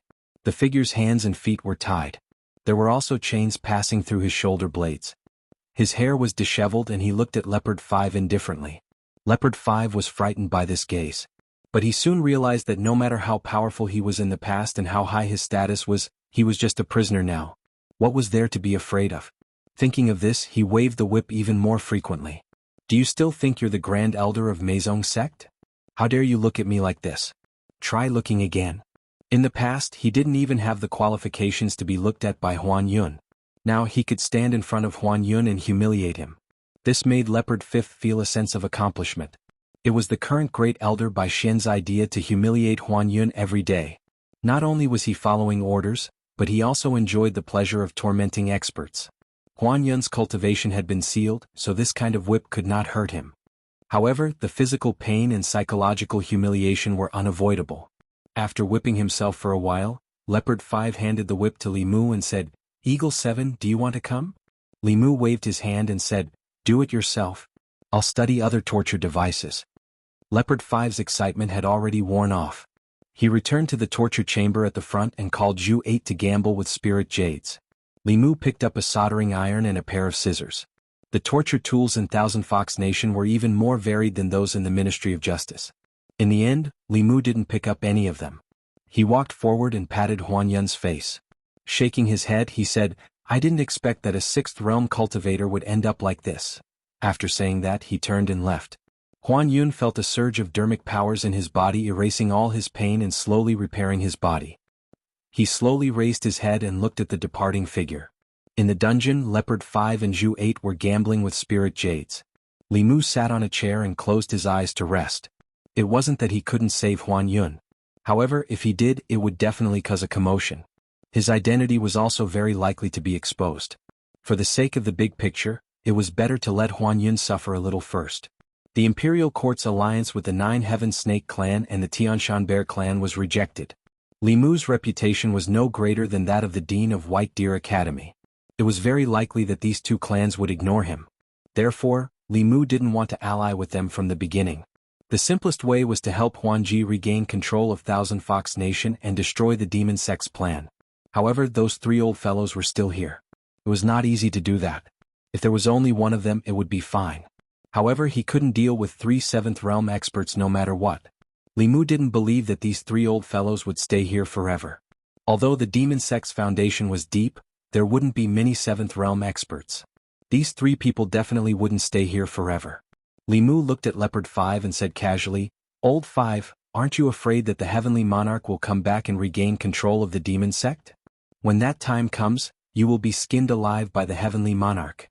These words made Leopard 5 tremble. Then he waved his hand and said, "His primordial spirit is severely injured. It's impossible for him to come back. Besides, even if he comes back, the elders of the Demon Sect won't let him go." Li Mu asked in return, "Will the 3 elders stay here forever?" Leopard 5 said, "Don't worry. Although 2 elders have already returned to the Saint Sect to recuperate, there is still 1 elder who will remain here until we unify the Demon Nation. If the Heavenly Monarch dares to return, only death awaits him." Li Mu patted his chest and said, "Then I'm relieved." Now he was really relieved. It turned out that Thousand Fox Nation only had 1 injured 7th realm expert.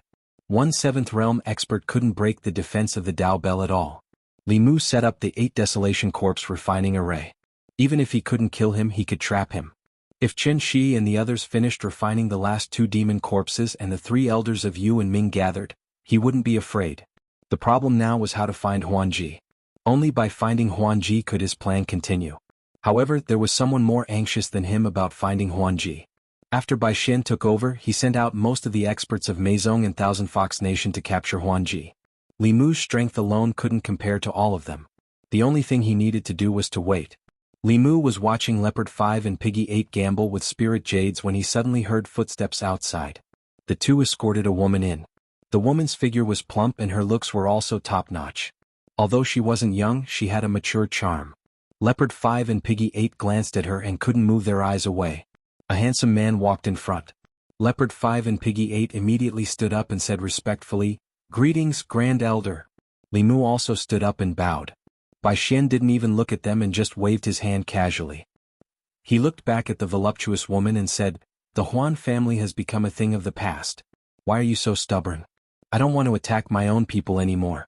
If you're willing to submit, you'll still be an elder of Meizong, and your status will be even higher than before."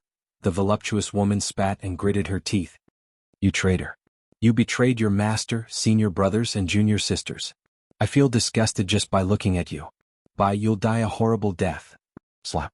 Bai Xian's face sank and mercilessly gave her a slap. A handprint immediately appeared on the woman's face. Bai Xian didn't give her a second chance. He glanced at Leopard 5 and the other 2 demons and said, "I'll leave her to you." Leopard 5 looked at the voluptuous woman and swallowed his saliva. He asked, "Grand Elder, can we do whatever we want with her?" Bai Xian patted his shoulder and said, "You can be bolder." With that he turned and left. Leopard 5 licked his lips. Just as he was about to walk toward the voluptuous woman, a figure blocked his path. Eagle 7 looked at him and said, "You think I don't exist?" Chapter 474. Leopard 5 looked at Eagle 7 who was standing in front of him. His expression turned ugly as he asked, "You want to fight with me?" Li Mu said lightly, Grand Elder said to let us deal with it, not you. What right do you have to make the decision? After that, he didn't forget to look at the pig demon beside him and asked, Don't you think so, Zhu Ba? Zhu Ba shook his head and said, You can fight among yourselves. I'm not interested. Leopard 5 looked at Li Mu and said angrily, Don't you already have those 4 rabbits? Li Mu glanced at him and said, Although I have 4 rabbits, I still want a fox. I haven't tasted a fox yet. Leopard 5 snorted and said, How can there be such a good thing? Either you give me the 4 rabbits and I'll give you the fox, or you don't fight with me. Li Mu refused, Sorry I'm a person. Sorry I'm a demon. I always want everything.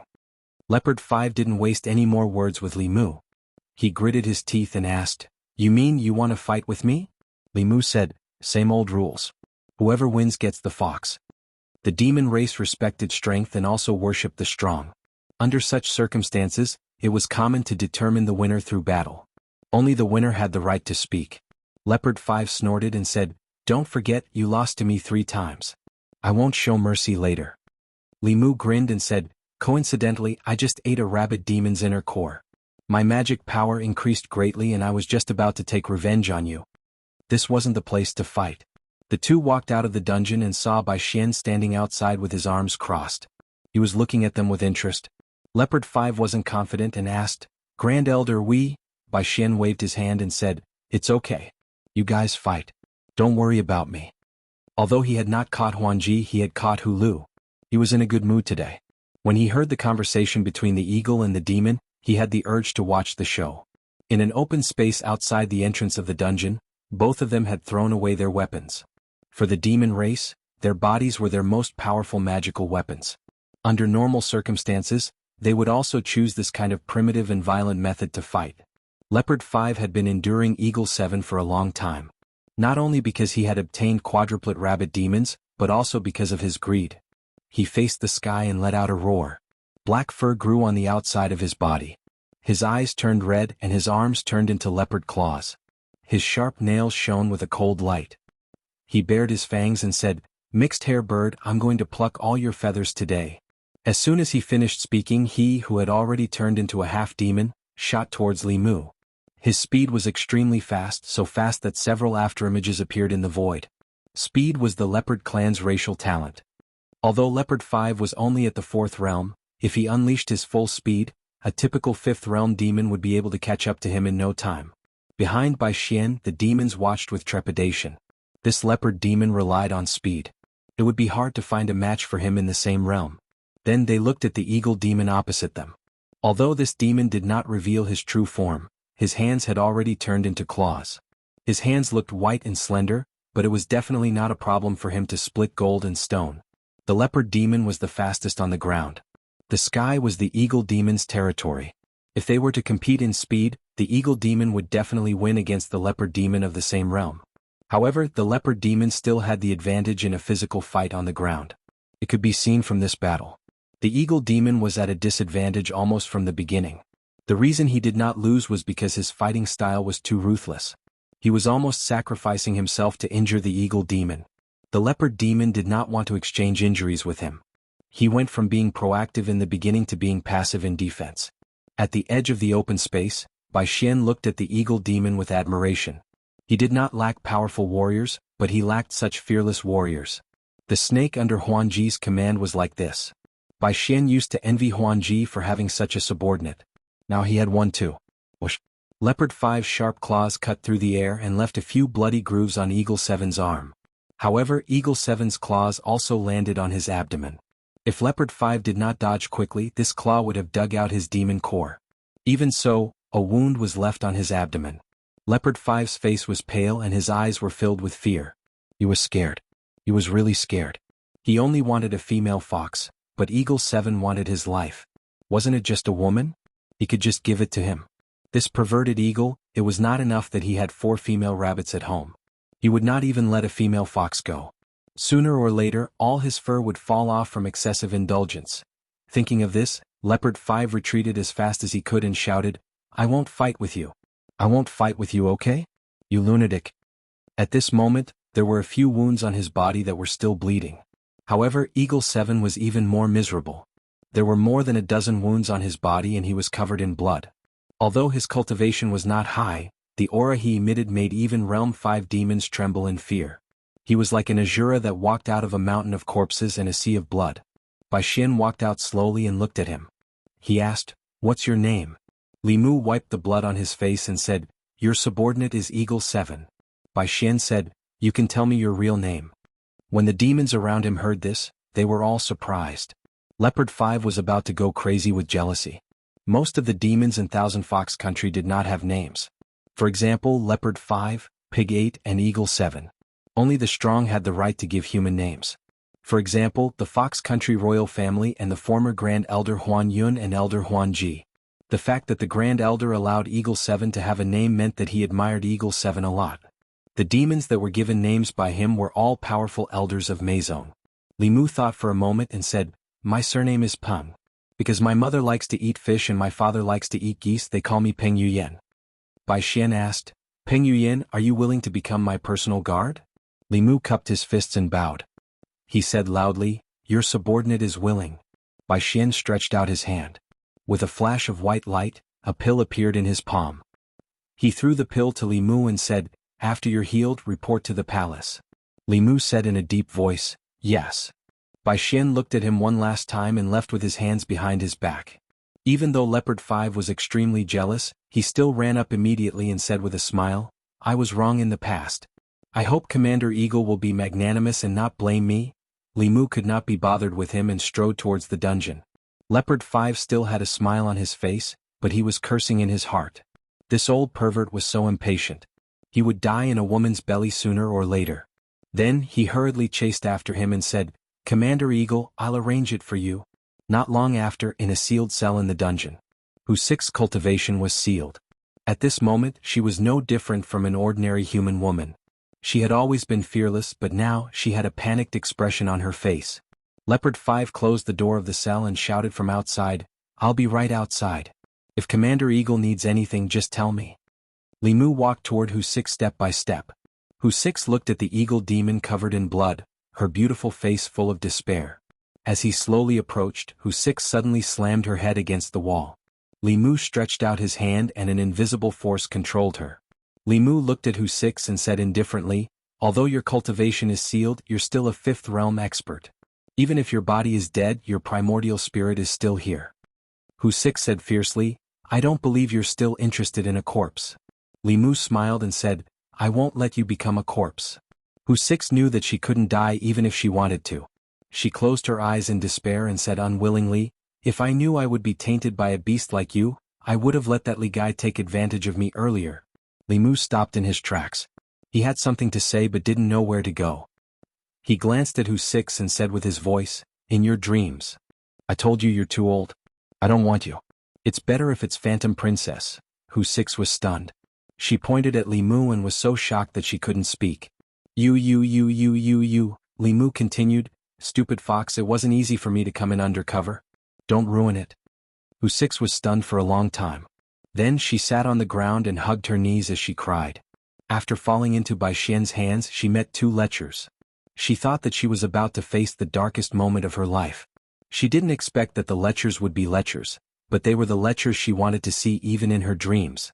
Although she didn't get along well with Li Mu every time they met, it was really great to see him here. In just an instant, she went from a harsh winter to a warm spring. This happiness made her want to cry. Outside the door, Leopard 5 sighed. This beautiful fox demon was also taken by that mixed-hair bird. That mixed-hair bird must have already started his operation. Just listen to how sad this fox demon is crying. Inside the cell, Li Mu squatted down and nudged Hu 6 who was sobbing softly. "Don't cry. Can you scream a little? That way your acting will be more realistic." Chapter 475. Outside the cell, Leopard 5 put his ear to the door. The door suddenly opened and he almost went in. Li Mu looked at him with an unfriendly expression and asked, "What are you doing here?" Leopard 5 said seriously, "I'm here waiting for Commander Eagle's orders." Li Mu kicked him in the butt and said mercilessly, "I don't need you here. Get lost." I'll get lost." Leopard 5 patted his butt and ran away obediently. However, he was complaining in his heart. This Eagle 7 is not only lecherous but also stingy. He won't lose anything by listening to her voice. Li Mu walked back to the cell and dispelled the idea of asking Hu 6 to bark. That scene was too embarrassing. Not only was Fox 6 embarrassed, but Li Mu was also embarrassed. He decided to stay here for 2 hours. Besides Fox 6, no one would know what he was doing in these 2 hours. Hulu was no longer crying. Instead, she silently untied her skirt. Li Mu was stunned and said, "What are you doing?" Fox 6 took off her skirt and only wore a pink doo-doo. She said, "You're still being wishy-washy at this time. Are you waiting for me to help you take it off?" Li Mu waved his hand and she put her skirt back on. He explained to Fox 6, "I came up with a temporary solution to save you. If I didn't stand up, the one standing here would be that leopard." Fox 6 said, "I know you don't like me, but there's no other way. Do you want to fail your undercover mission?" Li Mu said, "I'll stay here for 2 hours. If you cooperate with me and scream, it'll be easy to fool him." Fox 6 shook her head and said, "You're thinking too simply. Bai Xian can tell at a glance whether I'm a virgin or not.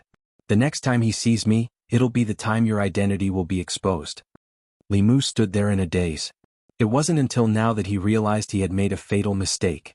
The Fox clan had a special talent. Whether the other party was a human or a demon, they could tell whether the other party was a virgin or not. Xiao Bai had displayed this talent in front of him more than once. In other words, as long as the experts of the Fox clan looked at Hulu, they would know that Li Mu hadn't done anything to her this time. Then they would suspect him. At that time, all of Li Mu's previous efforts would be wasted. Li Mu glanced at Fox 6 and couldn't help but complain, "You're not young anymore. Why haven't you found a partner yet?" Not to be outdone, Hulu said, "I'm only 2 years older than the Empress of Great Zhou. Isn't she still a virgin?" Li Mu knocked on her head. "How dare you? His Majesty is not someone a fox like you can talk about." Fox 6 rubbed his head and lay on the bed as if he had given up. He said, "Then think of a way." "I don't care anymore." Li Mu rubbed his chin and thought of a solution. Although Hulu had already accepted her fate and laid down, it was impossible for him to turn her from a young girl into a woman if he really had sex with her. He was not a casual man, but he absolutely could not expose himself. If it was possible, Li Mu wanted Hulu to do it herself, but the Fox clan's supernatural power did not depend on that kind of thing. Men were yang and women were yin. Before the yin and yang intercourse, the yang and yin qi of a man and woman would be pure without any impurities. After the yin and yang intercourse, there would be yang and yin and yang. Even if it was only once, the yin and yang would no longer be pure. The Fox clan was very sensitive to the yin and yang qi of living things. They could use this to observe whether a man was a young man or a woman. In the eyes of the Fox clan, anything was what it was. Whether it was a transvestite or a transvestite, nothing could be hidden from the eyes of the Fox clan. Li Mu couldn't do anything about it at the moment, so he decided not to think about it. He asked Hulu, "Where's Phantom Princess?" Worry appeared in Hulu's eyes. She said, "I don't know. Bai Xian sent people to chase us. Lord Phantom Princess Hu Jiao and I escaped separately. Bai Xian shouldn't have caught them yet." She got up from the bed and looked at Li Mu. She asked, "What are you doing here? You know the art of transformation. Have you reached the 6th realm?" Li Mu glanced at her and said, "Have you forgotten what I do? It's just a matter of a disguised talisman. As for why I'm here, it's because you forced me. Who doesn't know that after the Fox clan and the Wolf clan unify the Demon Nation, their next target will be the Great Zhou? How can I just stand by and watch?" Hulu gritted her teeth and said, "It's all because of that traitor Bai Xian.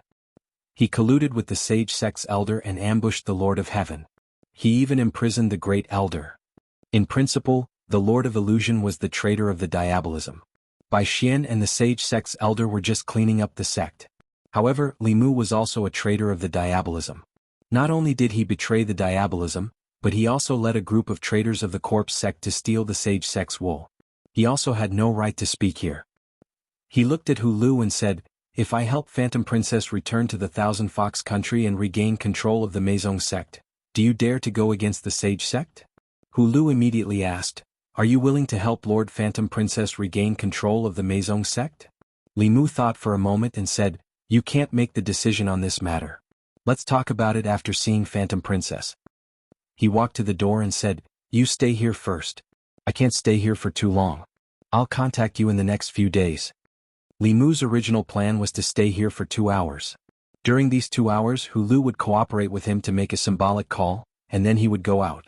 No one would suspect anything. Who would have thought that Hulu, an old fox, would mess up Li Mu's plan like Mr. Mei Shangguanli and His Majesty? He could only find another reason. In the dungeon, Leopard 5 was stunned when he saw Eagle 7 walk out of the cell after only half an hour. He blurted out, "So fast." Li Mu said angrily, "Who are you scolding?" Leopard 5 knew that he had said something wrong, so he immediately smiled apologetically and said, "Commander Eagle, why don't you play with her for a while?" Li Mu said, "I didn't expect that fox to be a virgin. The purine in her body is still there. Wouldn't it be a waste to push her away now? When I completely refine the snake demon's demon core and improve my cultivation, I can use her purine to break through to the 5th realm and become an elder." He looked at Leopard 5 and Pig 8 and warned, "Right, that fox is mine. If any one of you dares to touch her, I'll cut off your manhood and make it into wine." Pig 8 quickly said, "You know I'm not interested in foxes." Leopard 5 also promised. After Li Mu left, Leopard 5's eyes were filled with jealousy. All of this was supposed to be his, but Eagle 7 took it away from him.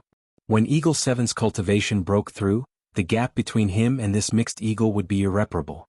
After Leopard 5's jealousy, he was also very regretful. If he had risked his life like Eagle 7 just now, perhaps he would have been appreciated by the Grand Elder and become the Grand Elder's personal guard. His future as a demon would be limitless. Unfortunately, there were no ifs. Li Mu's excuse was excellent. No one suspected that there was a problem with Eagle 7's identity. However, many people suspected that there was a problem with his body. 2 days later, a small circle of Maisong sect began to spread that Eagle 7's body couldn't take it anymore. In less than 10 minutes, he surrendered his spear to the fox demon.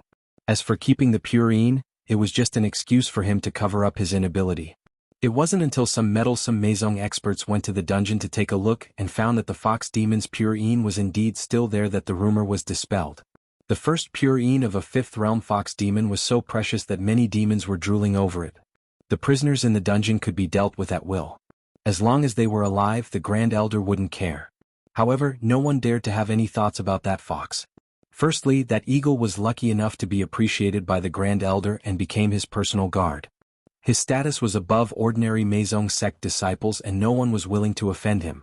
Secondly, many people had seen the battle between Eagle 7 and Leopard 5 that day. That kind of fearless and suicidal fighting style had left a deep psychological shadow in many people's hearts. After that battle, everyone in Thousand Fox Country knew that Eagle 7 was a hungry pervert. He was willing to give up his life for a woman who dared to touch the fox he fancied. Chapter 476. Although Li Mu guarded the prison for 3 days, Fox 6 didn't suffer any torture after he left. However, his reputation was damaged because of this.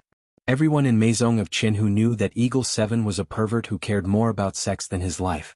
However, he didn't care. They were talking about Eagle 7 behind his back. What did it have to do with Li Mu? After resting at home for 3 days, Li Mu became Bai Xian's personal guard and entered the imperial palace for duty. The biggest benefit of being his personal guard was that he didn't have to run around tirelessly. What he was involved in were all confidential matters of Maisong and Qinhu. Li Mu had 2 things to do now. First, he had to find Phantom Princess. She was a legitimate demon and was very popular in Qinhu. Only she could replace Bai Xian and become the ruler of Qinhu.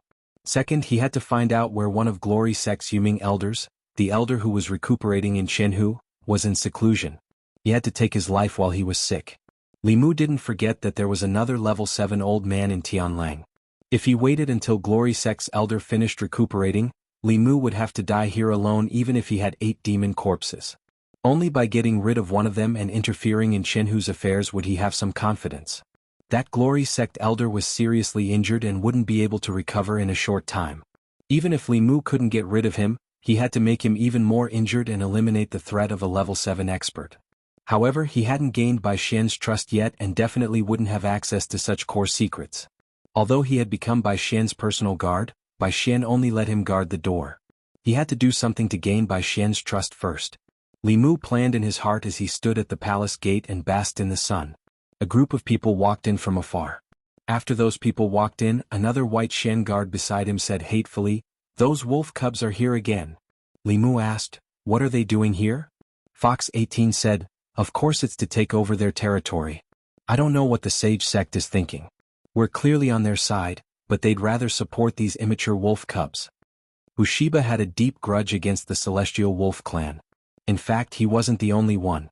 Most of the demons in the Thousand Fox Nation didn't like them.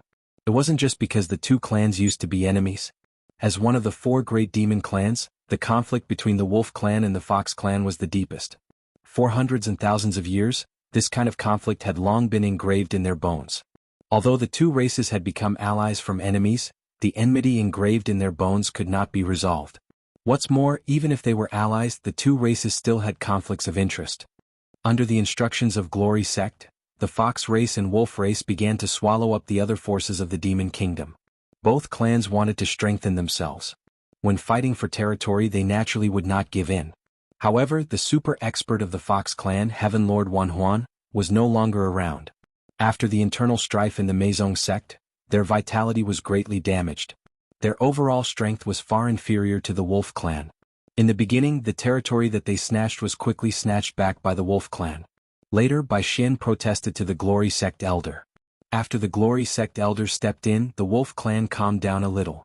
Moreover, the Glory Sect elder also ordered that the two clans were forbidden to engage in large-scale fights for disputed territories.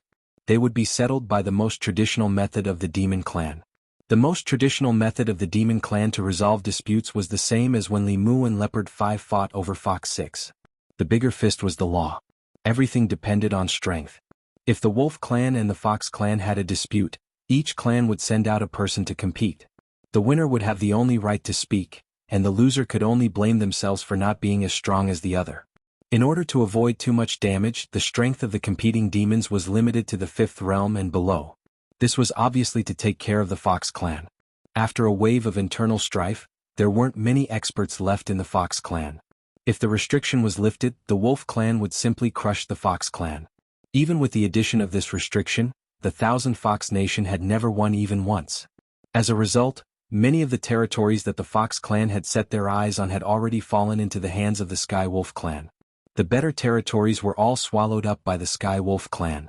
The Fox clan could only pick up the scraps and bully the Rabbit clan and other small demon clans that the Wolf clan looked down on. After winning a large number of territories through multiple competitions, the Wolf clan had taken a liking to this method. Sometimes, they would even deliberately provoke conflicts and then rightfully take over the territories that the Fox clan had set their eyes on. Thousand Fox Nation in front of the palace. Bam, bam, bam, bam, bam. Two figures exuded a primal bestial aura as they fought in the square in front of the palace. They did not use any Dharma treasures or external objects. They fought purely with their demon bodies and demonic techniques. The Fox clan sent out Leopard 5, while the Wolf clan sent out a Tiger Demon. The Tiger Demon clan belonged to the Demon Sect and was also one of the top forces in the Demon Nation. Ever since the Sky Wolf clan joined the Demon Sect, they ruled over the Demon Sect. Naturally, the Tiger Demon clan also became a subordinate of the Sky Wolf clan. Leopard 5 was fast, but compared to the Tiger Demon, he was at an absolute disadvantage in terms of strength. In the beginning, he could still use his unparalleled speed to gain a slight advantage. However, as his stamina gradually depleted, it was obvious that he was going to lose. In a moment of carelessness, he was hit in the chest by the Tiger Demon. Like a kite with a broken string, he spat out blood and flew out of the arena. A 6th realm wolf demon looked at Bai Xian and said with a smile, "Brother Bai, I'm so sorry. It seems that we have to take over Black Wind Mountain." The Fox clan had sent people to take over Black Wind Mountain first, but the Wolf clan who arrived later took advantage of it. Here the Fox clan lost again and completely lost control of Black Wind Mountain. Bai Xian's face was gloomy and he was extremely unwilling to accept this. However, he could not disobey the rules set by the Sage Sect Elder before he went into seclusion. Bai Xian looked coldly at the Wolf Demon and asked loudly, "Who's willing to fight next?" No one answered behind him. The Fox clan had lost too many times. Everyone knew that if they could save face for the Grand Elder and Meizong Sect, they would be rewarded handsomely. However, the demons sent by the Tianlang dynasty to fight for territory with the Fox clan were all powerhouses who were half a step into the 5th realm. They could break through at any time, but they forcefully kept their strength at the 4th realm. These demons were strong and ruthless. If their cultivation foundation was destroyed by them, perhaps they would have no hope of advancing in this lifetime. In the past few days, who knew how many people who were eager to gain merit entered the competition vertically or horizontally? There were even a few who were beaten until only their demon souls remained. With such a precedent, who would dare to step forward?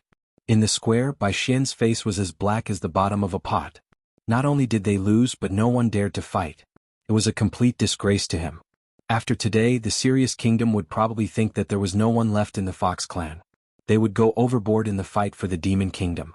Just as Bai Xian was about to randomly choose someone to fight, a voice suddenly came from afar. A thin figure strode over and said loudly, "Grand Elder, I'm willing to fight."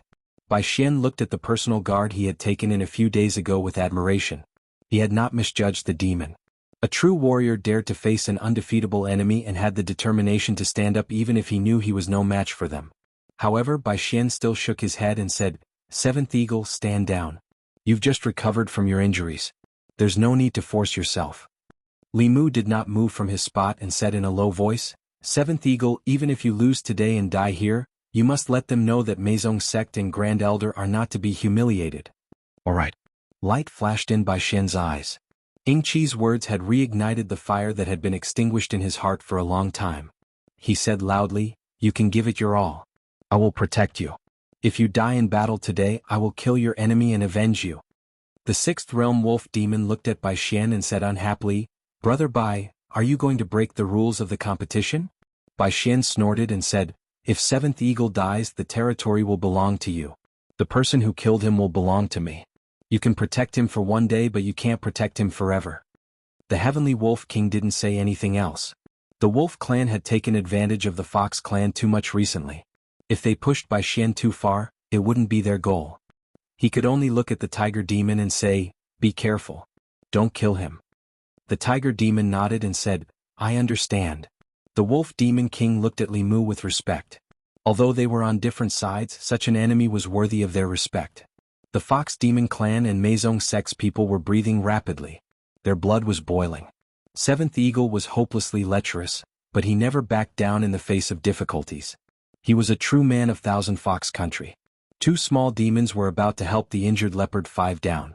Leopard 5 looked at the figure and gritted his teeth. "Wait."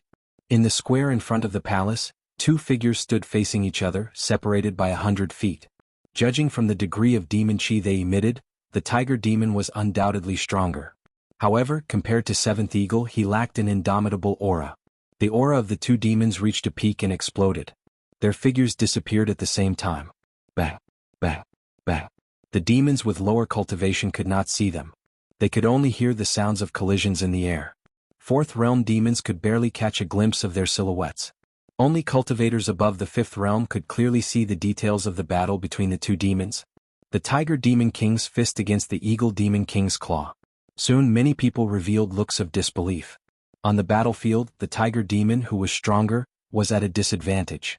Although they were both fourth realm demons, there was a slight difference in their strength.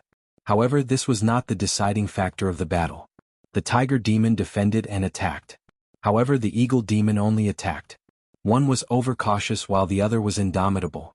The Eagle Demon would rather take a hit from the Tiger Demon to attack the Tiger Demon's fatal spots. His eagle claws were extremely sharp as they scratched at the demon core in the Tiger Demon's abdomen. One of the Eagle Demon's arms drooped weakly. It was clearly broken. There were also a few dents on his body.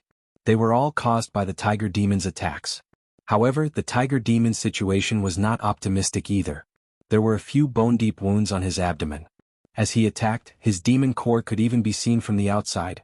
If he was scratched a few more times by the reckless Eagle Demon, his demon core would probably be dug out. The demon core was the result of his decades of cultivation. If it was destroyed, his life's cultivation would be destroyed. Seeing the sharp eagle claws coming at him again, the Tiger Demon was completely terrified. It was not worth the risk of destroying his life's cultivation for a small achievement. He quickly retreated and said in horror, "I'm not competing anymore. I admit defeat." In the square, Li Mu limped out of the arena with a drooping arm. He looked at Bai Xian and said, "First Elder, we won." Then he blacked out and fell to the ground.